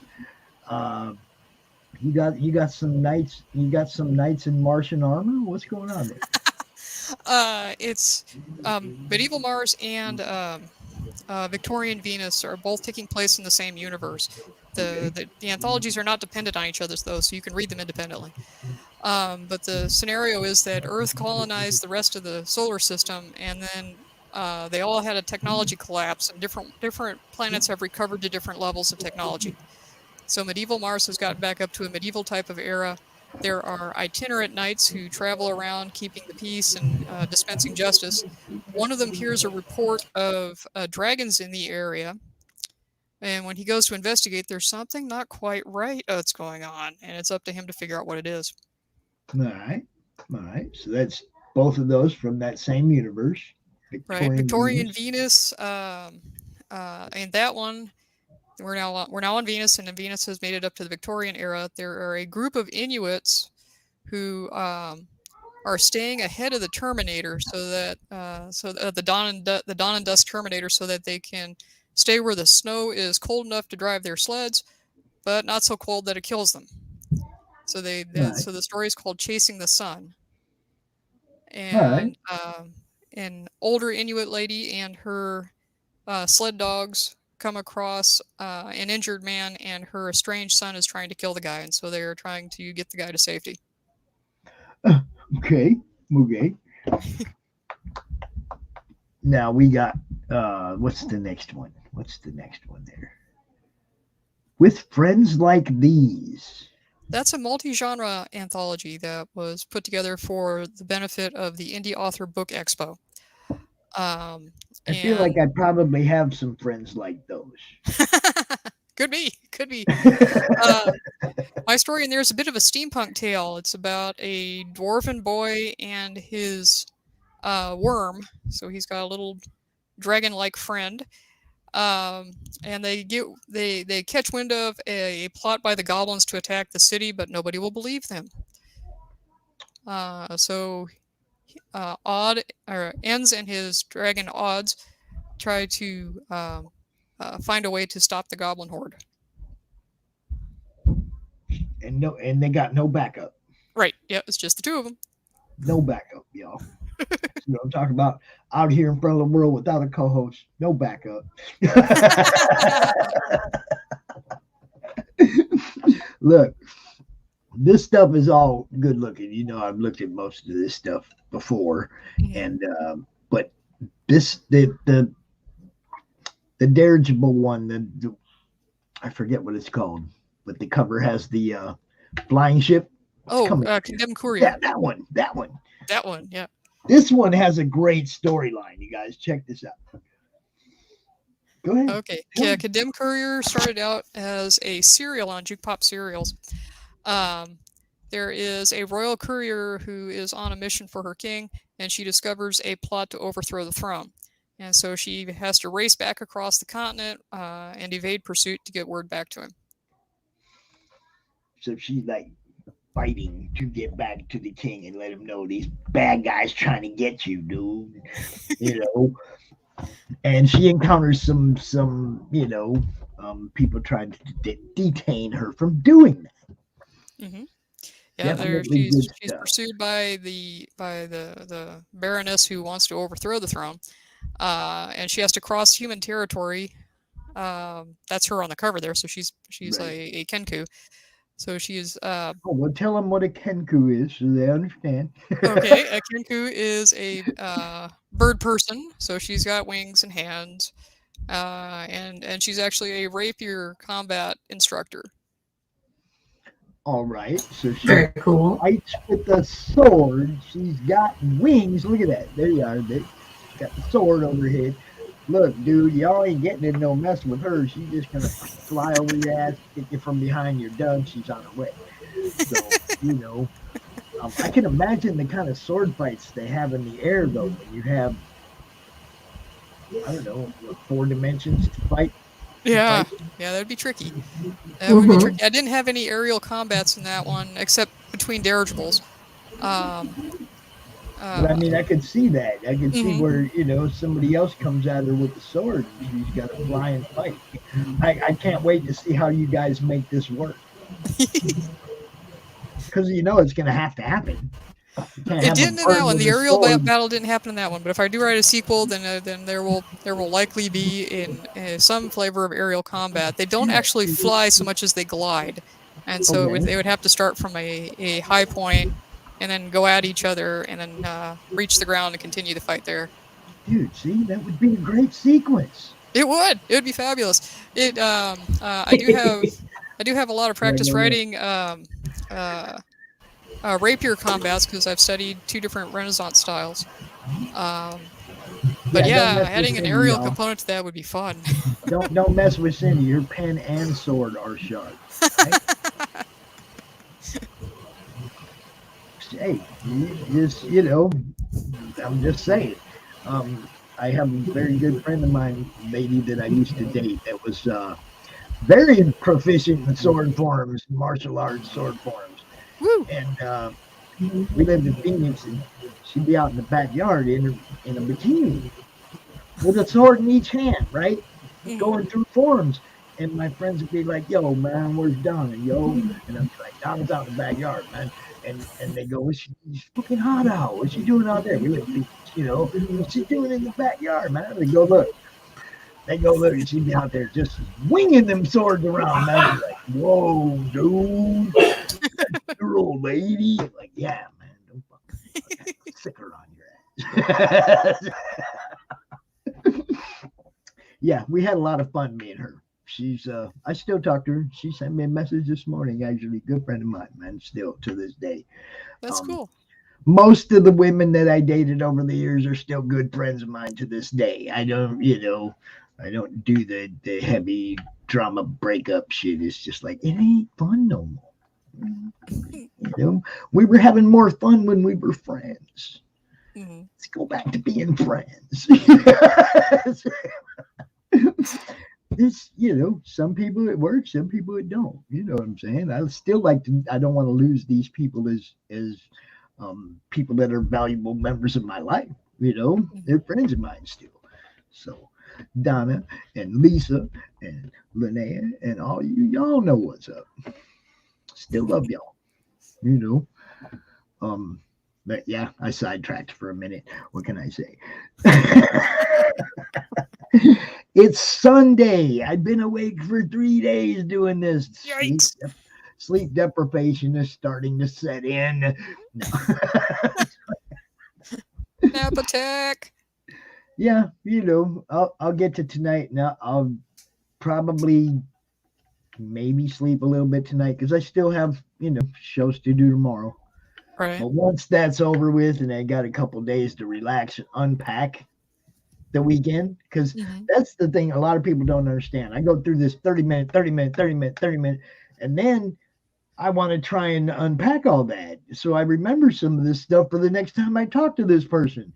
If I just blurb through it, you know, then the next time I talk to them, it's like, oh my God, what did they have? I'm trying to remember what book was theirs. And you know what I mean? It's like I unpack this for a day or two after the show and remember it all. Some parts even go rewatch to make sure that I heard that right. You know, I mean, we had some CRoM CoN exclusive yesterday. I got to go look at them again. You know, make sure everybody knows the first place you saw that was on my show. I'm just trying to have fun. You guys know. We got 1 minute till Daphne. 1 minute, Daphne. Woohoo! So, is there anything else you want to drop on people, like real quick, that we might not know, Cindy? Anything? Sure. Yeah. On my webpage in the store, I am currently running a sale for December. You can get a 10% discount. I will plug the code in. Whoop. Oh. Where'd it go? Where'd it go? We got store. Which one? Creations or the Amazon page? It should be, well, it'd be Creations. Okay. Whoops. That's not what I wanted. Copy. Paste. There it goes. Okay, yeah, there's the code. And it's 10% off of anything that's in the store. Oh, it did one of those switch to a different page on me. I got to pull up a different page. Oh. That's what I was talking about with StreamYard. If you click on something in the page that you're sharing, if it doesn't like go right to that page here and it brings up a different window, it's not going to show us that window. Oh. You see, we got to go back out, pull that window back up. Hi, Daphne. Hi. What a beautiful weekend for a CRoM CoN. Hello, everybody. Hello. It's a perfect weekend for it. Next month is going to be Christmas. Yeah, exactly. Right. You know? Well, now it's like we're showing all our stuff so that everyone can buy our stuff for Christmas. So right. Get everybody primed. Exactly. One of the things I'm doing, okay, because CRoM CoN weekend will fall, Christmas falls on Saturday of CRoM CoN weekend. I'm not going to do a Saturday CRoM CoN show. Oh. What I am going to do is I'm going to not open anything I get between now and then. Oh. And in the afternoon, after everybody's kids all opened up all their gifts and stuff, I'm inviting people to do this with me. Come out on Christmas Day, open all of our stuff together. Oh, like that's cool. That's fun. That's fun. So everybody opens up their stash, their Christmas stash. Yeah, all the stuff. I know what it is, but I'm not going to open it until Christmas Day. I'm going to do this just like a little kid. Everything that I get between now and then is going to just sit here and wait. Christmas Day, I'm going to come out and do that. And then the day after, on Sunday, I'll do a 10-minute elevator pitch con. I don't want to take you guys away from people on Christmas weekend. You're with your families. Get your phone, come out for 10 minutes, go, hi, I'm Daphne. This is what I got. This is what I do. See y'all next month. Well, the hardest part for you though is that if you're going to hold on to everything, then it's like, what is it? Every day you're going to like lift up a box and go. Oh no! Because there are people that send me stuff that I don't know is coming, and it doesn't have one of RJ's cool bags that tells me exactly what it is. You know what I mean? There's stuff that I backed, obviously, that I'm hoping comes before Christmas, so I can add it to the pile. But there's a lot of people that send me stuff that I didn't order or didn't expect. And those are the real presents, and it happens a lot. A lot of people do send me stuff, and I make sure that we show it off. And what better way to do it than, with a bunch of other people, everybody ripping their packages open together, having a good time. I think it would be great. It would be just like Christmas morning when you were little. Right, yeah. Except with razor blades. Right? This is the stuff that we all looked forward to, right? This is the stuff we looked forward to all month, getting all of our books, so just don't open them till Christmas and let Christmas take a little bit longer to get here. Right, because of what you're looking forward to, I don't know if you guys know that analogy. I keep realizing as I get older, time goes faster. Years go by faster. And I'm pretty sure the reason is because we don't look forward to stuff like we did when we were little. Yeah, there's not as many, mile markers there throughout the year to say, hey, something's coming up. I can't wait till that happens. Then see those days dragged out, man. That whole month of December, when you were a kid, come on. I can't wait till Christmas. I can't wait. We don't have those things. We lose that part of the magic, and then that's when the days start just smashing. It was either Christmas or San Diego Comic-Con. What better place? Look, I want to have, you guys know this is all about fun. You guys are all such valuable members of what I've been doing for the last few months. You come out, you guys smile, you laugh, you have fun stuff to talk about. That's what keeps this going for me. You know what I mean? But it's like, but we wouldn't be doing this without you. So it's like, we need you just as much as you need us. It's symbiotic. It is symbiotic. It's cause and effect. It's like I wouldn't do this if you guys didn't do what you do. Right. Yeah. But you also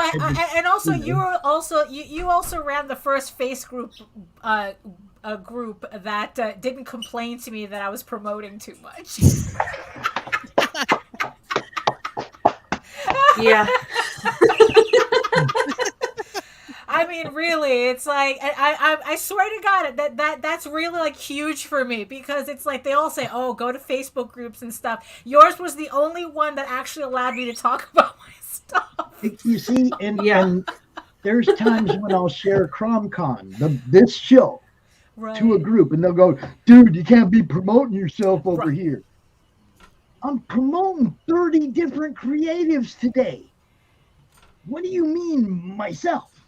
Right, yeah, exactly. You know, I don't have a book to sell. I'm trying to get all the people you supposedly support some views here, right? I just want people to see what they're doing, man. Right. No, you can't do that in my group. All right, well, then I'm not going to like waste my time in your group, because I'm trying to get these guys eyes on what you guys do. That's all.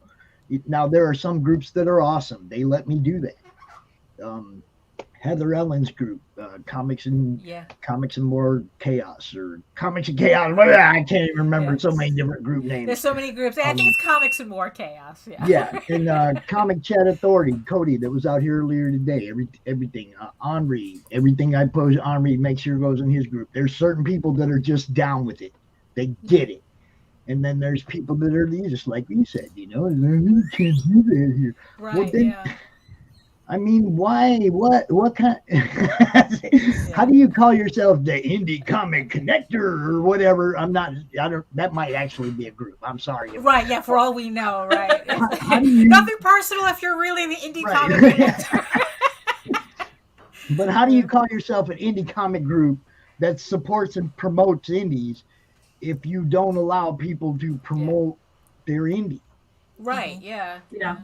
I don't get it. It's, you know, so well, I mean, it's like, well, and speaking of that, Cindy, did you get your code out?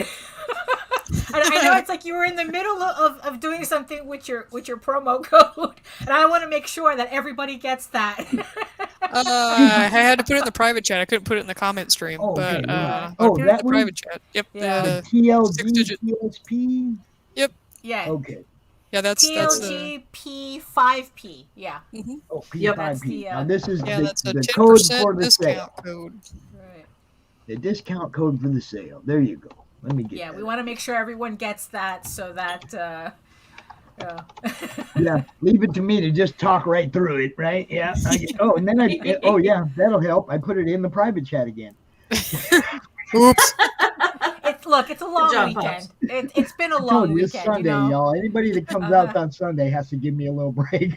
Right, exactly. You know, you're probably still running on tryptophan from the turkey on Thursdays. No, don't talk to me about the dinner. Don't talk to me about the dinner. There is the code, and there is the comic book, and you guys know it's ckepp.com. Where'd that banner go? Come back here. Where'd it go? Oh, there it is. Okay. There. ckepp.com. You got the comic book, and in the chat we just dropped that code right there for the discount code for the sale. Go buy some books, y'all, or a dragon. Yeah, or a this is the weekend. This is the weekend to do it. You know, Well, it's like hatchling. Yeah. Buy a hatchling, then send Cindy a message and say, "Hey man, can I get the full egg?" I'm working on a half dozen hatchlings right now, so I may try that idea of doing a hollow egg top and then trying to scoop it over the top. Oh, yes. I think that would be fun. There you go. See, ideas. That's what I want. You guys are more than welcome to hang out while Daphne talks about ego work. Yeah, the never-ending campaigns that I yes, keep running. Exactly. Yeah. It is. Yeah. It has been since I've met you. It's like one campaign, another one starts right away. We did the math the other day, and it's like boy, was 2021 busy. We ran all our campaigns. I think even counting the Indiegogos, we ran like 11 campaigns this year. That's a lot. Yeah, I was a little surprised to see the number. Yeah. Yeah. Yeah. I wonder. I'm looking for a banner here. I don't know if I have old. I might pull up an old banner. That's the problem. Okay. There's so many. I got like 100. Well, of you them. know, If technically, you want to everything, drop the new everything one in the cycles private through. chat, so I can the new link in the private chat, so I can just make a new banner, that'd be cool. Because Well, I mean, I got like 100 of them. Right, yeah. Let's see. I forget to go clean it out, you know, and then I'll be like sending some. I don't want to send somebody a message and ask them something stupid like, "Hey man, is this campaign still active?" Well, you know what it is, especially with us, our campaigns always lead up into the next one. So, so even if you find one campaign, there's a link somewhere for our latest campaign. So And let me. and Yeah, it's let me always give good you the, stuff too. Now look, we try. We try. Let me get that link for you. I'm dropping it in the comments right now, so that people in the chat can see it. And oh, you got a shorter one. Okay, I'll make a banner out of that. I'll make a banner out of that. That's It's like I started using the really short ones because they're just easier to deal with. I get it. Yeah. All right. So there's your bit.ly. Yes. To the. Yes, and that is for everybody who doesn't know yet. It's for the third volume for Tall Tales Thieves Quest, which is the series that I pretty much started my career on in 1992, and I'll let you guys do the math on that. So we're releasing the entire series so far in a new comic-sized format in these trade paperbacks, and volume 3 is now on Kickstarter, but you can also get volumes 1 and volumes 2 on the Kickstarter as well, so you don't have to worry about that if you're missing out on anything. Right. We make sure to keep everybody, covered with all the issues. So and on top of everything, we also got a project we love on this campaign. So, so then on top of everything, so it's just like one thing after another with all these campaigns. Obviously, that for those of you who don't know, Project We Love means that somebody at Kickstarter looked over my stuff and really, really liked it. So it's good enough for Kickstarter. It's good enough for you. It could have been a Madness member for all you know. For all we know, I'll take the ins wherever I can. Yeah, I mean, I have no idea. There could be plenty of employees at Kickstarter that watch what we do in the Madness. Exactly. You never know when you know. Yeah. Oh, and it's like, and by the way, if you hear any weird noises in the background, the parrot's right there. So your avian co-host. Yes, it's like he's his own. Yeah, it's like he's almost like his own show back there. So. So if you hear any smoke detectors, you probably don't need to check your batteries. So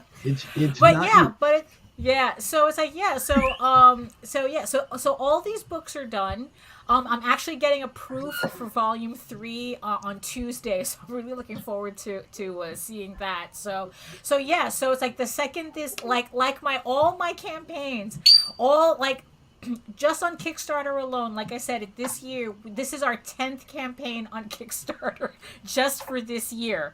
Wow. And like all our campaigns, we try to fulfill them as quickly as possible. So which means that all the artwork and everything, they're all done. Like I said, I'm getting this book proofed, and I should be getting the proof on Tuesday, so that the second the campaign is done, we get all the files together, and within a couple of days, everything's at the printers. So, I want you guys to understand, JD and Daphne do not sleep. They art all day. They art all day. It only feels like. Yeah, it only feels like that. Look, 10 campaigns. Yeah. This year. That's a lot of art. That's a lot of art. Okay, and that just proves that it can be done. Yeah. It requires a lot of planning, though. Let's not get, let's not make it sound too easy. It does require a lot of planning. You must not sleep. You must work all the time. We try to get some naps in at least. Naps are important. Yes, naps are very important. But yeah, so but it's that like is a ton of work. That's a ton of work. I mean, it's like there are literally campaigns out there. I mean, I'm waiting for a campaign that they're going into their second year and they haven't even put the book together yet. Oh wow. Yeah. So and here I'm sitting on 10 fulfilled campaigns for this year alone. I mean, I get it. Y'all want to put out the best product you can, but these guys are putting out a really awesome product. I would hope so. Yes. I got some of this over there in the filing cabinet. You know what's up. I've read it. I love it. Look, you guys are, like I said, you put in the work. And I can't emphasize that enough, no matter what it is you're doing, whether it's the promotional part of what you're doing, the art, the layout, dealing with the printer, dealing with people like me to come out and promote. It's like, it's all work. Yeah. And it's that constant keeping it moving type of thing. Like just this morning, on my other series, Eagle Raven, Heir of the First Unicorn, which comes out March 14th, 2022, and again, because this is how far ahead I am, I already have the proof for that. I already have the proof for that book. So this campaign comes out March 14th, 2022, and the book is right here. This is ready to go. So, like I said, it's like whenever you see any of our campaigns, you can be sure that within the next month and a half after a campaign ends, you're getting your books. Wow. So yeah, so I already have this done. I just this morning I finished lettering issue 7 of that series. That's a book that doesn't come out until 2023. Wow. That's how far ahead I'm trying to keep myself. No, that's a good way to do it though. Yeah. Yeah. So it's like, like I said, it requires a lot of planning to control these many campaigns. Y'all remember what I said about playing chess and being 2, 3, 4, 5 steps ahead and thinking into the next campaign and the next campaign, and how what you're doing in this campaign is going to affect different issues of your book down the road in different campaigns. Yeah. It's, man, you got to think that way. You can't get locked into this one campaign. Right. Because, no, exactly. You've got to see, okay, something I saw in this campaign gave me a great idea leading into a book later on in the series. It's like you have to be open to moving beyond what you're doing. Yeah. Always be planning. Always be thinking ahead, man. What happens if they move their queen there? Right, exactly. Right? Because it's like, that's the thing. I mean, it's like that we were very fortunate that none of our campaigns were really affected by the paper shortage. Right. Because it's like, I mean, it could be just coincidence, but also I'd like to think it's part of, like we just planned that well too. And even if we were affected, we're so far ahead that we could have mitigated that and had other options. So it's like I work too hard on these books for people to not get them. So that in the end, it's like, even though I like to talk about how I do all my work for an audience of one, which is me, right. It feels a lot nicer when you can share it. So the more people who get to enjoy these books, the better. So it's like, and I want to make sure that experience is as painless as possible. So it's like a campaign ends, and like I said, within like a month and a half, you're getting your books in the mail, if not sooner. And you're already seeing what's coming next too. Yeah. The sign up page for the next book is already up there. People are already signing up. It's like, right, yeah. It's like you can go to right now. You can go to my to my website at eagleworks.com. You can sign up for our newsletter there, and that way you never miss any of our campaigns. Although at 10 a year, it might be impossible to miss any one of our campaigns. But sign up for the newsletter just in case. There you go. There you go. Sign up for sure. Sign up for all these ladies' stuff, man. I mean, go check out everything. All them links are in the chat. Been up there throughout the day. Go check out what Cindy's doing, what Katie's doing. Get you a puppet or a hatchling or a dragon or a badass book, Tall Tales. Right, You know? or all three. Get all three. Right? I mean, it's like Exactly. look at it like this. If you're looking for really, really, really unique stuff, you're not going to find it on Amazon unless it's her link down there. unless it's Cindy's link for international sales. So, right? But you're not going to find more unique items than what you're finding here right now on this show. You know, you want to, it's like, look, it's like, you know what? Our books are not stuck on containers on the Pacific. Right? Our We don't stuff have is that not problem. stuck. Yeah, we're not having that problem. This is all, you know, USA, born and bred, made in the, you know, hurrah. You know, it's here. That's the truth. So it's like, and that's the thing. So it's like, if you're looking for something really unique, this is where you're gonna find it. You know, it's like, you know, it's like Amazon's not gonna have this. Right. Yeah. Yeah.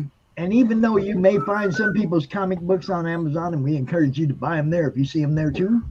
Right. Well, that's true. But it's always nicer. But it's nicer if you buy it directly from us. You know, Right, we right. appreciate it. Yeah, we appreciate that definitely. Yeah, it's like Daphne always says, support indie comics, especially ours. Especially ours. No, you guys know what's up. It's like you guys all smile. You guys all come out with a good personality and a good outlook on what you're doing, and you don't know how much that helps your sales. Well, that just goes to show you how much we love what we do. Exactly. You know, it's like, you know, promoting our stuff. I mean, yeah, probably in the beginning it was a little awkward or something, you know, getting used to all this online stuff.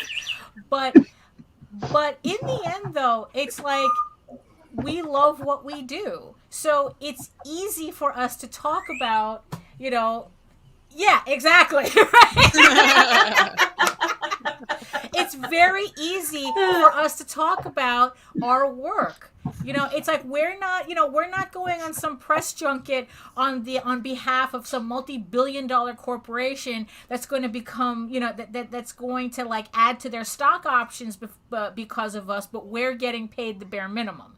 No, This is all our work. This is all us. Yep. You know, it's like you say, you know, you are your first fan. And, you know, I think that's true for all of us. The idea that, you know, if we didn't love what we were doing and we weren't passionate about the stories and getting that out to people, it wouldn't happen. Right. Exactly. Exactly. And I want to go out on a limb here and say, if I've gone to the trouble to make a prop based on you for my show, you've made an impact. Well, okay? You know. What it is, like, I just like, you know, I like yapping too, and it's nice that people enjoy what I have to say. So, right? Usually what you have to say is not only informative, but sometimes correctional for people. Well, and that's sometimes a good thing. You know, Cindy knows. It's like sometimes I'll go out there in the middle of the night and I'll make a post. Man, this just sucks ass. Right. Cindy be like, "It's all right, Pops. You got this." It's okay. We'll get through this. It'll be all right. Yeah. You'll get to the other side. Yeah. And that's the thing. There's always the other side. That's, you know, no matter what happens, there's always another side. All right. So, really fast. Yeah, really fast. So it's like, this is the third volume collecting issues 5.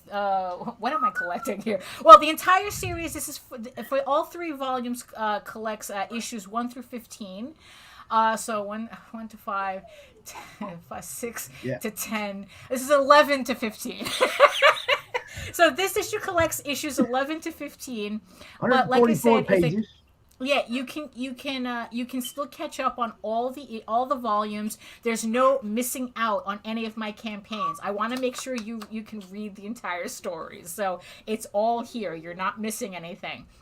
If you want to see a video of me getting more into detail about my comic, if this is the first time you're hearing about it, I have a nice little 10-ish, 10 maybe 15-ish, if you have the time, a video explaining the entire series. I have over like 1,000 pages worth of story for this. So yeah, I kind of needed a video for that. So like I said, this is volumes 1, 2, and 3. And this is the original story from the very beginning. So, like I said, if you've never heard this story before, this is where you start it. It is on this campaign. You can start from the very beginning, and then when you see me on another show, you'll know exactly what I'm talking about when I bring up this book. You can also, so with this campaign, like all of my campaigns, you can get both the physical copy or a digital copy, or just digital copies, say for you international people, because international is getting a little janky. It's like it's not only is it expensive, but now that I have 2 countries I cannot ship to, which is the UK and Australia. So sorry about that, but that's out of my control. But you can always pick up PDFs of all the books so that you don't miss out as well. Yep. So and also 1 through 3 or just 3. Right there. Yeah, you can. Yeah, it's like I tried to make as many combinations as possible. Like I said, for everyone's convenience. Also, along with the books, you can also get my vinyl toy, which you can get in 6 different colorways. Actually, let me bring him over. He's going here. for him in the hand. Here we go. Right, yeah. So this is the toy. This is a vinyl art toy that we did. And you can also get this with the book. And like I said, he comes in 6 different colorways, this is the main colorway that you get with the book on the levels itself. But the other colorways you can get as add-ons. So... So that's the toy. I think he's about 7 inches tall. So he's a pretty good good cool size. He's yeah. Cool. He's now, very Daphne popular. Also, you also have a YouTube channel. If you drop that link in the private chat. Sure. Because Daphne goes out and draws all the time, you guys. Yes. She's she's working. I'm always trying to keep busy here. So I do have a YouTube channel where you can also check out how I make these comics. Let me just put this in the chat. It's all awkward here. I really got to put together a more accessible setup for me here. So I got everything going on here. Okay, hold on. But if you go to my website, eagleworks.com, you can find all my links to all of my galleries. So it's like, so you can find my YouTube channel, my Facebook, my Twitter page. Although, honestly though, if you're really into watching work in progress pieces and stuff, head on over to my Facebook page. That's where I mostly post that type of artwork. My YouTube page, every alternate Wednesday I do live streams, and I'm going back to edited videos, which I'm hoping to start uploading every alternate Friday. So that's kind of the schedule I'm working out now. So yes, thank you. So we have, I think we have 14 days left for the campaign. It's our shortest campaign of the year because we're trying to get everything out before the end. So it was only a 21-day campaign. You have 15 days left. So get in your pledges as soon as possible, because you know how these things are. Before you know it, it's the final 3 hours or something like that, So that's... Speaking of the final 3 hours, do you have a countdown party plan? For this campaign, no. It's like I am so swamped with work trying to get everything done before the end of the year. It's like, this one's probably going to be a quiet one when it ends. So, yes. Well, we'll see how that goes. Just make sure you let me know so that I can be going out there going, last chance, hour left, whatever. just make sure that I know it's coming to an end Right. so that I can push that last few hours. You know, Right. that's what I Okay. do. That we can do that. We can do that. Yeah. You know. And then if So you're yes. bored and got nothing to do, we'll bring you out here to talk about it for the last Well, 30 that's minutes. true. You know what? Let's see. Let's see what happens, and maybe we can make that happen. You know, it's like because, like I said, I have like a whole list of work I'm trying to get done before the end of the year, and I'm like, I get it. I get yeah. it. Yeah. So yeah, there's just it's books and books and toys and books and Yeah. books and toys and books and cards and sketches. Right, yeah, and and we have the sketch covers. Oh, those are the different colorways that you can get. I have 2 levels that if you're just the type that doesn't want to bother with add-ons but you want everything, I have 2 levels for that. So it's like Okay. you have a levels that it's so I have a level that has everything except the different colorways. But if you're the whole crazy enough, shebang. yeah, the whole shebang that gives you everything. The whole But shebang. if you want all the toys too, then if Special you're kind you know of crazy. then yes, then that's the one that comes with all the books, all the cards, all the toys. You know, and because of that, shipping's to the United States only. Because you Now, may be see- crazy, but I'm not. Now, That's valid. Somebody said something last night about clever names on the tiers, Yeah. and I was like, hey, sometimes those actually sell that tier. Right. Yeah. Um, Sometimes. Yeah. That kind of stuff that's gimmick gold for marketing. Okay, the whole shebang. Oh look, but then there might be a special kind of crazy. Right. Yeah. You know, she played this out perfectly, and that's how you Thank do you. it. You know, it's like we You try. know? You know, you would think. I think after like 10 campaigns this year, I kind of know what I'm doing. One would hope. Yes, exactly. Had a bit of practice. So our next guest is in the backstage area. I want to introduce you all to this guy. This guy does a stream that's like open mic sing along stream. He has comics. He's a publisher. All around good dude, Mr. Anthony Romano from Darkgift Comics. Hello. Hello, ladies. How So, are you? so you're kind of like Doing well. bringing the club vibe to the internet, into people's homes. Anthony, you got an echo. You got an echo. do I? bro. Yeah. How do I have an echo? Yeah, that it's a common, yeah. I mean, it sounded good. It was like reverb. It had a little. Oh, my bad. Is that better? Yeah, there you go. Yes. Am I on the right mic? Hold on a second.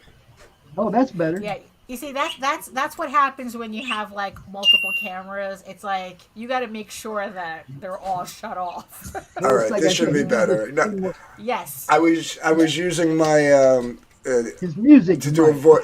Yeah, my music mic the other day, and I never switched it back to my other mic.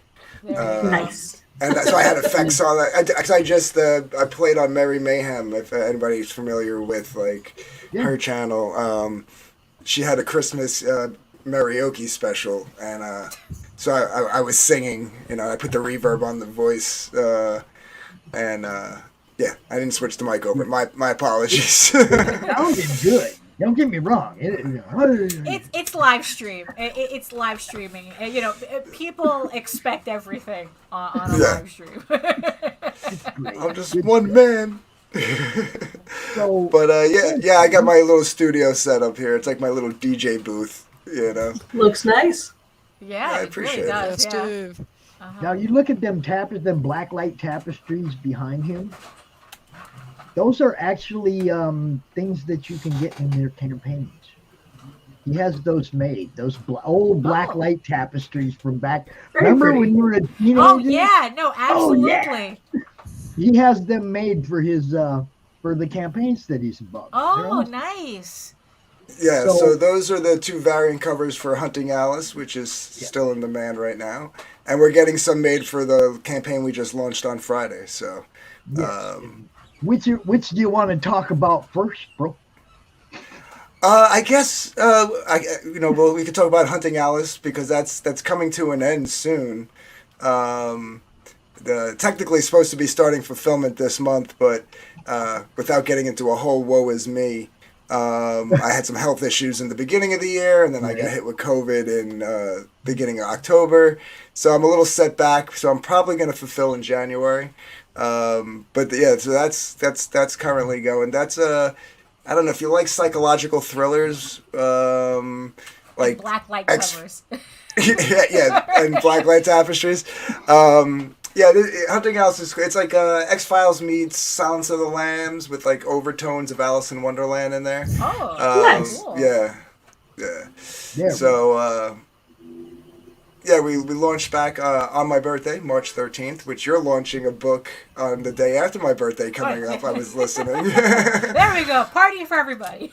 Yeah. So the book's basically almost done. I'm just catching up on some final page inkings, and then I just got to do the lettering and then put the files together. So I was really trying to hope for like start at least starting fulfillment this month, but realistically, probably not going to happen.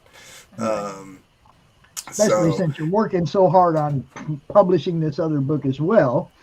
Yeah. And then, your day jobs and everything, those pesky things get in the way. Oh,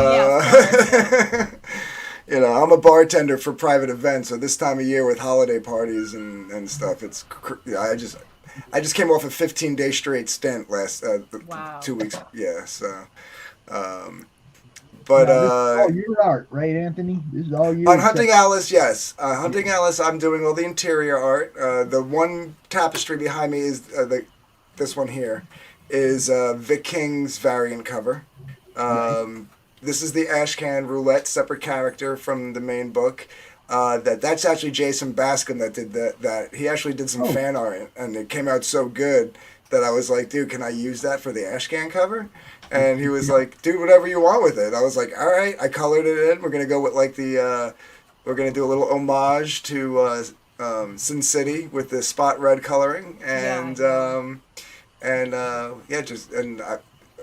colored it in, and it is now not only the cover for the Ashcan, but it is also a 5x7 postcard print in full color that you can get with the campaign. That comes free. For those of you who don't know who Jason Bascom is, Unhinged on YouTube, they have a show, they have a channel. Him and Luke, the death metal hero, they draw, they hang out, they do all kind of crazy stuff. But yeah, Jason's pretty freaking good, man. He's a great artist, no doubt. His book, Absolute 2, right? 2. It's the second one, yeah. Yeah. These guys all rock, man. Everybody that we bring out here kicks ass. Yeah, Jason's a good dude, man. Like, just a real down-to-earth guy. And, his art is so and he's going blind. Like, he's like, his vision, he's like losing his vision, like, and. Like you'll see him, he'll be like this. Trying to read the chat, Yeah, trying to see the screen, right? He'd be all up like that close because he can't barely see. But man, can he draw? Yeah, he's got a great technique to beat that, because what he does is he does the pencil digitally so he can see what he's doing, and then he prints it out and inks traditionally. So he does it in reverse, yeah. But it works for him, And those are the tapestries there. They're 24 by 36. They're full poster size. And the nice thing is, you can see in the one picture, the creases were still in them, but the creases, once you hang them up, they come out. So you can fold it up, stick it in a Gemini mailer with the book. You don't have to worry about folding a paper poster and having creases for life, or buying separate tubes to, for shipping posters in. So you just stick it in with the book, because it folds, like literally you can stick it in a comic baggie. You fold it up and it fold it down to 7x10 and stick it in a comic baggie and stick it in the Gemini mailer. And all you got to do really is like get a spray bottle, some water, and go throw it in the dryer for 5 minutes, and all them wrinkles are gone.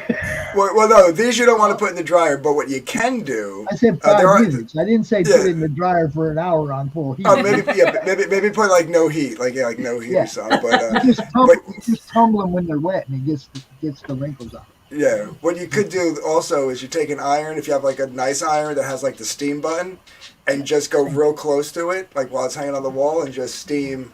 Don't touch it, but just steam it, and the wrinkles will come out like in 2 minutes. So. Well, you know what? That's actually pretty good information because you don't want people to get this and thinking that it's like, oh, it's just fabric. I'll just put it in the dryer, and then they've ruined their poster accidentally. Yeah. Because unfortunately, I don't get like a care instruction thing but it's on the website from the guy that I do it. So I'm just gonna print those out and stick them in with them. Yeah. That's why I can't be like, you didn't tell me. Pages are already sold. Yeah. The two covers and the first page of the roulette ash can sold, and I did the trading card. Anybody who signed up for the email list gets a cool Peter Gilmore roulette trading card. I have everything in it. It's just finishing the book. I got the cards in. I got the prints in. I got the Dan Plagle Boob Dan art print. You got what? Yeah, man. Hello, friend. Hello, friend. Yeah, you can't mistake Dan's art. They don't call him Boob Dan for no reason. For nothing. But if you're not familiar with Goblin Girl, go check out Goblin Girl, friend. Goblin Girl looks awesome. Billy Basco's coloring it. Billy Basco colored Vic's. The wonderful Matt Krotz colored my cover. That's what inspired the Blacklight Tapestries, because I was having a tough time getting what I wanted across in my colors, and he just hit me up and said, I have an idea. It's not exactly what you're doing, but he's like, if you like it, we can work out a deal, and I'll send you the high-res file. And that was just really cool of him to just take it upon himself, to say I was messing around, and he's like, I think it'll work for what you're going for. Because he's a phenomenal writer and artist, and he's got Wild Tales of Kiri going right now, and dude's just really cool. And I was like, sure, send me the low-res file, let me see what you got. And I saw it, and I was like, okay, what does it take for you to get me the high-res TIFF file? And I'm headed out to see you guys. Nice meeting you ladies. So much success to your campaign. We said Boob Dan and they all ran. Right. No. We don't. It's like, I don't play that here. I actually have a ton of work to do, but it's like, it was a pleasure meeting you. It's like I'm loving what I'm seeing, and much success. And I hope everybody, remember everybody, buy independent comics, especially ours. Especially this weekend. Thanks, so Daphne, on that, I love you, girl. I will see you again soon. I'll see you again too. So bye. Good night. Peace. I love Daphne. Her and I think I met her the last time I was on. Yes. Briefly. Yes. I think we overlapped again. I think we overlapped again because she looks familiar. So. J.D. Calderon. I'm sure you know who that is. He's the other half, her husband, and between the two of them, Oswald Chronicles, and that's his book, and then she's got the Unicorn book, and then the one Tall Tales that I think they collaborate on. But man, those three, like she said, 10 books in 1 year, bro. That's crazy. That's out dedicated. 10 books. Yeah, that's awesome. Yeah, it's like they put in the work, man. That's why I love them guys, man. It's like you get her on a show, and she just wants to go back to work. Right. As happy and bubbly as she is, it's like I got work to do, y'all. I'm out. and was the one young lady that left first? Was she one of the ones coordinating the Luke Stone auction? No. Okay. No. Might have been part of it. Might have donated stuff to it, but that's Nita and Meredith. I think Nita was one of the ones, at least one of the ones on Twitter promoting it, right? Yeah, Nita and Meredith. Yeah, I think we follow each other. Yeah, okay. I thought that was her. No, it wasn't her. Oh, dude, that was neat. Today we had Katie and Cindy. They're not, okay. That's not them, but like I said, Cindy probably donated something to it. I'm sure she's maybe that's what maybe she that's where I got confused. But speaking of Luke, yeah, how's he doing? Have you heard any updates on that? I don't. I mean, everybody I talk to, I mean, I hear that he's given direction on certain things, but that's it. Like right. Hey, Piper, go handle this or take care of this on that, or Barry, and everything's good. Can you take care of this for me or something? It's like he's still in touch with people, but he's not out here socially. Right. Yeah, that's the last thing I heard too. So as long as it, sometimes they say no news is good news, and sometimes that's the truth. So yeah, well, as long as I hear that he's telling people what to do as far as the books and stuff go, then I know Luke's going to be okay, right? That's a good sign. Yeah.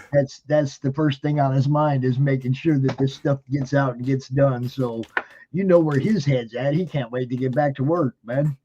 Right. But Randy, Varian put an update out on Randy yesterday. Randy said to let us all know that he has many stories to tell. Oh, Randy Zimmerman also, hung up on the COVID on the ventilator. He has many interesting stories to tell. Now, I'm looking forward to that because Randy tells great stories. Right.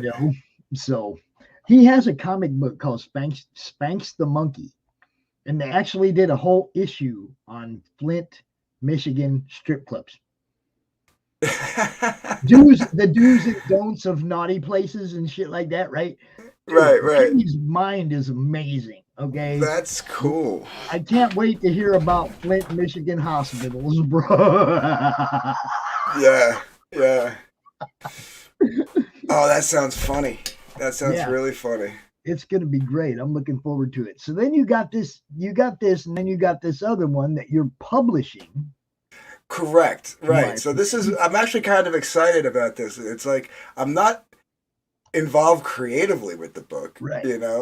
But, so it was something that I thought like, maybe down the line, I would do something like publish other people's books. 'Cause you have people who, they're artists, they're writers, but they're not promotion vehicles. They're not, they don't want to deal with printers. They don't want to deal with setting up, so they just want to do the art and move on to the next project and have somebody else do that for them. So what do? Do you hire a production manager and keep it in-house? But then you got to pay the production manager anyway, right? So I thought of it like, well, why don't I just publish it under my brand? But you still keep 100% of the IP. Right? Like, so it's your IP, it's your team. You manage the team. If you need backup on managing the team, I will definitely help. You know what I mean? But at the end of, I will. Yeah, it's your baby. I'll just help you promote the hell out of it. And keep things rolling, basically. Right. And it was this young lady named Liz Scochel, who I think you met the other day. Trans woman, if that matters to anybody. She actually reached out to me, never written a comic a day in her life. She was from a channel called Channel Awesome, which I'm not too familiar with, but I believe it did like a lot of tabletop games and gaming stuff and all that stuff. And it kind of fell apart because I think people started to like clash heads politically. Right.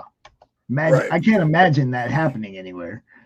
Yeah, and I think the surprise was that like Liz was semi-conservative in her views, and some people did not like that, especially coming from a trans woman. So of course she got canceled, or I shouldn't say canceled, but she got harassed. Got harassed, right. Got chased off of social media, from what I can tell. That's what it sounds like. She hasn't outright said that, but she basically deleted all her social media after a lot of all this stuff happened, and it just kind of, if you're making assumptions, that seems to be what happened. Like she just kind of like needed to take a break from all the bullshit. So, and then hold up, I have to say it. And found a welcome home in Comicsgate. I think so. Yeah, I really do. Like, cause like she was looking around for people who weren't afraid to be canceled. I think that's why I spit that word out first, because that was her word. She was like, I was looking for someone who wasn't afraid to be canceled, because I'm afraid that if I try to do this on my own, I won't get anywhere with it because people will try to cancel it. And I said, well, you came to the right place. She's like, that's what I figured, because after she did her research. You know, she looked around and she found this thing called Comicsgate, and she's like, what's the deal with this? And of course saw all the flack and lies and all the stuff about it, and then kind of dove deeper into it and saw like, this isn't the case. These are the people I'm looking for. These are the people, and she reached out to me. And I don't know what, I still to this day haven't asked her why she reached out to me. I don't know if she reached out to anybody else and I was just the first one that replied or whatever, but she emailed me and introduced herself, told me who she was, told me there's a little bit of drama from her past that could, I looked into what I could find. It's tame compared to Comicsgate stuff. So I think we're good, right? So right. I said, well, okay. I was like, do you have any sample pages of script that I could read so that I could see if it's something that I'd be interested in? Because the pitch sounds good, but like I want to see what the story's like. So she sent me some. And I got to tell you, reading the original webtoon that this was based on, Lightbringer, it was created by another gentleman from that same channel, Awesome. Right. And he put it out as a webcomic, and it got pretty heavily panned. The art style wasn't that great. The story was a good concept, just very amateurishly done, And she turned like a good cheeseburger, like a nice McDonald's cheeseburger, like, not the greatest, but not the worst that you've ever had, and turned it into a porterhouse steak. Nice. Right? Like, for example, if you scroll back up, I think, yeah, there you go, to the characters. So these are your three main characters in the book. You got the hero Carter Graham, who becomes Lightbringer.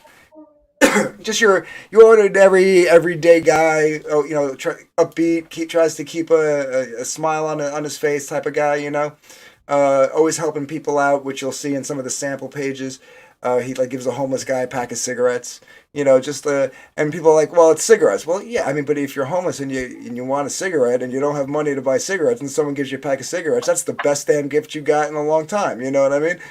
And then you got Hannah Meeks, who she finds herself in a little precarious spot because she works for the evil corporation, the big corporation that's basically run this city dry, bled it dry of all its resources, financial resources. And then you got Jason Anguis. And Jason Anguis is like a sleazy corporate lawyer, very corrupt, type of guy. He is the bad guy, or the face of the bad guy in this book. In the original story, there was a guy named Snake, who was like this gang member type of guy, tattoos, buff, the whole nine.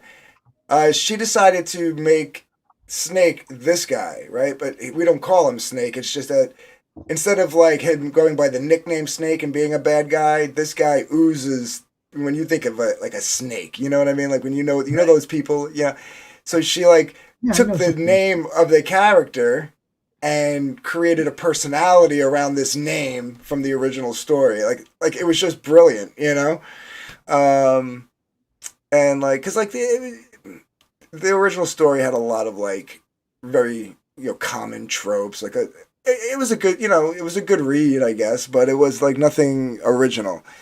And people will say, well, this is somebody else's, this was somebody else's IP. Now, the gentleman did release this into public domain, so it's free to use. The character itself is free to use for anybody. I think there's somebody else that Liz knows that's working on their own version of a Lightbringer story, which I think is cool as shit.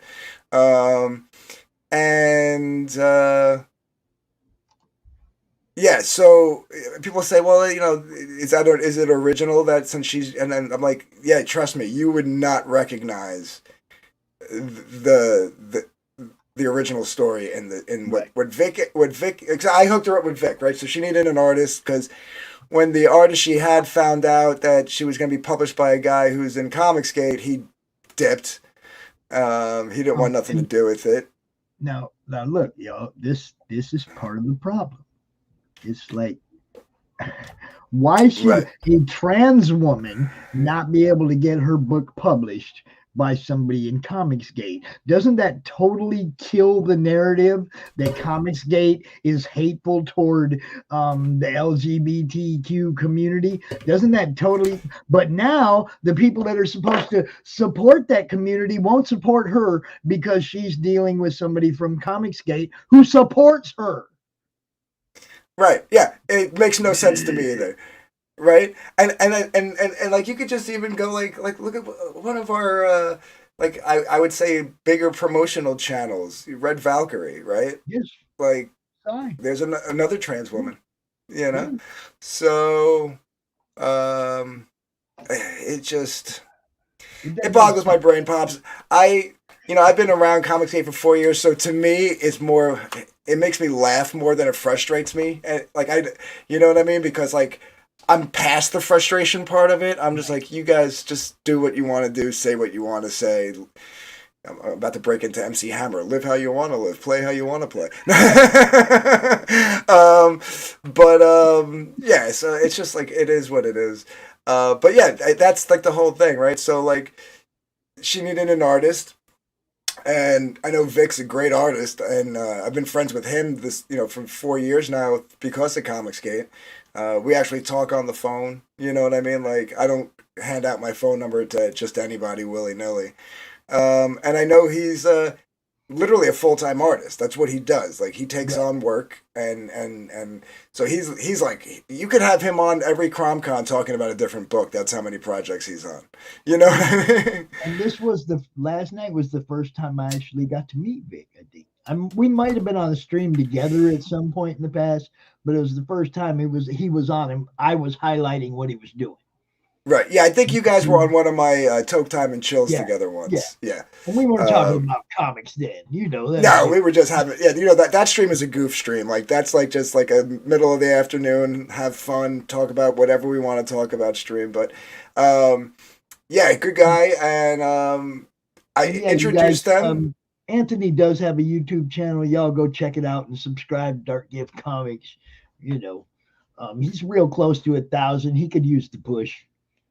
I appreciate that. I hope I still have a channel. I was working all weekend. I gave the reins over to Vic to use as yeah. So I'll, after I leave here, I'm going to go see what kind of mess they left for me, and we'll see if I still have a channel. But if I do, that's where you could find me and subscribe because I'm at like 929, so I need like another 71 subs to get that 1,000 mark. And straight up, for those of you who don't get it, this is a Comicsgate book written by a trans woman. Back the book, not the Comicsgate tag. Back the book. Don't back the person for who she is. Back the book because you like the book. Look at the art. Vic's killing it. The story we already told you is going to blow away the webcomic version. Okay. Right. It's going to blow that away. This is a story well thought out and written for the comic crowd. Okay. Anthony wouldn't be put my neck on the line. Yeah, he wouldn't be promoting it if it wasn't solid, you know. So straight up, y'all, let me kill the stigma right there. That's a Comicsgate promoter promoting a trans woman's book. Can we just drop all the stupid stigma now and get down to helping each other? Because that's what we do in Comicsgate. We help each other. We promote each other's books. We do cross promotions. We get each other on all of each other's shows and go out there and tell everybody about what we're doing. That's what we do. It's a family. It's not, it's not what everybody perceives it to be from 4 years ago, 5 years ago, whatever.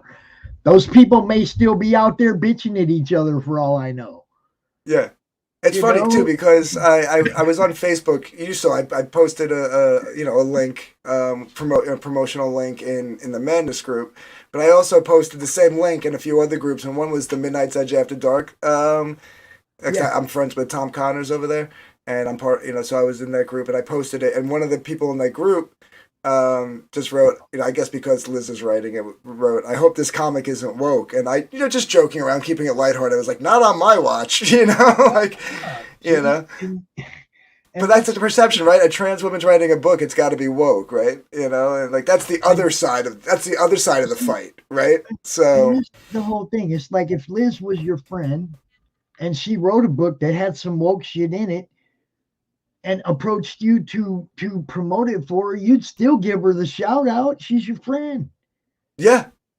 You see what I'm saying? It ain't about, look, man, quit judging people, yo. Just quit judging people. Read the book or look at the book. If you like it, like it. If you don't like it, don't go out and tell everybody I don't like it. They might.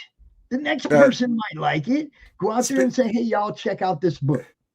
Yeah. Now, the fact that we're talking about comic books, this rule doesn't apply. But like, there's that old saying, like, don't judge a book by its cover. Whereas with comics, you kind of want to judge the book by its cover.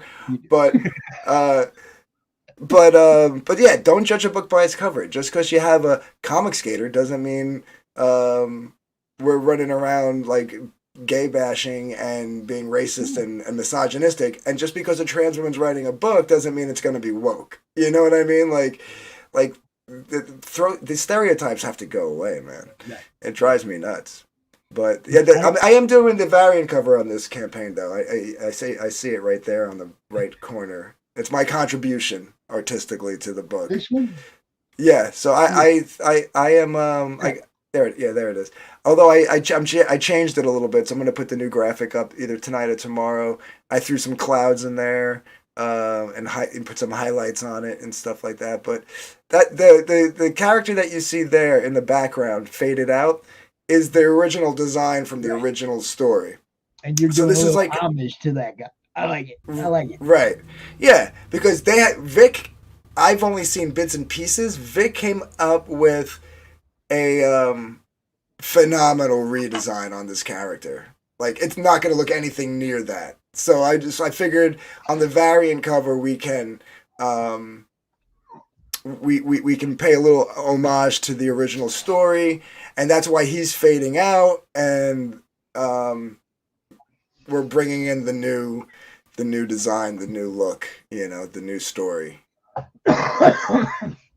Having respect for where the character came from. Yep.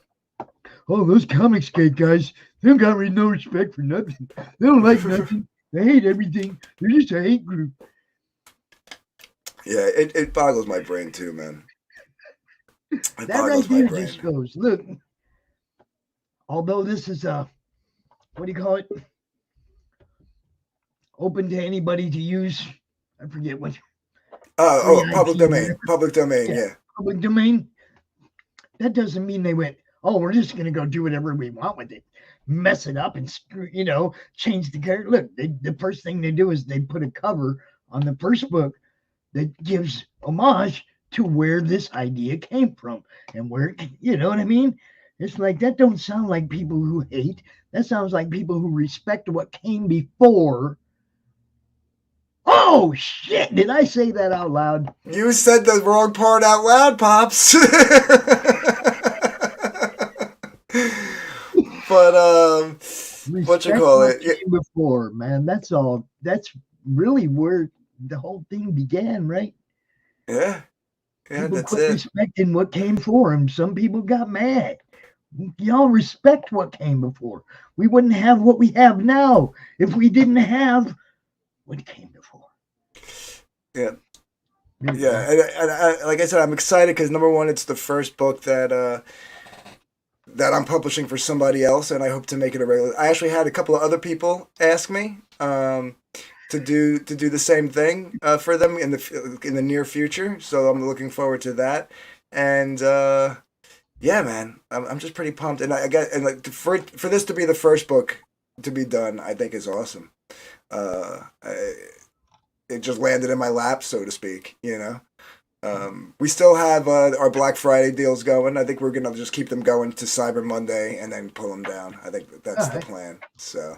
Okay, cool. I didn't know they were still up. I thought they were already done. But yeah, so you unless, can get unless Liz took them down, I left it up to her. Whatever she wanted to do. Oh no, there it is. Yeah, Black Friday. Yeah, it looks like it's still up. So everything is 15 to 25% off. Every tier, pretty much.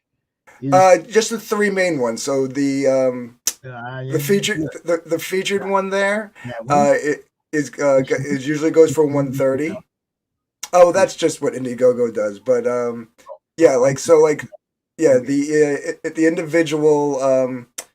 individual books are $17 for the sale. They normally go for $20.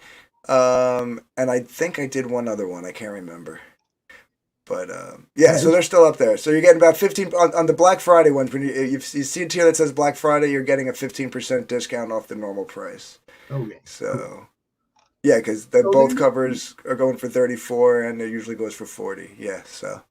I think our next guests know you, Anthony. Yes, Chris. Well, I know Chris. I have yet to meet his wife. I haven't been privileged enough to meet his wife yet, but nice to meet you, Diana. Unmute yourself, Chris. You're muted, bro. Well, I didn't even know I was on live. I was like in the green room, and now I've been on for a couple minutes now.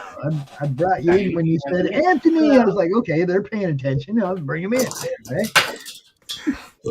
I don't even have the microphone close to us yet. Segment number 1. Anthony, you're welcome to hang out, dude. We're gonna just bullshit for a little while till 5:30 or so, and then I'm gonna go smash something down my throat real fast, and then I'm gonna come back out here at 6 o'clock and do this all over again. Yeah, no, I actually have to go do the same because I just worked like 40 hours in the last 3 days. So I'm gonna go eat some Thanksgiving leftovers before they go bad, and I just wanted to. By the way, I'm sorry. I said happy Thanksgiving to you guys. By the way.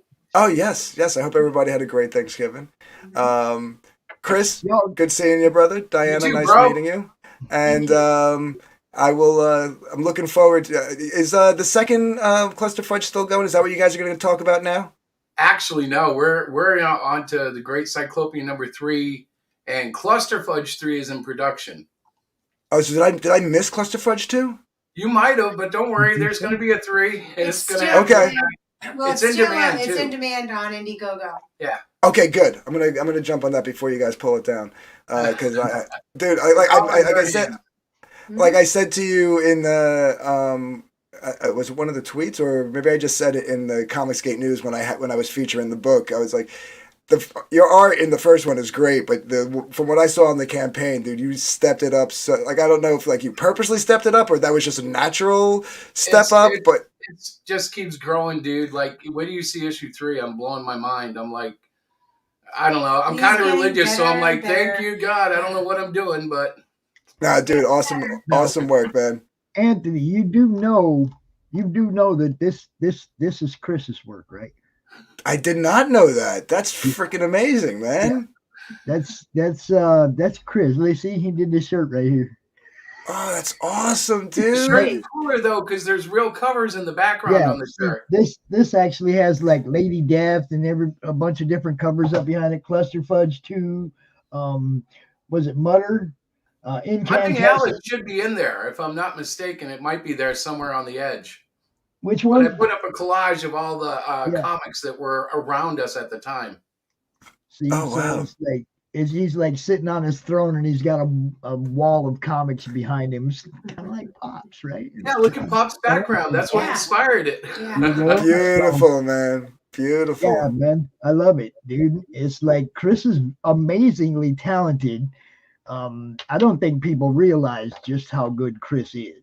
Mm-hmm. He showed me some other pieces that blew me away. Yeah.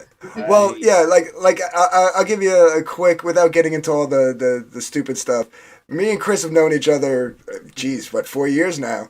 And we've always gone, we got along, and then like when all the stupid bull crap drama infighting started, like we would catch ourselves bickering a lot. And then like it got to the point where I think one day like he like snapped at me on Twitter and I DM'd him like, I thought we were cool this week. I was like, and he was like, I don't know anymore. I was like, I don't know anymore either. So we actually like kind of like went our separate ways for a minute. But like I remember like being like we were the fans in the chat, and then he started, and then like fast forward a year after that, and he's doing his books. I'm working on my books, and I was just like, this is cool because I'm watching. You got Vic, you got Chris, you got me. All these people who started off in the chats of these big guys YouTube channels, like as fans and backers, are now doing our own thing.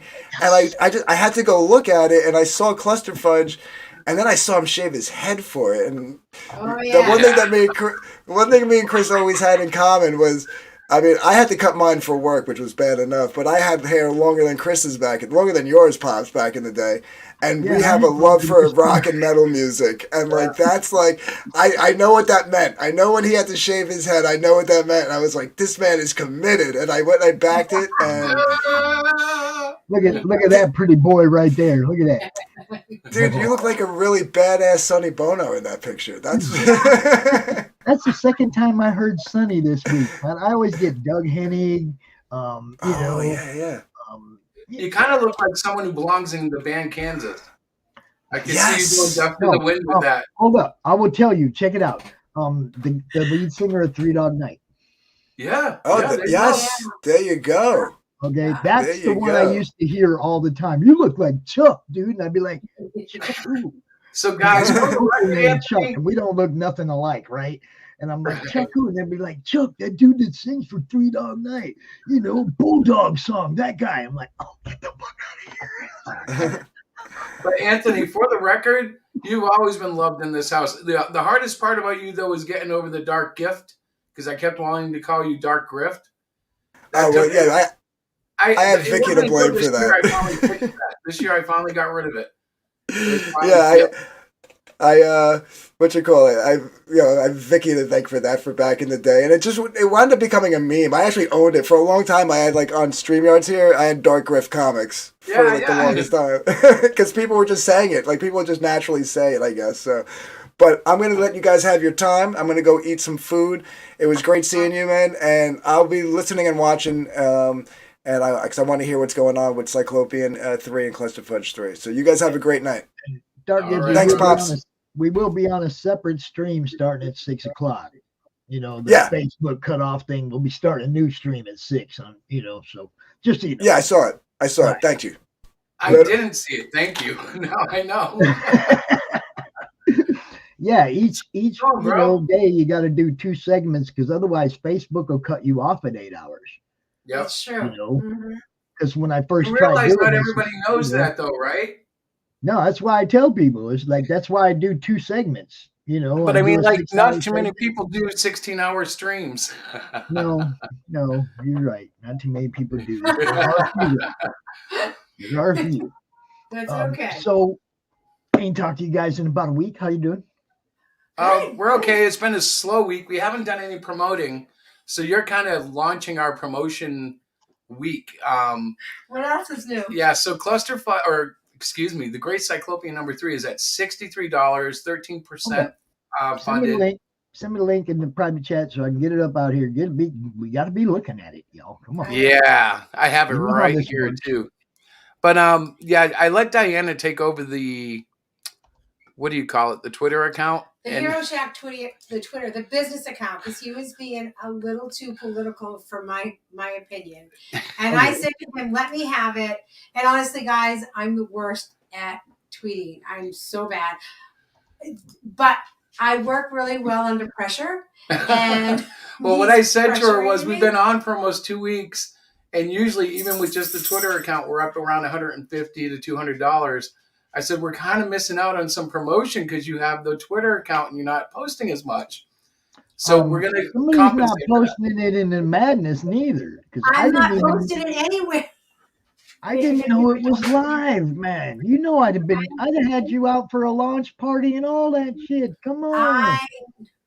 It's me. I'm sorry. No, it's all right. But it's good that she sees it because she needs to see. Because I can't do school and work. Well, she needs to see what it takes. It takes time to promote these things, and I can't. It's not just that it takes time, but look, you know damn well if you put it in front of me, I'm gonna take some of that weight off your shoulders. I know. You're not going to have to worry about being out here promoting it all day. I know. If you drop it into madness before you go to work in the morning. I know. I will. Tomorrow, I promise, I'm turning over a new leaf. Do people say that still? I'm turning over a new leaf. And I'm almost with this done, this last course. It ends in a couple of weeks, and I have my big project doing. So, yes. And then Thanksgiving hit, and I host. It's okay. You don't have to make excuses. It's not excuses. It's good that you're seeing what it takes, because I know that. But all I had to hear from Chris was like, you asked me to take over the Twitter channel. Meanwhile, I'm running to my phone to post. And I've already done it. I'm like, I already beat you to it. I just posted. So yeah, it's an internal issue. Well, it's a learning thing. Look, I say it all the time to everybody. Get up in the morning, put it in the madness. Because when I get up in the morning, everything I see in the madness immediately gets shared up to my Twitter account. You're right. You have said that constantly. I know. So can I help now?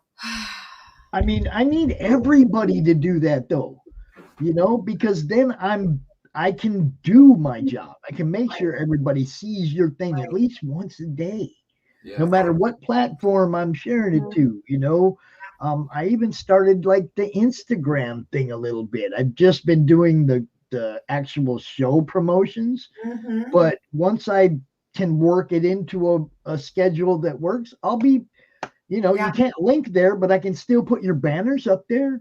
Yeah. You're right. And it really is all about Speaking of banners, I didn't get a banner for this one either. I'm scolding you right now. It's actually, you can put that one on me actually, because I didn't even think of it, but she's supposed to be, technically I can put it all on her, but really I should have done that myself. Nah, it's good. I don't have any complaints. I get it. Posting is hard sometimes. You don't have the time you need. That's why I do what I do. I know. Honey, it's not an epic fail. It's epic education. No. But here's my thing. Look, we still got 14 to 15 days, right? That's right. Yes, we do. Okay, and I'm it's going not an epic fail yet. It's not an epic The goal is so low, you can even buy them out from under me. I have been dealt a lemon, and so I'm going to make some lemonade. That's my way of motivating me. So I'm going to make it so sweet, you guys. We're going to be... No, just don't give away a lot of stuff. I won't just give look at it like you're doing a 14-day campaign, and let's get to work. Okay. Okay. Done deal. So the book itself is pretty awesome. Really? This is Great Cyclopean 3. Yep. And the storyline takes us into a complete with an aircraft crash where Cyclopean is actually rescued by a mysterious figure that is revealed in the issue, but not in this interview.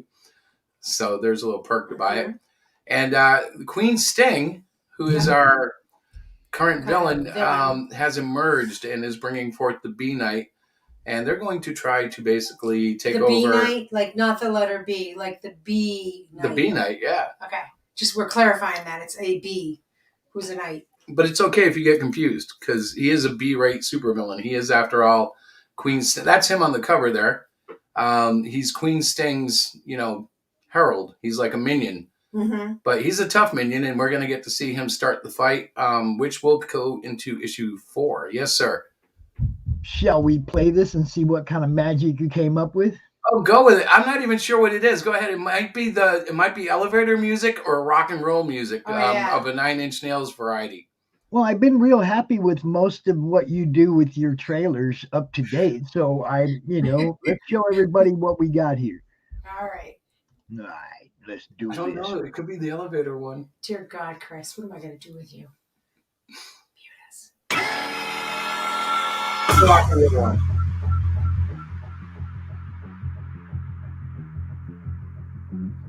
That would be the craft crashed. Mysterious figure.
Yeah, now on Kickstarter. That's it. That's the whole thing. No Marvel after credits. You're muted. I know I have to mute myself or you'll get the echo from the speakers. Oh, yeah. Good point. So I wanted to point out there's a lot of dialogue shown in this particular video, but if you go to the Kickstarter itself, I've posted the first 8 pages of the book, so you don't have to try to pause everything to figure out what was actually there. Oh, yeah, there you go. Those are the actual first 8 pages. It's how many pages is the book? 24, so you get a third of the book there. Man, don't give him that much. Give him 4, bro. 4. 4's good. Well, it's too late now. I've had it up for 3 days. We need to talk before you launch these things, man. Well, the thing is, I go and look at other campaigns, and they show a lot of the book, and I'm like, I can show up to a third and get away with it, and hopefully... You're showing a lot of a book that has 80 pages. Yeah, that's true. That's true. You see what I'm saying? Don't give him the whole. Don't give him a full course meal. Make them pay for it. Do what you're gonna do. Well, that's true, but they didn't get the good stuff. Not that the That's first not 8 the good pages stuff. isn't the good stuff, but they don't get the climactic stuff. Okay. It's like looking at a love scene, and before they get down and dirty, it cuts away. Then he said down and dirty. He said climactic, and then he said down and dirty. I'm wondering what we have here. What do we have here? I am glad we're on mature TV here, right? I can say that. Yeah, we're good. You know what's up, bro. Darkgift likes your trailer. All right. Thank you, check sir. some of this out. I'll be doing another one. That one is just kind of my generic slideshow, but I have been using new techniques. It's not generic, though. Well, by generic, I mean it's something that I would normally do, but I have a lot of new stuff I'm playing with lately. Gotcha. New software. Woo! By the way, speaking of new, how's the new computer going? Do I look pretty? You look gorgeous, man. All right, man, then it's doing fine, baby. All right. Did you hear the story, though? I heard there was one monitor, you wanted 2 or something. That was the last I heard. I wanted to run a slideshow in the background this weekend, so I cleaned the other computer out. I opened it up, I cleaned it out real good. And, I didn't mess with no connections or nothing. I just brushed the dust out and shit so it maybe not run so hot or whatever it was doing. Plugged it back in, nothing. Yeah, no. It may have given up the ghost there. That's what I'm saying. Did I make the right call and just take what I had and go get me something when I could, or not? I made the right call. And you know what? You're happy, aren't you? It's like it's a good machine. Yeah, it works just fine. At first, you know how when you just get a new one and you don't have anything cached anymore, and you got to remember all your passwords it takes a minute to load the pages. Yep, all the graphics, you mean? Yeah. At first, I was like, man, this thing's slow. But now that most everything I have is all loaded in there in the cache, it's like real quick. Is it really fast now? Yeah, it's good. Awesome. I'm fine. You may have even been getting automatic updates that were bogging you down while it was running, Right. A lot of these OSs or whatever will do that. Oh, Diana, what are you doing? I'm sorry, guys. I was Watching trying on the to check phone? something. She's watching us on the phone. Isn't that I cute? wanted to watch She on the did. phone. She just turned us. Because I wanted to see the chat. I couldn't see the chat the way we have it set up. Well, the chat, I tried to StreamYard make doesn't update, right? Oh, I didn't know that. Yeah, it doesn't update well. Okay. That's all right.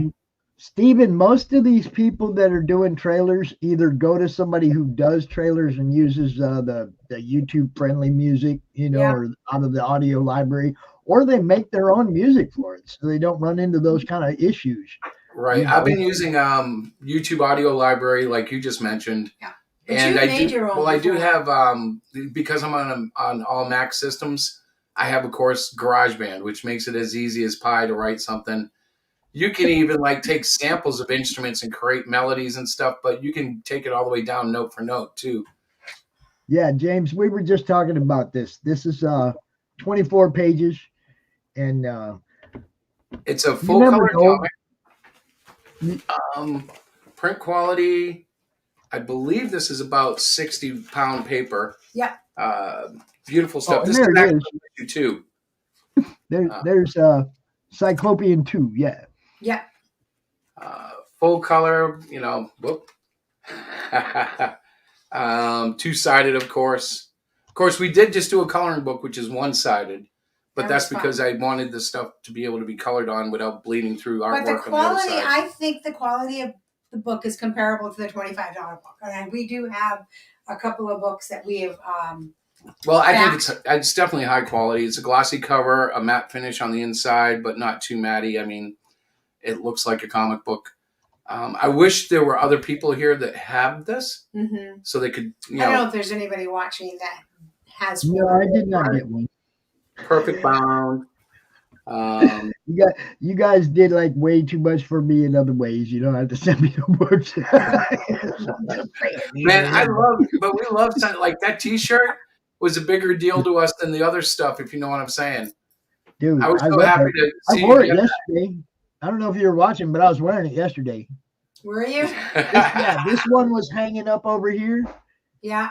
And I was wearing that one. Switched it out. That's so cool. Yeah.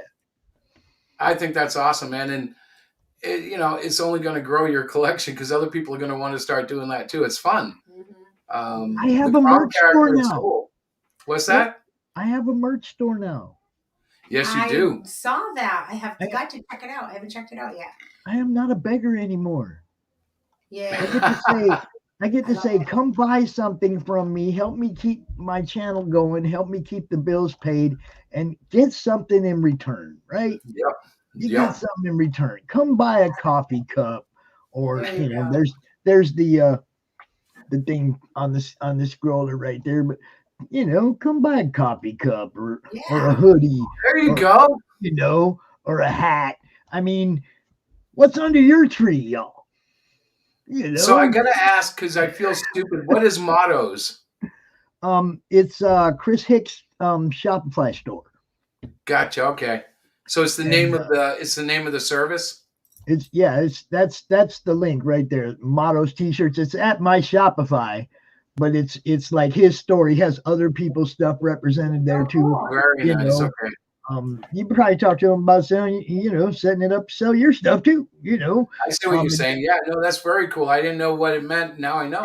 It's a percentage split type thing. Right. You get so much, he gets so much, and then the actual people that make the merch, they get so much. Yeah. So I mean, I threw out that one day. I was like, hey, somebody set me up a merch store. I'll go 50-50 with you. And he's like, well, I already got the store. And, he talked, we juggled numbers. And I'm like, okay, cool. Let's do it. Good. So we'll have pencil bags and backpacks and all that stuff. That's what I meant. Yes. That's awesome. I'm glad. That's a good thing to do. We'll have tumblers and pencil bags and book backpacks. We'll have all that stuff, man. Good. I have not heard of Mottos before. I've heard of like Teespring and Zazzle and all of that. Well, it's my Shopify. I think my Shopify is the web page. Okay. Mottos is his name of his. Gotcha. Right. Gotcha. Like a subgroup. That's awesome. Because it's all our mottos, all of our mottos and logos and stuff that goes on these hats and shirts. I think that's very cool. That is very cool. You could have a motto like this. That's true. You didn't get that at all, do you? No. No, of course not. She has no idea what that represented. This is the Flash, the show The Flash. Isn't that Cisco? Isn't that Cisco? Yeah, that's Cisco. But you see, it says the Flush. Yes. Instead of the Flash, right? Yeah. DC is not CRoM. DC is not CRoM. Right. We shouldn't be thanking CRoM because CRoM is Marvel. Yeah. Okay. So when I saw that in the show, I was like, "Oh, get the hell out of here!" So I gave him some CRoM to look at. What do you think? There you go. Oh, thank I haven't watched that since season 3. I have no idea if it's any good. Oh, I fell away from it. I don't have time to watch all that stuff, man. It's like, I don't have time anymore. I'm out here doing this all the time. When Flash was on CBS back in I think it was the early 90s. It might have been the 80s, but I watched it habitually for like 2 seasons, and then they canceled it. So I watched the CW one for 3 seasons, but it just got so boring. Where do you get your paper? Okay, so I guess America, but I don't actually print it, so it comes.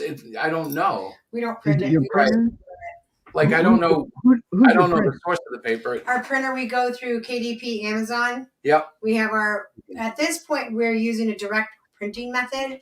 It's just better for us financially at this point. Right. So based on the books that we sell, that's the amount of books that we order. We print on demand. So we print on demand. Through them. Eventually, I would love to get to a publisher, but that's her dream. My dream is to actually buy our, laser full colors, short run press, and then have an automatic bindery system, and boom, boom, boom, you go. You see what I'm dealing with, guys? Oh my God. Allow me to ask: are there any small business type printers in your area that are local to you?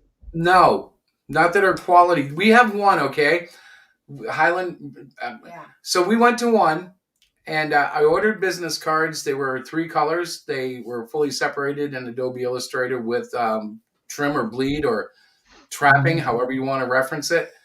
And what I got back was so bad they didn't charge me for it, and I never heard from them again, even though they were supposed to reprint it. So the local printer here would be a no-no, but within within driving distance. Yeah, within 60 miles, I can find one. I have not investigated that because it requires a lot of money up front.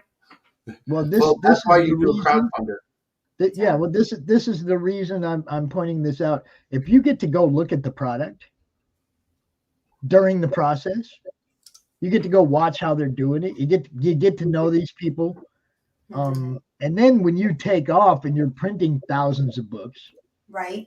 They're printing thousands of books, and you've just helped a local printer. That's right. Do good. Now, like I said, you go and you watch the process. They're close enough where you get to go actually meet them. You get to actually watch what they do. You get to see some finished product coming off the press of somebody else's stuff or whatever, right? You get to see what they're doing. You get to meet them. You don't have to pay for shipping.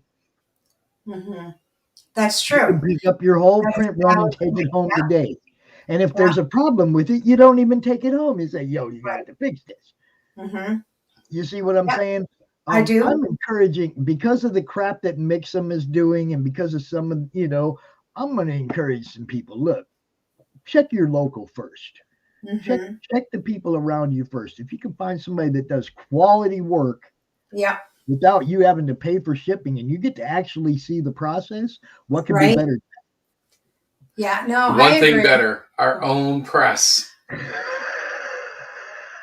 For a nominal investment, we could have a really good short run laser. Him and his nominal investment. Okay, where am I going to squeeze? You're going to want me to learn how to run a press? No, those are digital. I can run that. No. It's all good. Flash was 91. Yeah, there you go. That Flash was 1991. Yes. Thank you. I thought it was early 90s, but I wasn't sure. I just remember I really loved the Flash because it was so cool on TV. He was very campy back then, bodysuit with the sculptured muscles, but he was still a good-looking guy. Like, he looked like he belonged in that.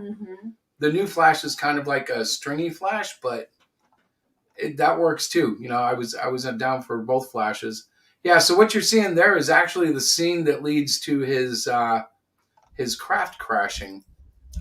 And he finds that he can't eject because he ejected out of the ship back in issue 1. Or rather, issue 2.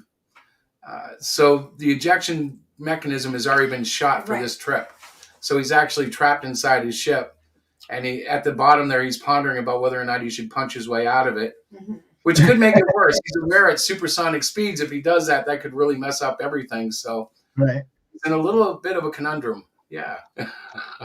So over here, you see you got pledged $10 or more. You get the Great Cyclopean 3. Or the Super Pack.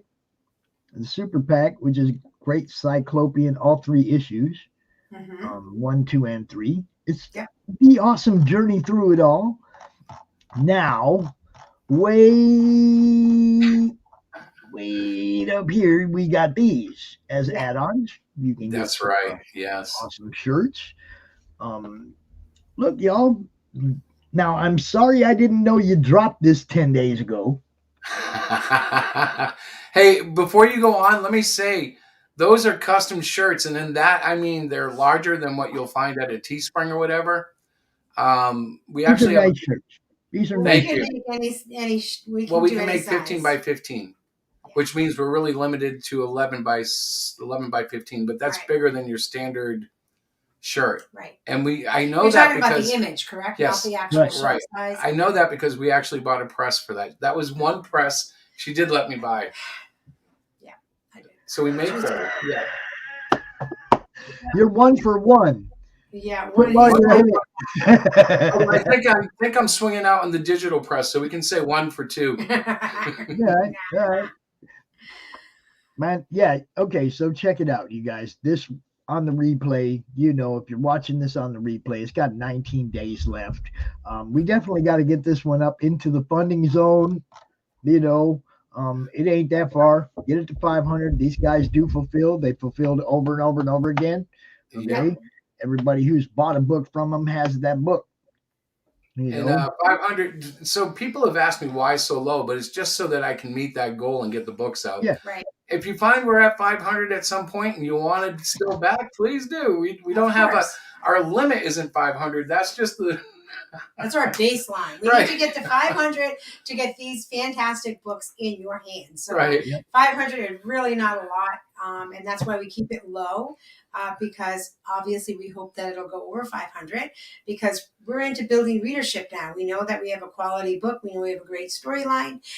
Great Cyclopean. He is fantastic. He's a one-eyed big dude. He's deaf, but he's very lovable, and he's got a good sense of morals. So I love this. Well, some people would say he's warped. He was actually raised by foster parents, which kind of instilled an 80s, 90s quality in him that is kind of foreign when he comes out into the real world, where it's very much modern day. And, he knows about the modern era, but he's still in clash culture a lot of times because he doesn't understand the boldness of society. Well, that's what I mean. But he grew up in like a government town. Right. That's pretty much where, he learned about the world. And all of a sudden the government said, dude, you're ready to go. And puts him out in the real world. And he's 19. So he's got raging hormones and he's, kind of fancied.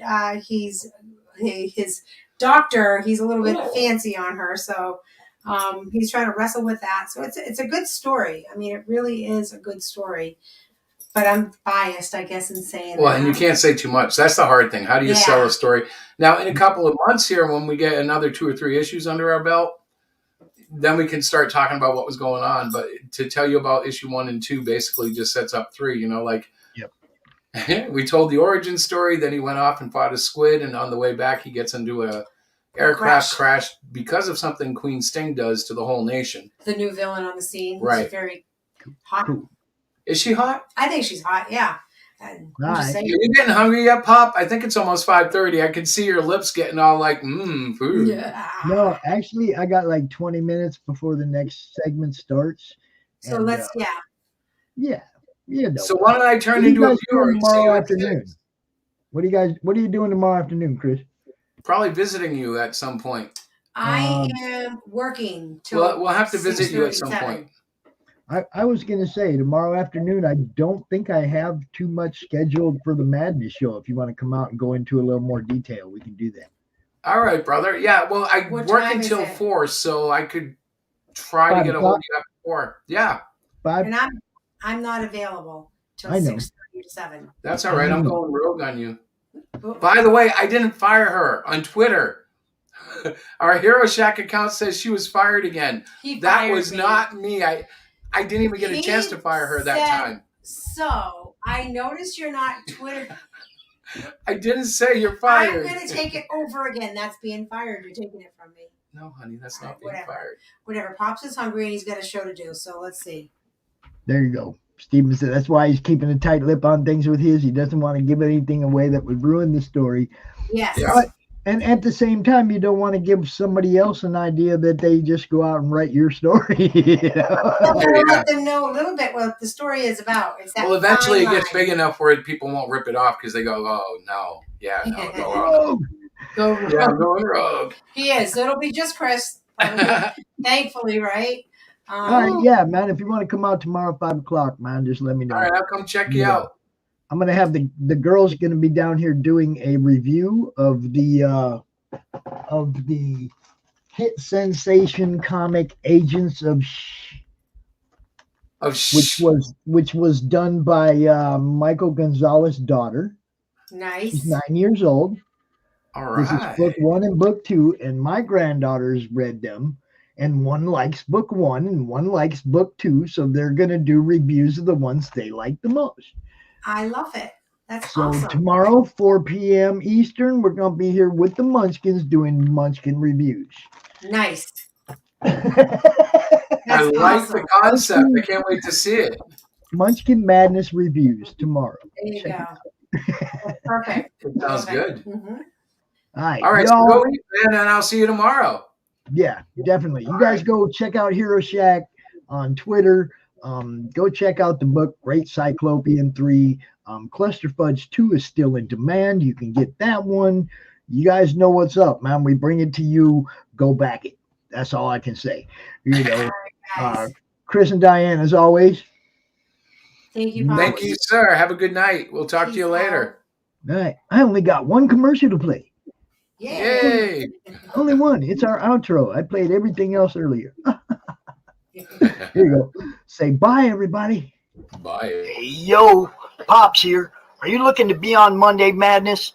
Is Monday no good? You need a special edition? Are you looking to be on the first timer spotlight on for you new guys?